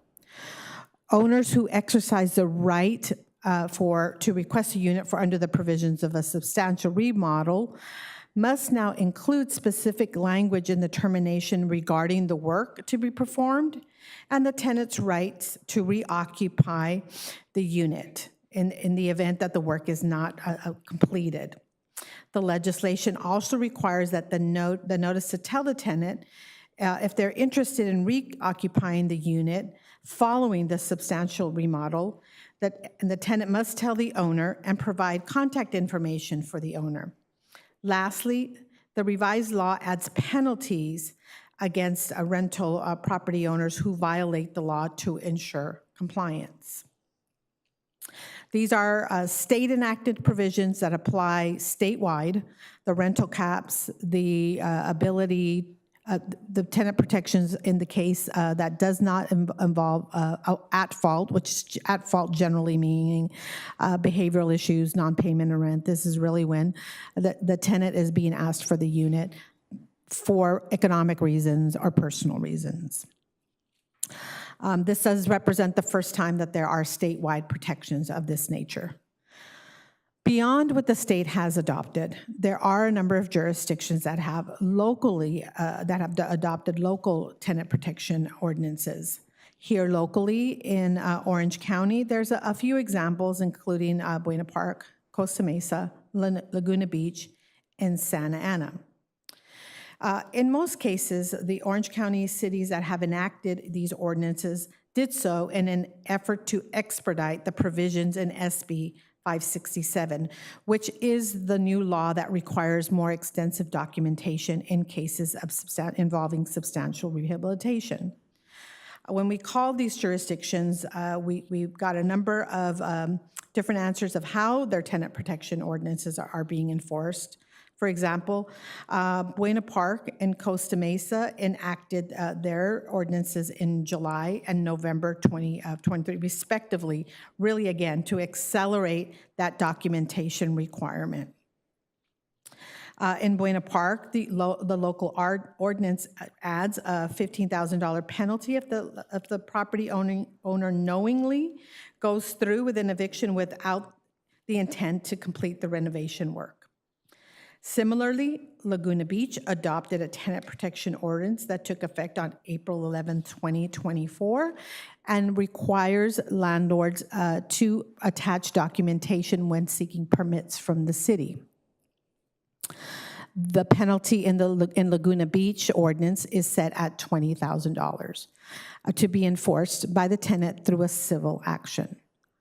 The city of Santa Ana has enacted the no-fault eviction protection that's broader than what the state requires, and theirs has been in effect since November of 22. Under the Santa Ana rent stabilization owners, property owners must provide a relocation benefit equal to 3 months' rent, either through a rent waiver or through direct payment made within 15 days of issuing the notice. This is different than the state requirement, which requires 1 month or the waiver of the 30-day rent. Enforcement of the statewide tenant protection ordinance is primarily handled in civil courts. In the event that a tenant needs legal assistance, the state of California's Department of Justice advises contacting attorneys or legal advocacy groups for legal advice or help. The OAG also has developed consumer alert bulletins in multiple languages entitled Know Your Rights. In order to ensure that we're being as helpful in spreading this information, these bulletins are now also available on the Housing Authority's website as a resource document, and they are available in multiple languages. This year, the City Council and staff have been contacted regarding a few cases involving just cause evictions. To be responsive, the Housing and Community Development staff team have attended tenant meetings, provided referrals for affordable housing options, and linked tenants with our fair housing contractor, the Fair Housing Council of Orange County. However, I do want to note that the department does not have a dedicated team for this purpose, as eviction intervention has not, here to date, been the function of any specific department. We are responding at the request of tenants and in response to council requests. On May 22nd of 2024, the California Department of Justice issued a bulletin informing city attorneys and county councils of their new enforcement authority under these tenant protection acts, and the more expanded one that became effective on April 1st of 2024. However, the measures described by the DOJ are primarily, in terms of enforcement, are primarily voluntary, and this could be argued that it did not come with the resources for enforcement purposes. In our research, staff did not find any local jurisdiction that is actively engaged in the enforcement of these new state laws. For example, Buena Park staff shared with us, even though they have their own local tenant protection ordinance, they're largely relying on the Fair Housing Council of Orange County to educate their tenants and property owners, not only on their own local ordinance, but on state laws as well. They do not have internal staff assigned to implement or enforce their ordinances or the state ordinances. Laguna Beach is currently setting up the infrastructure for their program and is primarily planning to monitor compliance, also in partnership with the Fair Housing Council. Conversely, Costa Mesa and Santa Ana have added new staff primarily because they have their own locally adopted tenant protection ordinances. In Costa Mesa, their ordinance differs in that they are requesting landlords who are using their ordinance to provide up to 1 month's full rent to tenants. This is different than the state law, and that state law requires that an owner pay allow for 30 days of their payment of their current rent. For example, if the rent is $1,000, that is the tenant protection relocation benefit. In Costa Mesa, you are required to seek what an equivalent unit may cost. So if a one-bedroom is $1,000 that you're currently renting, but the fair market rate is $2,000, you would be responsible for the $2,000. In Santa Ana, the relocation benefit is 3 months. The Santa Ana ordinance also has additional layers, which require for a longer noticing requirement, which is 90 days. Costa Mesa sticks to the state guidelines, which is the 30 days. Both programs have established additional outside contracts and added staff. As referenced, the city the Anaheim way of enforcement, or rather education, because we don't do enforcement, is through a contract with the Fair Housing Council of Orange County to provide education on fair housing laws. These services have been funded by our Community Development Block Grant. While the Fair Housing Council's primary responsibility is really the enforcement of state and federal fair housing laws, they have assisted us in providing tenant education and referrals to legal services. For actual legal services, both staff and the Fair Housing Councils make referrals to the Public Law Center or to the Community Legal Aid Society.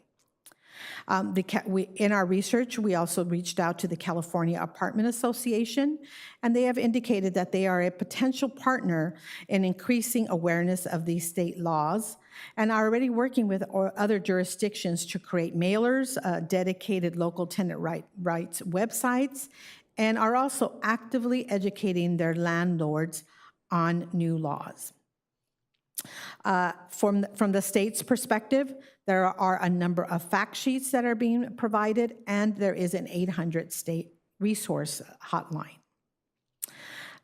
The information contained in this staff report is provided primarily as an informational purpose and does not have a fiscal impact to the budget.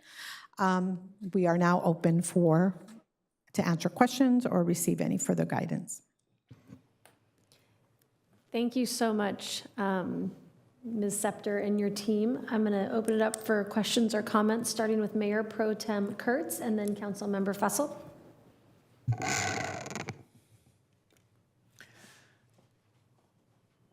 There is so much confusion out there about these new laws, and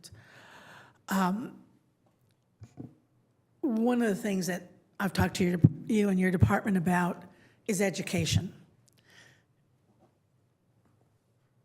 You know, how do you try and change things without knowing exactly what you have, A, and without knowing whether what you have works or not?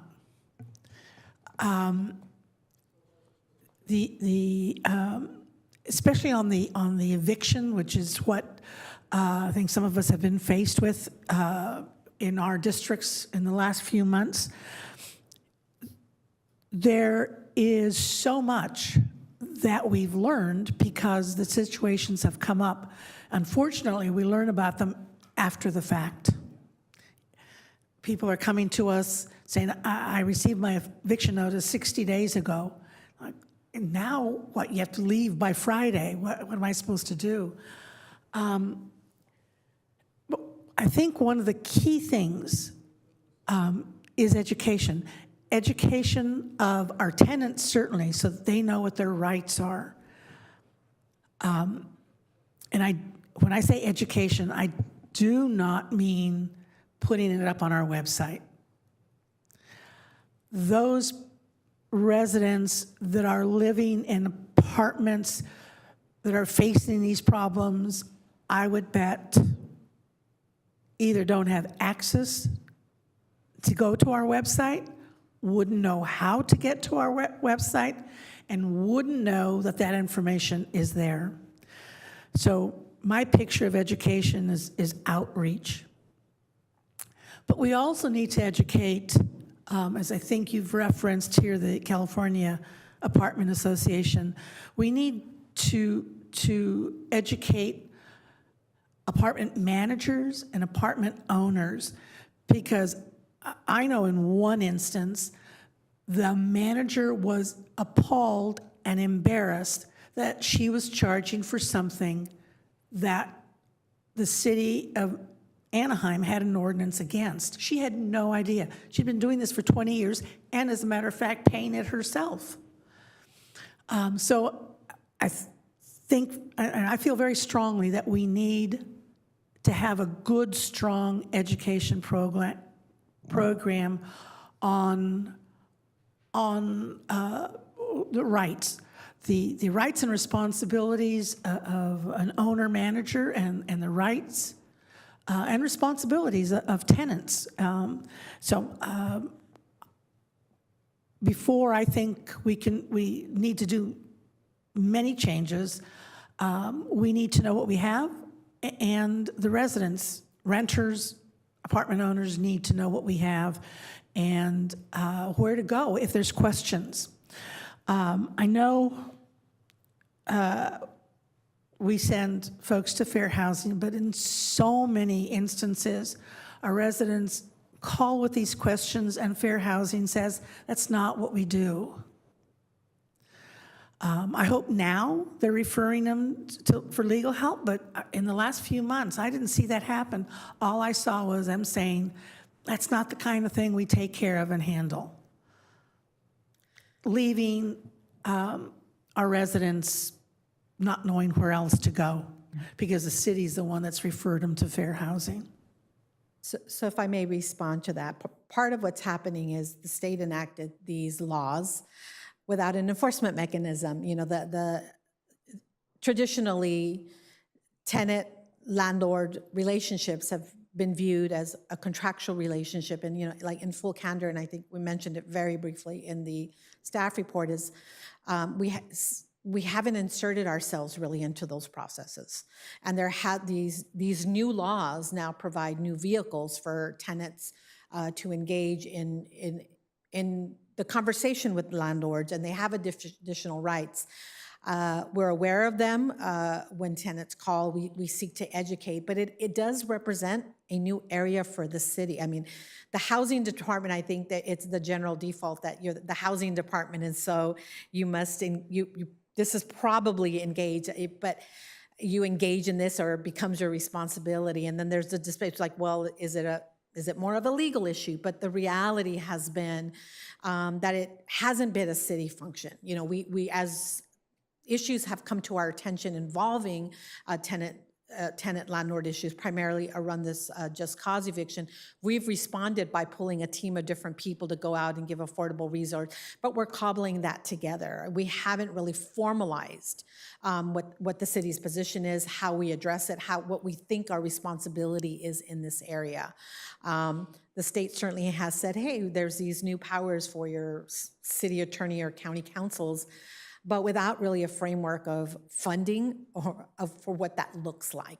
So I think as staff, we certainly are appreciative of the fact that there are these new tools that tenants can avail themselves for the purposes of protecting their tenancies, but it has been an open question for us as to what's the right role for staff, what implications does that have for our bandwidth, and really and truly, like, where does it sit? Do we do this with additional contractors, you know, through brochure information?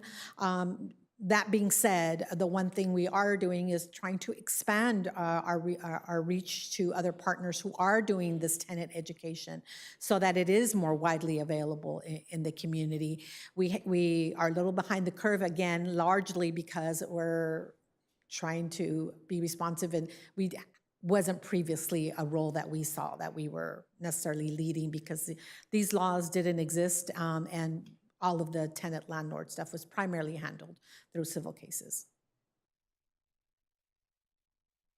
Thank you. Councilmember Fessel and then Councilmember Rubalcaba. Thank you, Madam Mayor. I see our Community Services Director out there. First off, I want to thank her for including Fair Housing Orange County in most, if not all, of the mobile family resource centers that you have out in the community. I think there's 30 now. because I've traveled through a few of them, and generally speaking, there is a booth set up there with representatives that are extraordinarily patient and helpful, which is a good thing. Secondly, Victor, nice to see you. Thank you very much. You and I have talked several times over the past several years, and you've come forward to help in some tenant issues, and I'm appreciative of that. But now we are at a situation, and Grace, by default, if nothing else, maybe you're it, you know? And I don't know what to do. And Jim's not going to be happy if we twist some more money out of him, because we're already in straits to fund you, but maybe that's something that we have to look at. I think all of us are sensitive about what happened at Walnut here this last several months. How were we I don't need a 30-minute dissertation on what happened, but what happened? How were we caught flat-footed? We were all caught flat-footed. I'm sitting here like, oh my God. And did any of us have an inkling of what was going on in that community? I was embarrassed. And generally, you know, we have pretty good intel, but we missed it evidently on that one. We did not know, but we're not set up to know either, is the reality. I mean, we became aware because the community reached out to a council person who's out actively and, you know, very engaged. And so I think that that's definitely, you know, something to be applauded. But the reality is, as a city, we're not set up for that. We don't require we're not required to be notified of an eviction. And in the absence of these state laws, nor did we really have an enforcement tool. We really, you know, we have a contract with the Fair Housing Council of Orange County, which I think through all that has happened in the advent of these new state laws, we've become very clear that their purpose is the enforcement of state and federal fair housing laws, which is about practices that have to do with discrimination, you know, failure to rent to somebody because you have a family with children based on religion or race or some other protected class status. That is different than enforcement of a contract between a tenant and a landlord and making sure that the landlord is complying with these new state tenant regulations. Well, we have a lot of smart people working for us. I'm looking at several of them. And unfortunately, as I said earlier, we are it. Where did the residents come to? They came to us looking for help. And then by necessity, we had to push them off to somebody else. And at least that was uncomfortable for me. In that particular case, again, because it is not a dedicated function, but we knew we needed to be responsive. I did pull a team together. We did go out there, and that has become kind of our crisis response team in terms of bringing out somebody who understands our affordable housing openings, because in many of these cases, the landlord is entitled to ask for their unit as long as they're complying with state law. So the tenant does need to move as long as as long as the landlord is following the perimeters of the law. So we are helping them to find other alternative affordable housing. In the case on Walnut, you know, I got personally involved with the owner who was willing to have a conversation about extending the time frame that he gave to his tenants beyond what's required in state law, which is simply that 30 days. He was willing to extend 90 days to minimize disruptions to families with children by waiting till after the school years. But, you know, from firsthand experience, that requires a dialogue, that requires communication. There's, you know, so what I'm saying is that we are happy to be involved. I just want to be mindful of that there is a bandwidth issue. We're happy to do it, but we weren't set up for it. And Grace, I appreciate that, and I also appreciate your personal involvement and the involvement of your staff. You went over and above, but you and I go back a long time, and you do over and above every day. And for that, we kind of depend upon you now, don't we? So I don't know where this goes. I appreciate the overview. I appreciate Victor here. And if Victor in your department has built or is building or has built a ongoing relationship, I think that's good for us. The issue is, though, cases like this are not going to go away. And likely, in the future, we will have more residents come before us and ask for our help and assistance. And we are only marginally able to do anything. And I don't know what that means, Mr. City Manager, but somebody should consider what that means and how, if anything, what our response should be, and whether that's us or someone else. We need to plan for that, I guess. As I said, this is not going away. We're going to get more and more and more of these, just because of the point that you've made very clearly. We have all this legislation, and nobody is taking responsibility of enforcing it. And every other Tuesday, we kind of are the de facto fixers.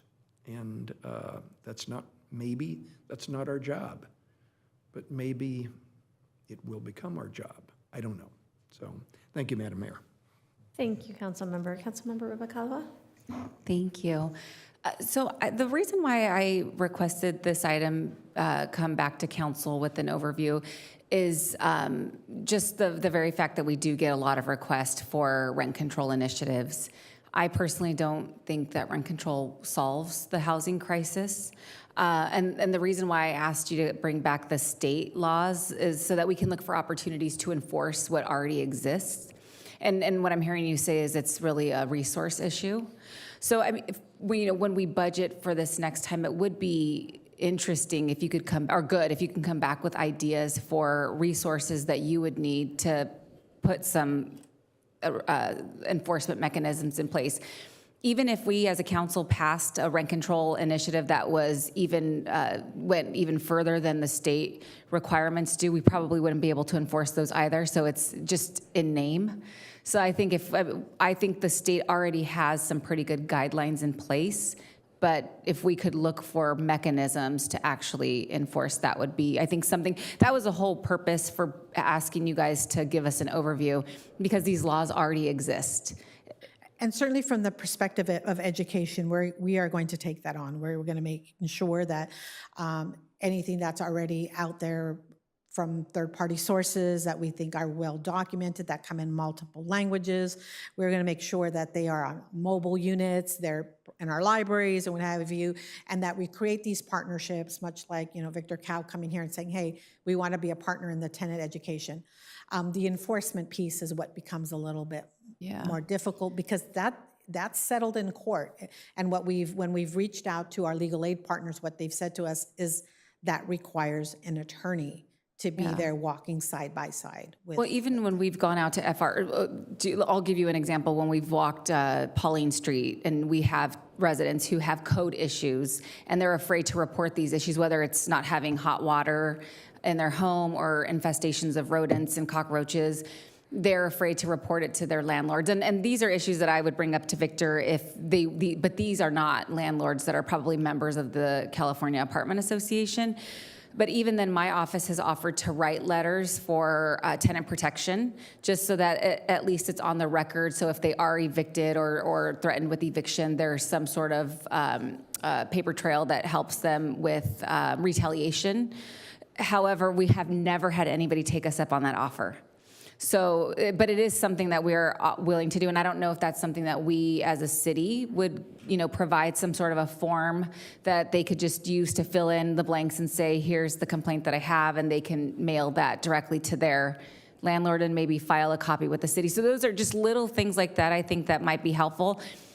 We also get reports, a lot of residents who are getting increases in rent more frequently than the state allows. So I think to Councilmember Kurtz's point, just the education as to when an increase is allowed Those are things that and I'm going to say this, I know I've said this before, but I do think sometimes fair housing is a little useless because every time we have a tenant or a resident go up to them to ask them a question related to these everyday issues, their response is, we don't do that.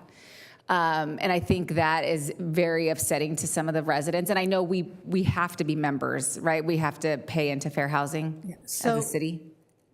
Yes, we are an entitlement jurisdiction, so the purpose of the fair housing contract is the compliance with federal fair housing rules, and so that is a requirement. The Fair Housing Council of Orange County has come out with us to a number of the situations, 3 that I can recall, 2 at Walnut and another at Philadelphia Street, and they have been helpful in providing education. But that's about as far as they go. They have then, what they've done in the most egregious cases is linked tenants to the Public Law Center. And so the next step, we think, is really trying to see how do we expand that relationship, what it might take, in an effort to bring a resources that is not necessarily fully dependent on city staff. And maybe there is an opportunity to do that. We are exploring that. They have been rather busy, so I was hopeful to have a meeting with them prior to this meeting, but there is one set up for next week, just to see like what they may recommend in terms of how do we help them to increase their bandwidth so that they, in the cases that are egregious and do require the tenant to go to a civil court and have representation, that they can do that. And maybe there's an opportunity for us to have workshops in the districts that have real compaction and show what their tenant rights are, what are the resources out there. I know that would probably be something that residents in District 3 would appreciate. That is on the game plan. That is something that we do intend to do to be helpful in terms of at least, on the education piece and raising awareness. Perfect. And then I was just going to mention, so one of the things that I failed to mention when we were having the housing discussion was extending the affordable housing covenant. I know right now, I think it expires in 30 years.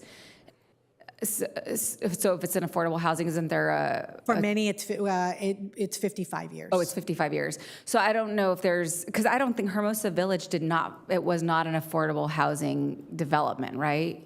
No, the units within Hermosa Village, those were privately owned. We do have about 500 of those units under covenant, but we do not control all of the developments there. So yes, that was within Hermosa Village, so easy to confuse as being part of our affordable housing complement, but they are privately owned. And I do when I'm out mention to residents that it's not always a city issue. There's not a lot that our city can do in certain situations, but rather this is a county or a state. And I often will redirect them to their assembly member to reach out to them, or even their member of Congress to report some of these issues if it's a federal or state issue. And that one was particularly difficult because that property was held by a long-term owner who passed away. Then the heirs took control of the property, and their rents were averaging about $1,000 to $1,200, and a comparable unit was about $2,000. Again, so that was the hardship there, in that they had naturally occurring, we could say, based on the fact that it was a long-term hold.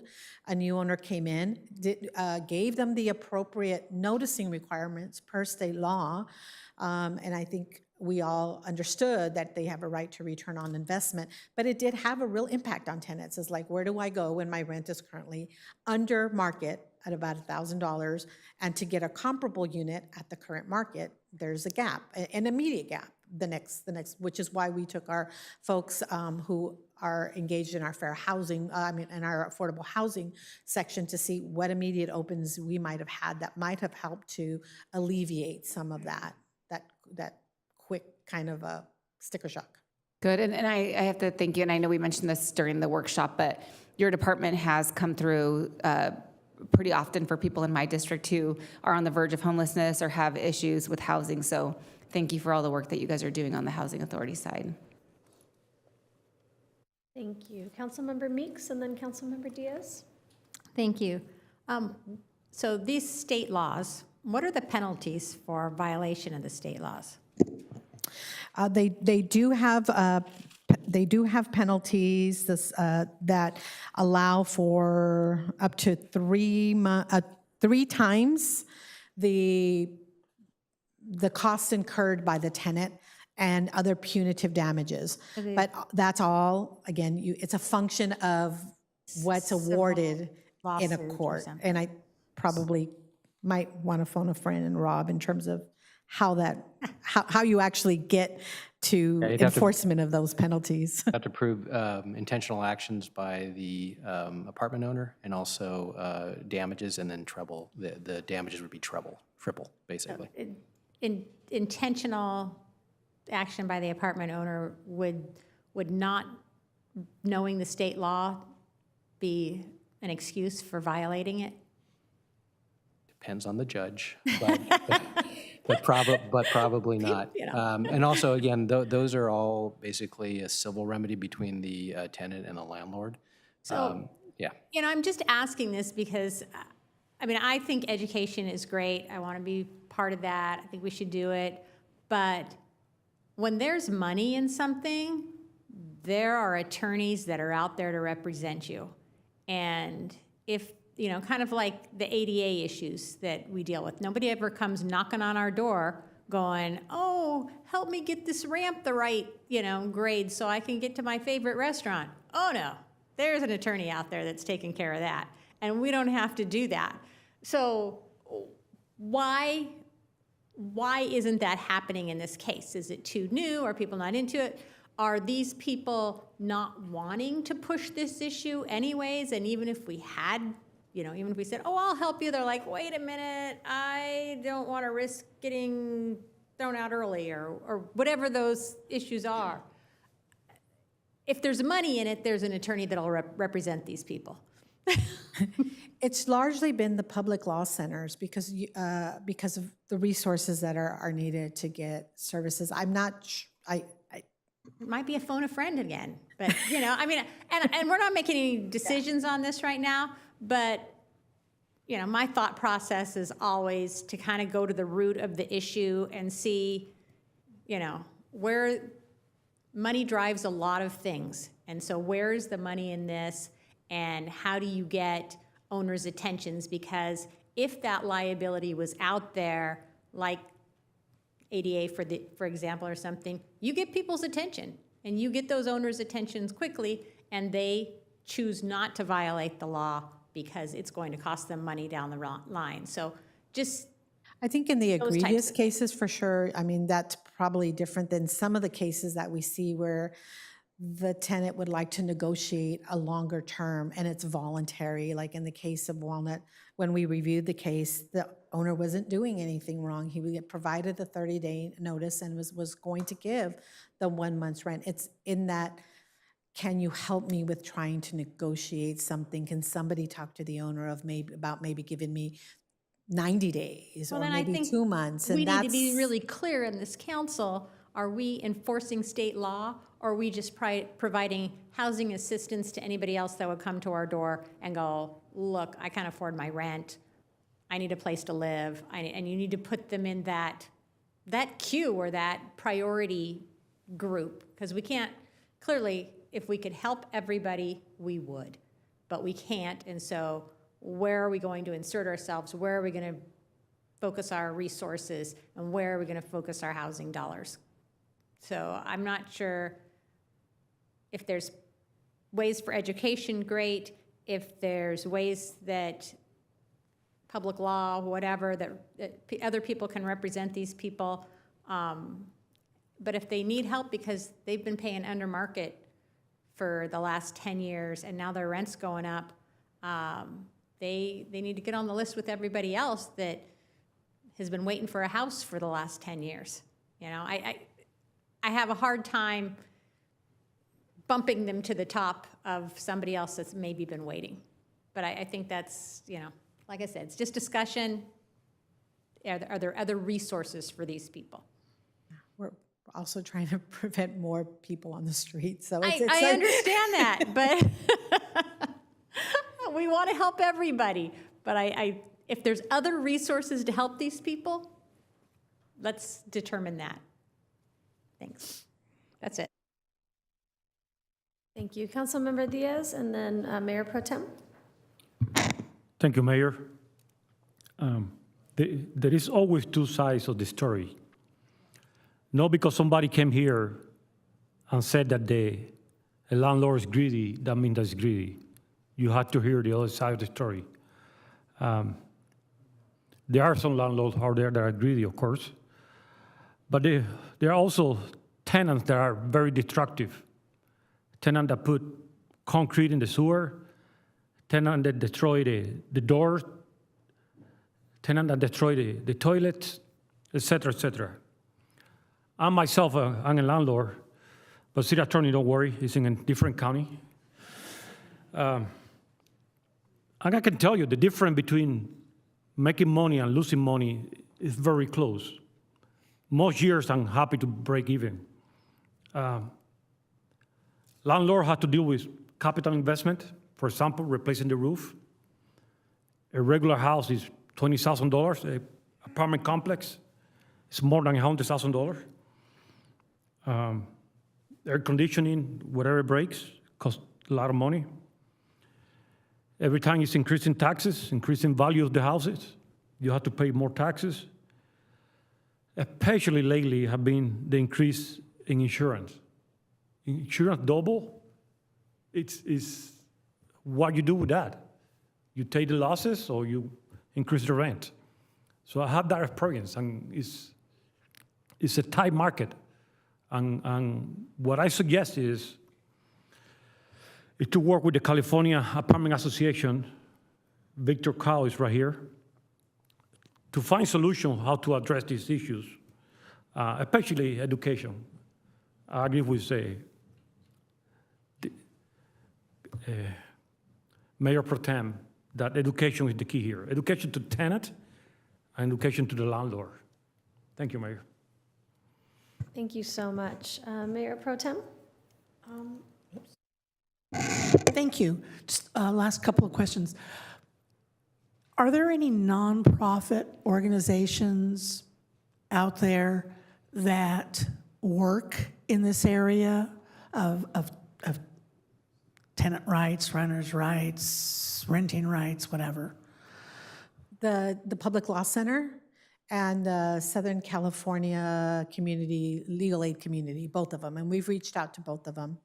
I will note that both of them that noted that there are some limitations on their services. There's both an income and a citizenship requirement. Oh, that was probably yes. is The second one was That second one would be a problem for some of the residents probably on Walnut and on Philadelphia.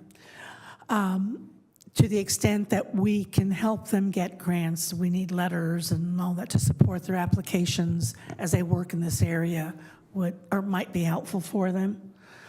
We did reach out. There was a HUD grant that looked very promising recently, and one of the groups that was most likely to partner with us was being courted by multiple jurisdictions, and so Yes. we were not the selected co-applicant. Oh, I'm sorry to hear that. For now, that's it. I do, somebody commented before about code enforcement problems, not housing, this is code enforcement, and there's a fear of the residents. If they're not documented, there's a fear of getting reported, there's a fear that they'll get thrown out, there's a fear that their rent will be raised and so forth, and I think our code enforcement department needs to come up with a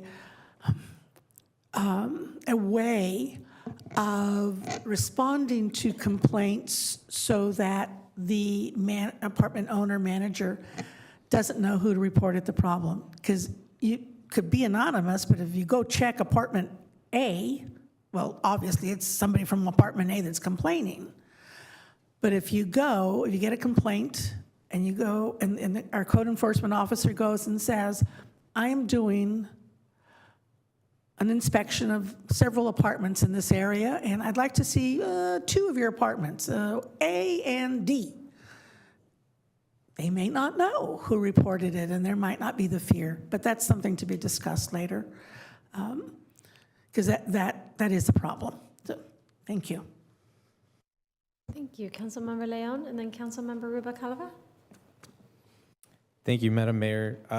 Grace, I'm sorry if you've said this like 3 times already, but I just want to make sure that I'm understanding this one. So we have a state law that was passed. If I'm a tenant in the city, which I am, I'm not sure if I'm the only one, but I might be. My landlord comes to me, says they're raising my rent 20% next month. What do I do? Who do I call? So there's The a couple of process. questions there. If you live in a newer building with where who got their certificate of occupancy in the last 15 years, that 20% might be okay. If you live in a mobile home, also not covered by state law, that might be okay. If you live in a multifamily dwelling and apartment complex, then you are subject to the rent cap, which is 5% plus CPI. You could, in theory, call the city. We would educate you on that 20% is likely, maybe too high after we ask you what the characteristics of the properties are. And then we would likely refer you to one of our partner organizations, which would either be, now that we know better, the Public Law Center. There is also a statewide rent hotline. But the difference may be like the referrals versus an expectation that the city might pick up the phone, or code enforcement might go and say, hey, you're implementing the wrong rent increase. I think that's the differences that we're talking about, is like there is a referral path, legal aid, versus the city getting involved. And I think these are the distinctions that I think that we're trying to really kind of highlight for you. I appreciate that. That's very helpful. So just to confirm that I got it right, basically, if the current enforcement mechanism is essentially you have to go through a lawyer and bring that up that way. That's the pathway I think that the law sets forward. Certainly, if the city wanted to serve as an ambassador, and I think that's what we did in those 3 isolated situations, we got involved to say, this wasn't a rent cap issue, this was a just cause eviction, which means the new owner was asking for the property because they were going to engage in substantial rehabilitation. The law prescribes how you do that, and they did it right, but we got involved from the perspective of, can you give more time?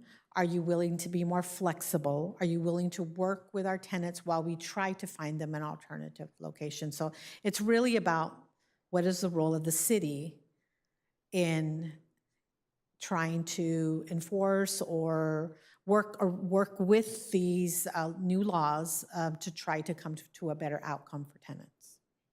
Thank you. Can I ask you, how does a resident know? You mentioned certificate of occupancy. How would a resident know about that? That would be a tough one, because even if they called us, we would call planning and try to find that. I mean, there's some things that are more obvious, like, if it's a newer construction, you could kind of tell. But certainly, I think that is a piece of information that would require the city to help with understanding what's the age of the building. Okay. Yeah, I think more education, more information, definitely helpful. I think being able to provide this information, I know we have a very diverse city, diverse community. I'm assuming that we can make available these materials in different languages, depending on different cultures. I know it's sometimes sensitive. So I think that this is something that, as we're going through the budgeting process, if we're able to look at what are opportunities we have as a city to,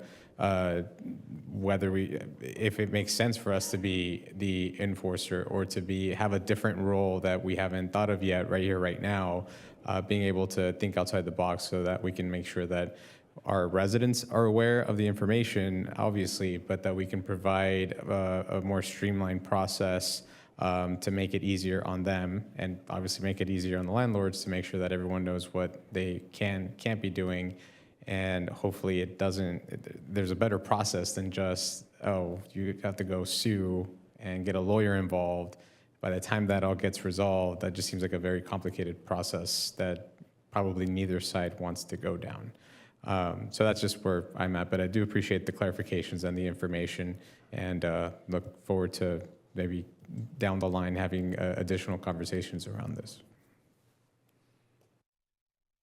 Thank you. Councilmember Ribacalva? And I really don't have any additional questions. Carlos or Councilmember Leon actually asked them because mine was related to the rent caps. And I guess it's sort of unbelievable to me that they would exempt anything after or the last 14 years because that just seems bizarre to me. I think it's a return on investment issue because it's newer construction. Those are probably the ones that are more expensive in most cases. So, I mean, that's a state issue. I mean, that's probably something we could lobby our assembly members to adjust if that was the case, because I think those are probably the properties that have the most issue. But I would be interested, though, in seeing ways that we might be able to support the enforcement side of the state law, and also what that budget would look like, what resources you need. It is a major issue for people in my district. It also really bothers me that the nonprofits that are out there to support exempt helping individuals who are probably the most at risk, which are undocumented, and the fact that they don't support them because they're not citizens is very disappointing. It's a function of their funding. Yeah. If you share with me who that is, because I'd like to write them a letter. Yeah. I'll give that to you. Thank you. We'll see no further comments. I'm going to move to the next item, which is brief. It's to appoint a voting delegate and up to 2 alternates to the Cal Cities Conference that's going to be on October 16th to 18th in Long Beach. Is anyone planning on attending the Cal Cities Conference that would like to be a voting delegate? Staff. Don't all volunteer in one. Okay, we will move on to the next item. And I was last year, and then I made my flight late because I was up in Sacramento, and they had nothing on the agenda, so I was out early, but had to wait for my whole flight. It's in Long Beach. But it's in Long Beach, so if they don't have anything to vote on, I'll come home early. all right, there you go. Okay, so thank you, Councilmember Meeks, for being a voting delegate in Long Beach. Are there anyone that would like to be an alternate?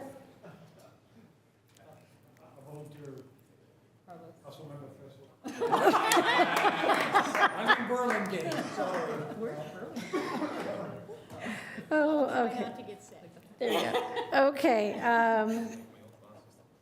Thank you. I guess we're going to have a vote, a nomination. Do we have a second? I'll nominate Councilmember Meeks. Do we have a second? Second.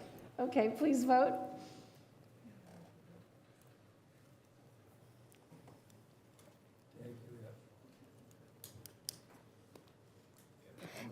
And the vote is 7 ayes, no nays. Nomination moves forward. I will be putting an envelope for donations for the Nordstrom's card that we are going to be getting Councilmember Meeks. Mr. City Attorney, do you have anything to report out of closed session? No, Mayor, nothing to report. And we don't have any non-item agenda public comments? That's correct. So do we have any requests for future agenda items by council members? Councilmember Meeks. Sorry, I actually have a few of them, and I know it's getting late. But I would like to agendize an ordinance to further enhance and strengthen the city's anti-camping and similar ordinances to ensure that our parks and rights-of-ways are kept safe and open for their intended use. In doing so, I'd like to work with staff and PD to review what other cities have enacted and are considering after the Grants Pass decision recently, and to bring back for council's consideration an ordinance tailored to address Anaheim's needs. I've been working with Councilmember Rubalcaba on this. If you notice, we were out touring some neighborhoods, trying to identify what the challenges were. So I invite her to participate with me if she would like to work with me in the city attorney's office in doing that. And hopefully we can get something back by October 8th, if that's possible, because I think the timing is pretty critical on this to be able to address it. And then in addition, this is something else that I identified out there. I would like the city manager and our cross-departmental homeless task force to collaborate and identify barriers to enforcement of our current ordinances and whatever future ordinances we adopt. And I would like those needs that require council approval, whatever they may be, to be brought back to the council for consideration. And it may include fencing, lighting, adjustments to park hours, whatever physical improvements, staffing adjustments, what time of day we have these staffings, process changes. I'm not sure what they are, but when we were out there, there were instances where it'd be like, yeah, they just keep cutting this chain link fence and, that's a problem. And it's like, well, build a fence. Build a wrought iron fence that they can't cut through every night. Those things are so much cheaper than some of the other enforcement things that we do. And I just want to make sure that our whole team is like, hey, that's a problem. Let's fix it. Because I believe, I know myself, and I think my council colleagues support addressing this homeless issue and the safety of our communities. So bring it back. We want to look at it. And then the other thing is, and I mentioned this during our housing discussion, but Yorba Linda recently adopted a resolution just calling on the state to do something about the insurance crisis, because we had a town hall with the insurance commissioner recently. It was mostly about wildfire and things, but the vision that I saw for that was fairly dire. And his goal is to bring more companies back into California to write policies, and hopefully then the market will, kind of stabilize prices. But there's not much happening right now, and for us to try to move forward with building a lot of housing and not having a stable insurance market is very difficult. So I'd like to maybe look at what Yorba Linda did and see if we can support that effort at the state level. That's it. Thank you. Councilmember Fessel? Thank you very much, Madam Mayor. Councilmember Rubalcaba and I would like to recognize Yesenia Rojas on her appointment as a representative of the state of Guanajuato, Mexico. She takes the oath of office on the 25th. Although she's going to be spending quite a lot of time in Mexico, she will on occasion be back here in Anaheim, and maybe we could ask staff to arrange a appropriate time that we can congratulate her. Thank you. Thank you. Seeing no others, I would like to conclude and close tonight's meeting in remembrance of William Bill O'Connell Sr. as well as Caleb Graves. We will be adjourned until September 24th, 2024.